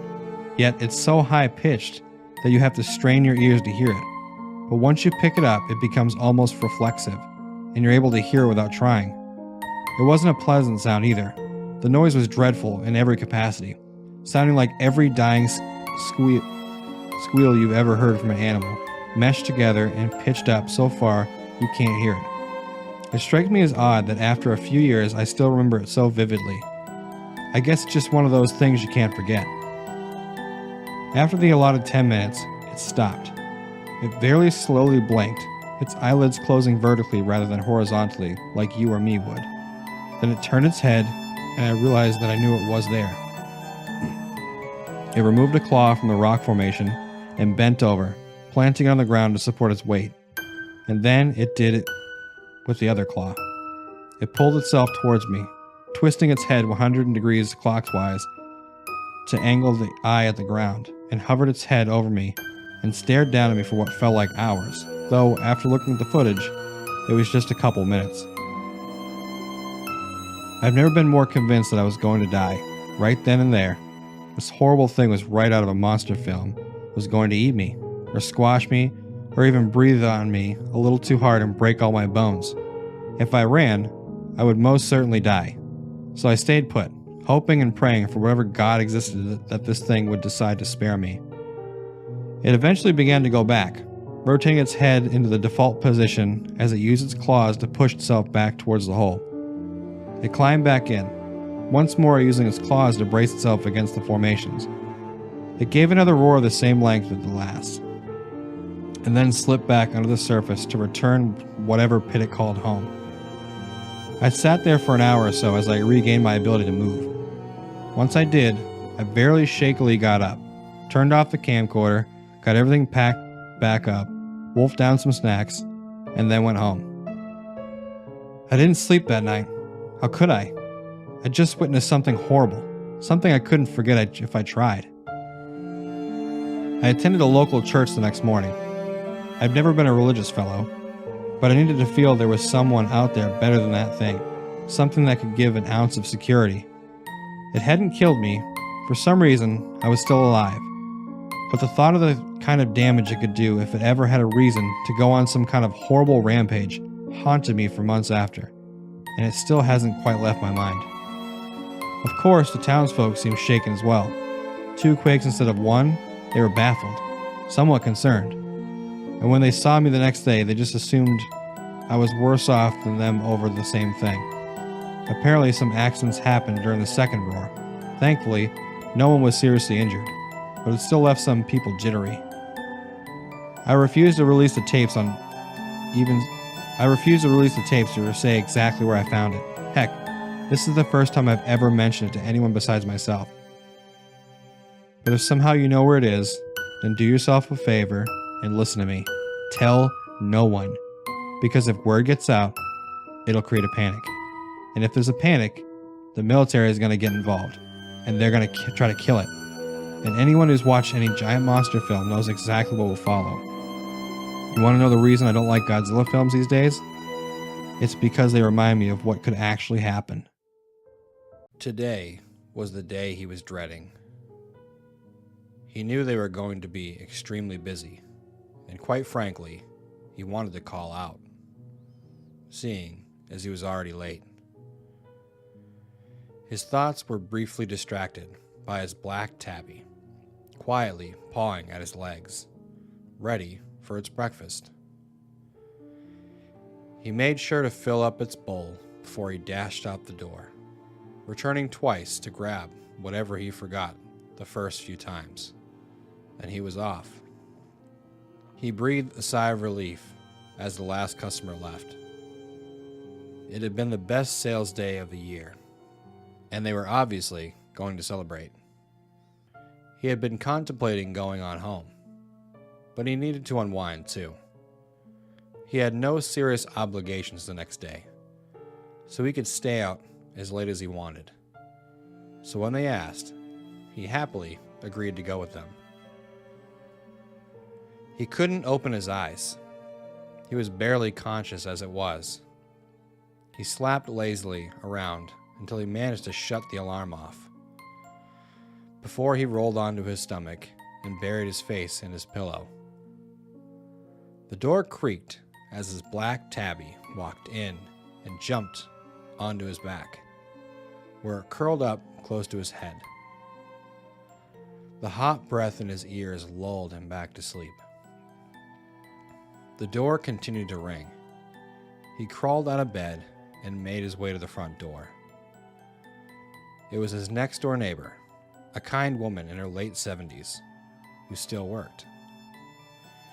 She was in her business suit, holding a trash bag. "Oh, did I wake you up? I thought you were usually up by now."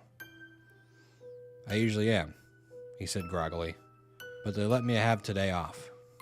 "Well, I hate to come bearing such bad news so early in the morning," she said, patting his hand. "But I ran over your dear tabby last night when I got home. I came straight over to tell you, but you weren't home."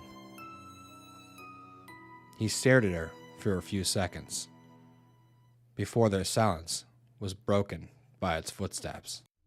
Beginning in early April 1986, the people in and around the little-known Chernobyl nuclear power plant began to experience a series of strange events revolving around sightings of a mysterious creature described as a large, dark, and mutated man with gigantic wings and piercing red eyes. People affected by this phenomena experienced horrific nightmares, threatening phone calls, and first-hand encounters with the winged beast, which became known as the Black Bird of Chernobyl. Reports of these strange happenings continued to increase until the morning of April 26, 1986, when, at 1:23 a.m., Reactor 4 of the Chernobyl nuclear power plant suffered a catastrophic steam explosion that resulted in a fire which caused a series of additional explosions, followed by a nuclear meltdown. The power plant, located near Pripyat, Ukraine, Soviet Union, spewed a plume of radioactive fallout which drifted over parts of the Western Soviet Union, Eastern and Western Europe, Scandinavia, the UK, Ireland, and Eastern North America.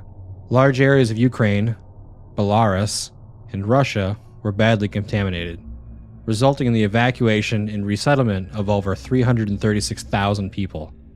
The Chernobyl disaster, as the incident was dubbed, is considered the worst accident ever in the history of nuclear power. Following the meltdown, the subsequent explosions and fires, Soviet helicopters were dispatched to the scene, equipped with special firefighting gear. These helicopters circled the plant, dropping clay, sand, lead, and other extinguishing chemicals on the burning facility. Most of the fire was put out by 5 a.m., with the fire burning within Reactor 4 continuing to blaze for several hours after. The firefighters who responded were unaware of the nature of the fire, assumed that it was simply an electrical fire, and received massive overdoses of radiation leading to many of their deaths, including Lieutenant Vladimir Pravit, who died on May 9, 1986. The workers who survived the initial blast and fire, but would later die of radiation poisoning, claimed to have witnessed what had been described as a large, black, bird-like creature with a 20-foot wingspan, gliding through the swirling plumes of irradiated smoke pouring from the reactor. No further sightings of the Black Bird of Chernobyl were reported after the Chernobyl disaster, leaving researchers to speculate just to what haunted the workers of the plant during the days leading up to the disaster. The most commonly accepted theory suggests the Black Bird of Chernobyl may have been the same creature spotted in Point Pleasant, West Virginia, leading up to the collapse of the Silver Bridge on December 15, 1968. Investigators have just suggested that appearance of this creature is an omen of disaster to come in the area in which it shows itself. The physical description of both the Blackbird of Chernobyl and the Mothman, the creature sighted in West Virginia, are very similar, and the reports of nightmares and threatening phone calls leading up to these disasters are shared in both cases.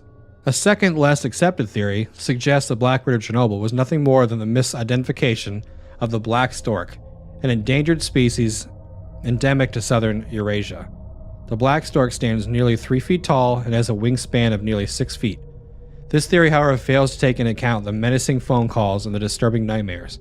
Also, the physical description given by the majority of eyewitnesses who actually saw the Blackbird of Chernobyl does not in any way match the physical appearance of the black stork. Both the Blackbird of Chernobyl and the Mothman have not been sighted since their respective disasters, leaving us with many unanswered questions. All we can do is wait for the beast to show itself again and give us a chance to figure out what it may be. Unfortunately, it would appear that this creature to show up again will have to anticipate some form of disaster in the area it had selected to appear.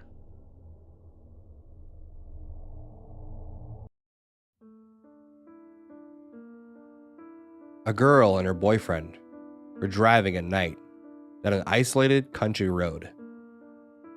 As they drove, the sky seemed to get darker and darker.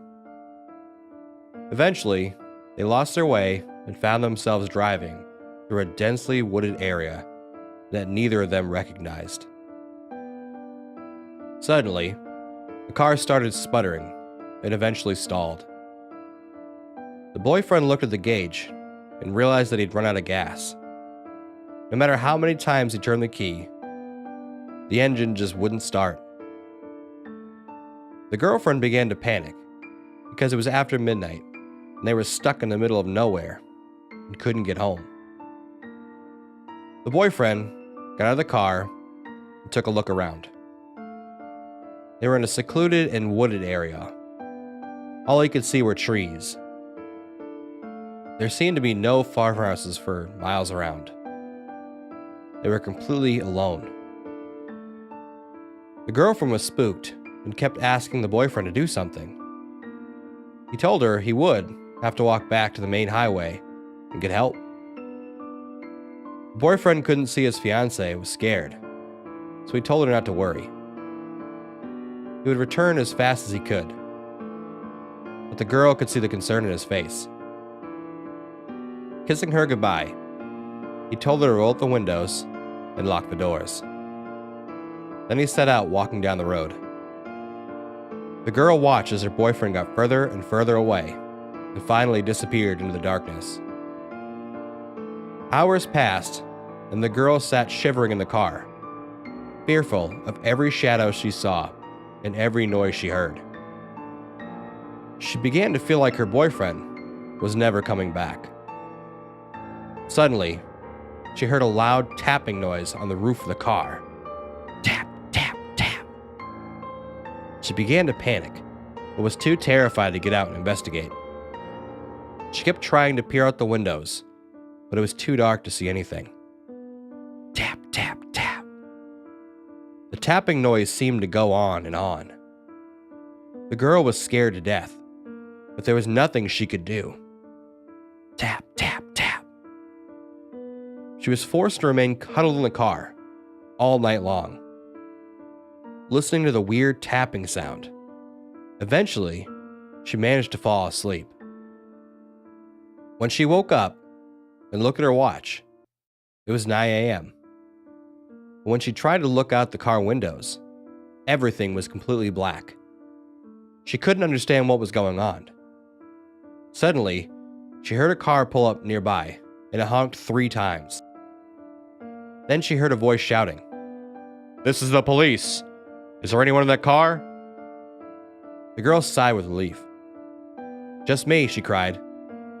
"My boyfriend left me here alone and never came back." "Okay, stay calm," said the policeman. "Listen to me very carefully. Open the door, get out of the car, and walk towards me. Whatever you do, don't look behind you." The girl obeyed the policeman's orders, even though her hands were shaking and her mind was racing. She opened the car and stepped out. Now walk towards me, said the policeman, and don't look behind you. The girl began walking slowly toward the policeman, but suddenly she stopped in her tracks. Don't look behind you, shouted the policeman. But it was too late. The girl couldn't help herself. She turned around and began screaming in horror. Her boyfriend's body was hanging upside down from a tree branch over the car. His head had been chopped off, and blood was dripping down from his neck, completely covering the car windows.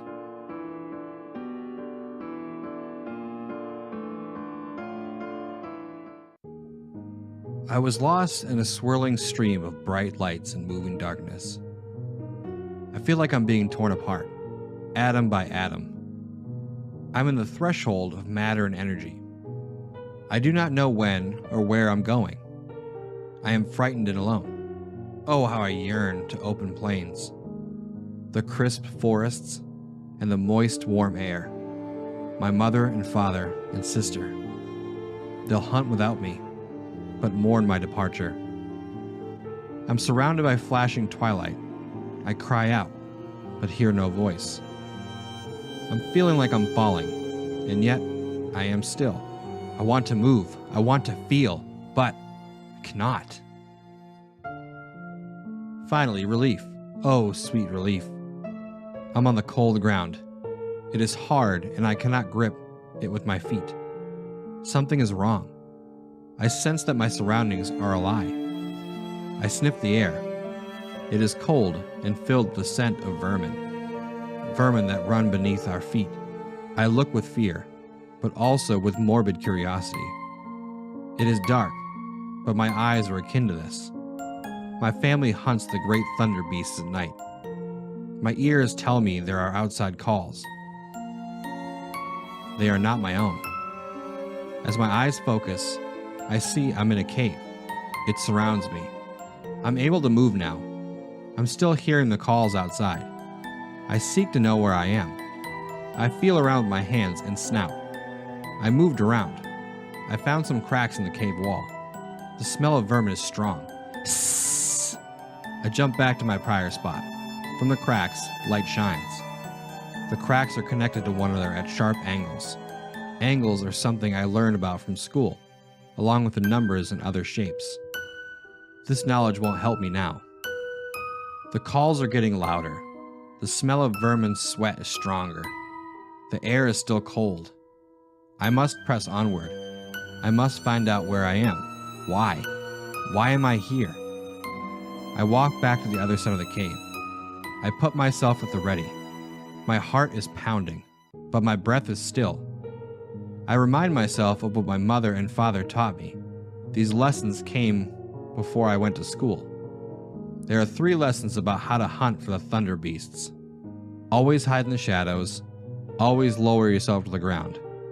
Once the thunder beast is close, leap up and kick! Kick with all your might. The cave wall in front of me collapses. In its place, a tall creature, as tall as me, walks in. It stank of the vermin smell. Staying in the shadow, I watched it. It had a strange snout, large and bulbous. The eyes were round, large, and black. The top of the vermin's head was rounded with a frill going down the back.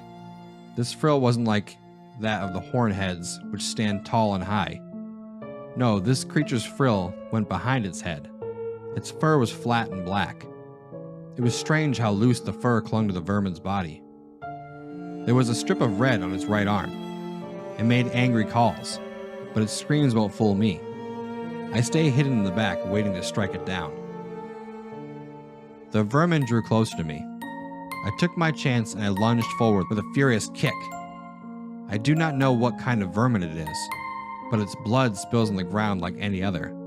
Its cry of pain is the same like those of the vermin we would always kill. It's louder and deeper in pitch, but still the same. The light coming from outside beckons me to run. Run to freedom I must. I am free, free from the cave. I turn to my left and see more of the vermin looking at me. Their snouts are different. They have small snouts and small eyes. Their faces are bare of fur. One of them points a shiny stick at me. A loud sound rings out. It was like thunder. Almost immediately, I feel a sharp pain in my left side. I feel blood pouring out. My blood! I fall limp on the cold ground. The vermin cry out, like how my family would sound after a successful kill. I see two of them carry the one I wounded out of the cave. I feel coldness moving slowly across my body. Even my feather and scales are not able to keep me warm. I'm losing strength. I'm alone. There's no more hunting. Excerpt from the journal of Dr. Johann Heinz, 1935. We gathered on the body of the animal. It wounded one of the soldiers. Dieter, I think his name was. Luckily, he was taken to the infirmary. That's one nasty cut across his torso. The animal looks almost like an overgrown bird with claws and teeth. Upon closer inspection, my colleague, Dr. Stromer, said it looked like a larger version of an ancient bird. We'll examine it more in Berlin. Perhaps the party will let us dissect it. For now, I must make my report to Lieutenant General Sporenberg. It would seem the Bell is successful at extracting living organisms. But after this incident, I think we'll need to make the targeting system more practical.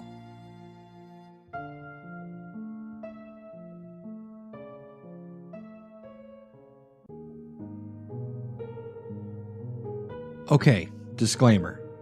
To the very best of my knowledge, this story is true. I don't expect to convince you, truth be told. I've had a hard time coming to terms with it myself. Cliche as it may be, I really am a rational person, and if not for this, I would probably be the most stone-faced atheist you'd ever met. But after much internal struggle and debate, I have come to the conclusion that there are things in life that simply can't be explained with reason, at least in the form in which we know it, logic. For all the trust we put in it, is really nothing more than a candle, all too easily snuffed out. And when it's gone, we are left alone in the dark, and everything we would scoff at by daylight suddenly becomes very believable. Alright, before I wax too melodramatic, here's my story. I was very young, only 4 or 5, at most, before either of my siblings were born.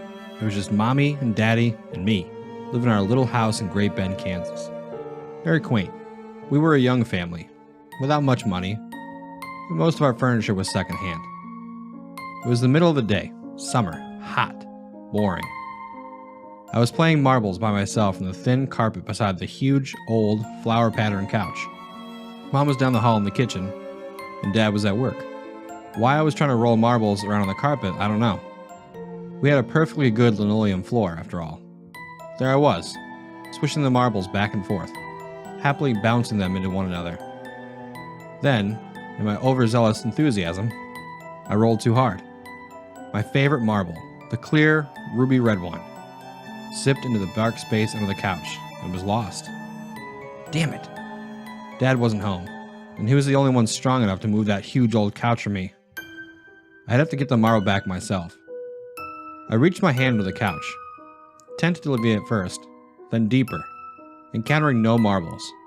I pulled my hand out in disappointment. Then a hand reached out from under the couch back at me. I remember the image vividly, and I suspect I always will. It was a slim hand, with tapered fingers. A woman's hand. It was gnarled and wrinkled, as if aged, and it was dead black. Not black as an African, black as in dead.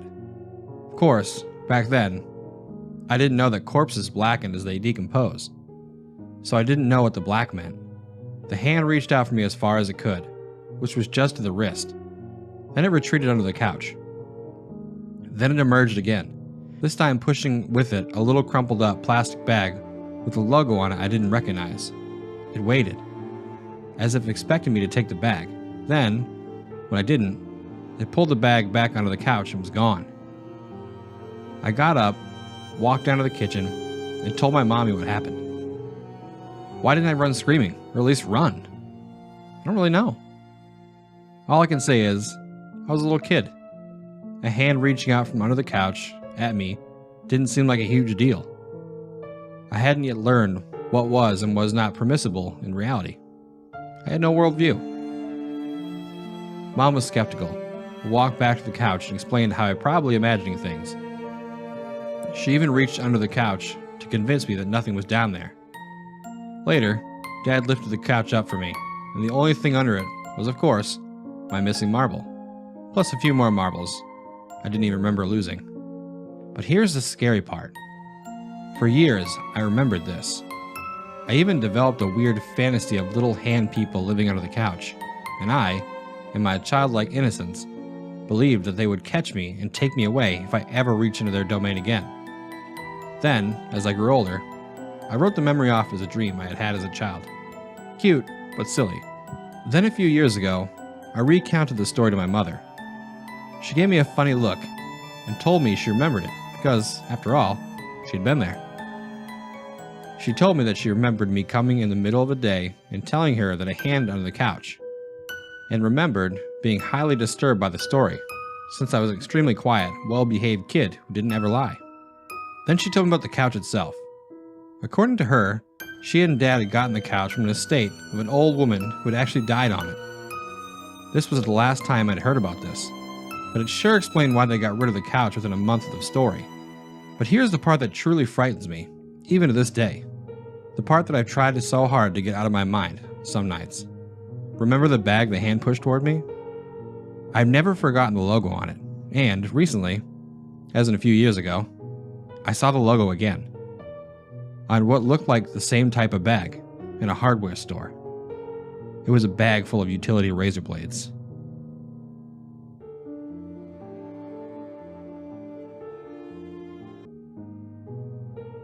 In the town I grew up in, we had a weird way of dealing with birth. I grew up in a town in upstate New York, and it was remote to say the least. Our town's population had been 1,000 for more than 100 years. The way they do this made perfect sense to me when I was a kid. But now that I look back on it, I can't believe I used to think it was normal. The way that my town handles birth is that depending on how many births we had that year, that will indicate how many deaths we need to have that year as well. We were taught the town couldn't handle more than 1,000 souls at a time. If we were over this amount by December 31st of each year, the population would drop to 0. I know this might sound insane that for anyone to allow themselves to believe this, but when even your parents are telling you this is the way, you tend to believe them. I know that this could be debunked by a quick Google search, but I grew up in an age before information was readily available, as it is now. Plus, the town I grew up in was extremely poor.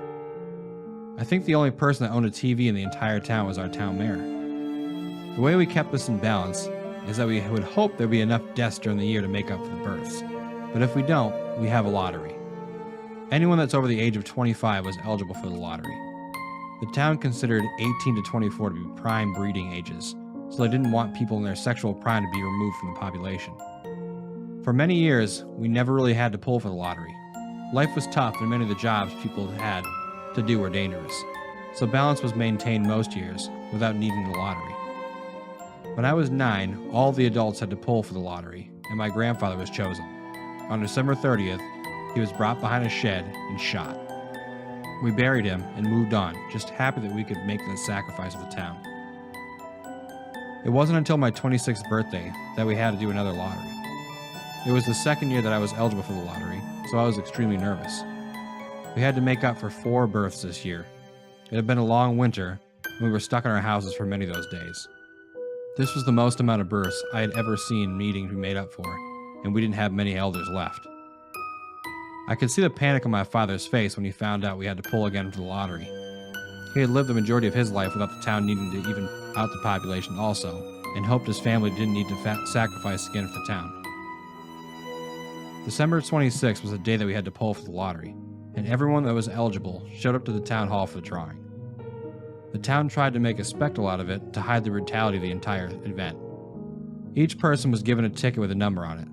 There was a match number in the hat up front, and our mayor would pull the numbers, and the people that were chosen would step forward. Once these people were chosen, they were then put into holding cells, and if someone happened to die before the 30th, they would all draw again to see who would be exempt from the execution. I am handed a card, and the number I get is 9. My father and mother also grab one. My father gets number 307, and my mother gets 504. We wait for the remainder of the people to get their cards and stare patiently at the stage for the mayor to read off who would be chosen. There were 752 people eligible this year, so the odds were definitely in our favor. The mayor talked about why this needed to happen and stressed that we needed to keep the town in balance. He stressed that this was a great sacrifice and a great honor for the people chosen. He wished us all luck and thanked us for our sacrifice. He then began to read off the numbers. 154. It was Miss Johnson from 2 houses down from us. Her family looked defeated, and she was taken to the holding area. 504. My mother tried to stay stoic, but you could see all the life drain out of her. I started to cry, and my father just kept his head forward. 9. My father started to whimper at this point and tried to pull me in for a hug. The guards didn't allow this and took me away. 307. My father fell to his knees and the guards pulled him away towards the holding cells. Luckily for us, all of us were chosen, are put in the same holding cell, so we would have the opportunity to see each other before the end. At least that's what I thought at the time. My father muttered to himself for the majority of the first day, and my mother just sobbed in the corner. I couldn't believe the awful luck we had. I just sat awestruck for the first day. On the second day, we just tried to enjoy each other for the remainder of the days we had. We only had a few days after this one, so we wanted to make it count. I went to sleep that night, accepting that I was going to die. On the third night, I woke up to the sound of struggling coming from the corner of our cell. I could see my mother and father choking out one of the guards. I jumped out of bed and asked them what the hell they were doing. They said this wasn't right, and that it wasn't fair that our family should have to sacrifice this much. They had decided that we were going to get out of this town and hope the teachings were lies. My father told me to get up and move. I complied and made my way for the door. Another guard came running down the hall when he saw us leaving. He fired in our direction but missed. We could hear the alarms going off now and figured there was no way we were making out of here. We ran for my father's old truck and tore down the road. We were followed close by the town police. They fired at us and managed to hit my mom in the shoulder. I ripped up part of my shirt and used it to try to stop the bleeding. Luckily, it looked like it went in and out. My father knew these woods better though, and was able to outrun them on the side roads. Their cruisers just couldn't keep up with the awful conditions of the road. My father headed south for what seemed like hours. My mother had passed out from the pain but seemed to be stable. I still couldn't wrap my head around what had just happened. I asked my father what was going to happen to the town if they didn't get their sacrifices. He figured since we weren't in town anymore, that the balance had been maintained. I didn't see how that would work, but didn't want to argue with him. That brings us to today. It is December 29th, and we have managed to get ourselves in a small motel about 50 miles away from our town. We are going to try and wait out until the 30th, and then maybe return home. My father was able to stabilize my mother and sew up the wound. It's 11:59 p.m. right now, and I have no clue what's going to happen to us in a minute. Will we be struck down by whatever forces keeps our town in balance, or were other sacrifices chosen? Could other sacrifices be chosen? I guess we'll find out in 5, 4, 3, 2, 1.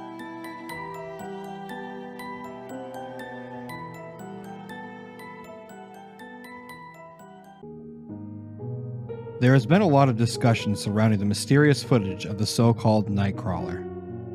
I grew up in the Fresno area of California, and for many years had no handle on a terrifying teenage experience that haunts me to this day.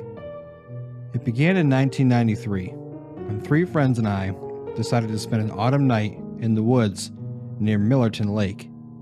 It was the perfect conclusion to an amazing summer and something we had planned for so long, but always found a way to put off. We walked aimlessly by the lake for hours, skipping stones, fishing, and enjoying the warmth of the quickly fading sunlight. The warmth soon disappeared behind the treetops, and we decided to walk a little further into the undergrowth to find a good spot to set up camp for the night. Alex and I set up tent while Terrence began collecting wood for a campfire. We had beer, meat, and all the necessary components for a long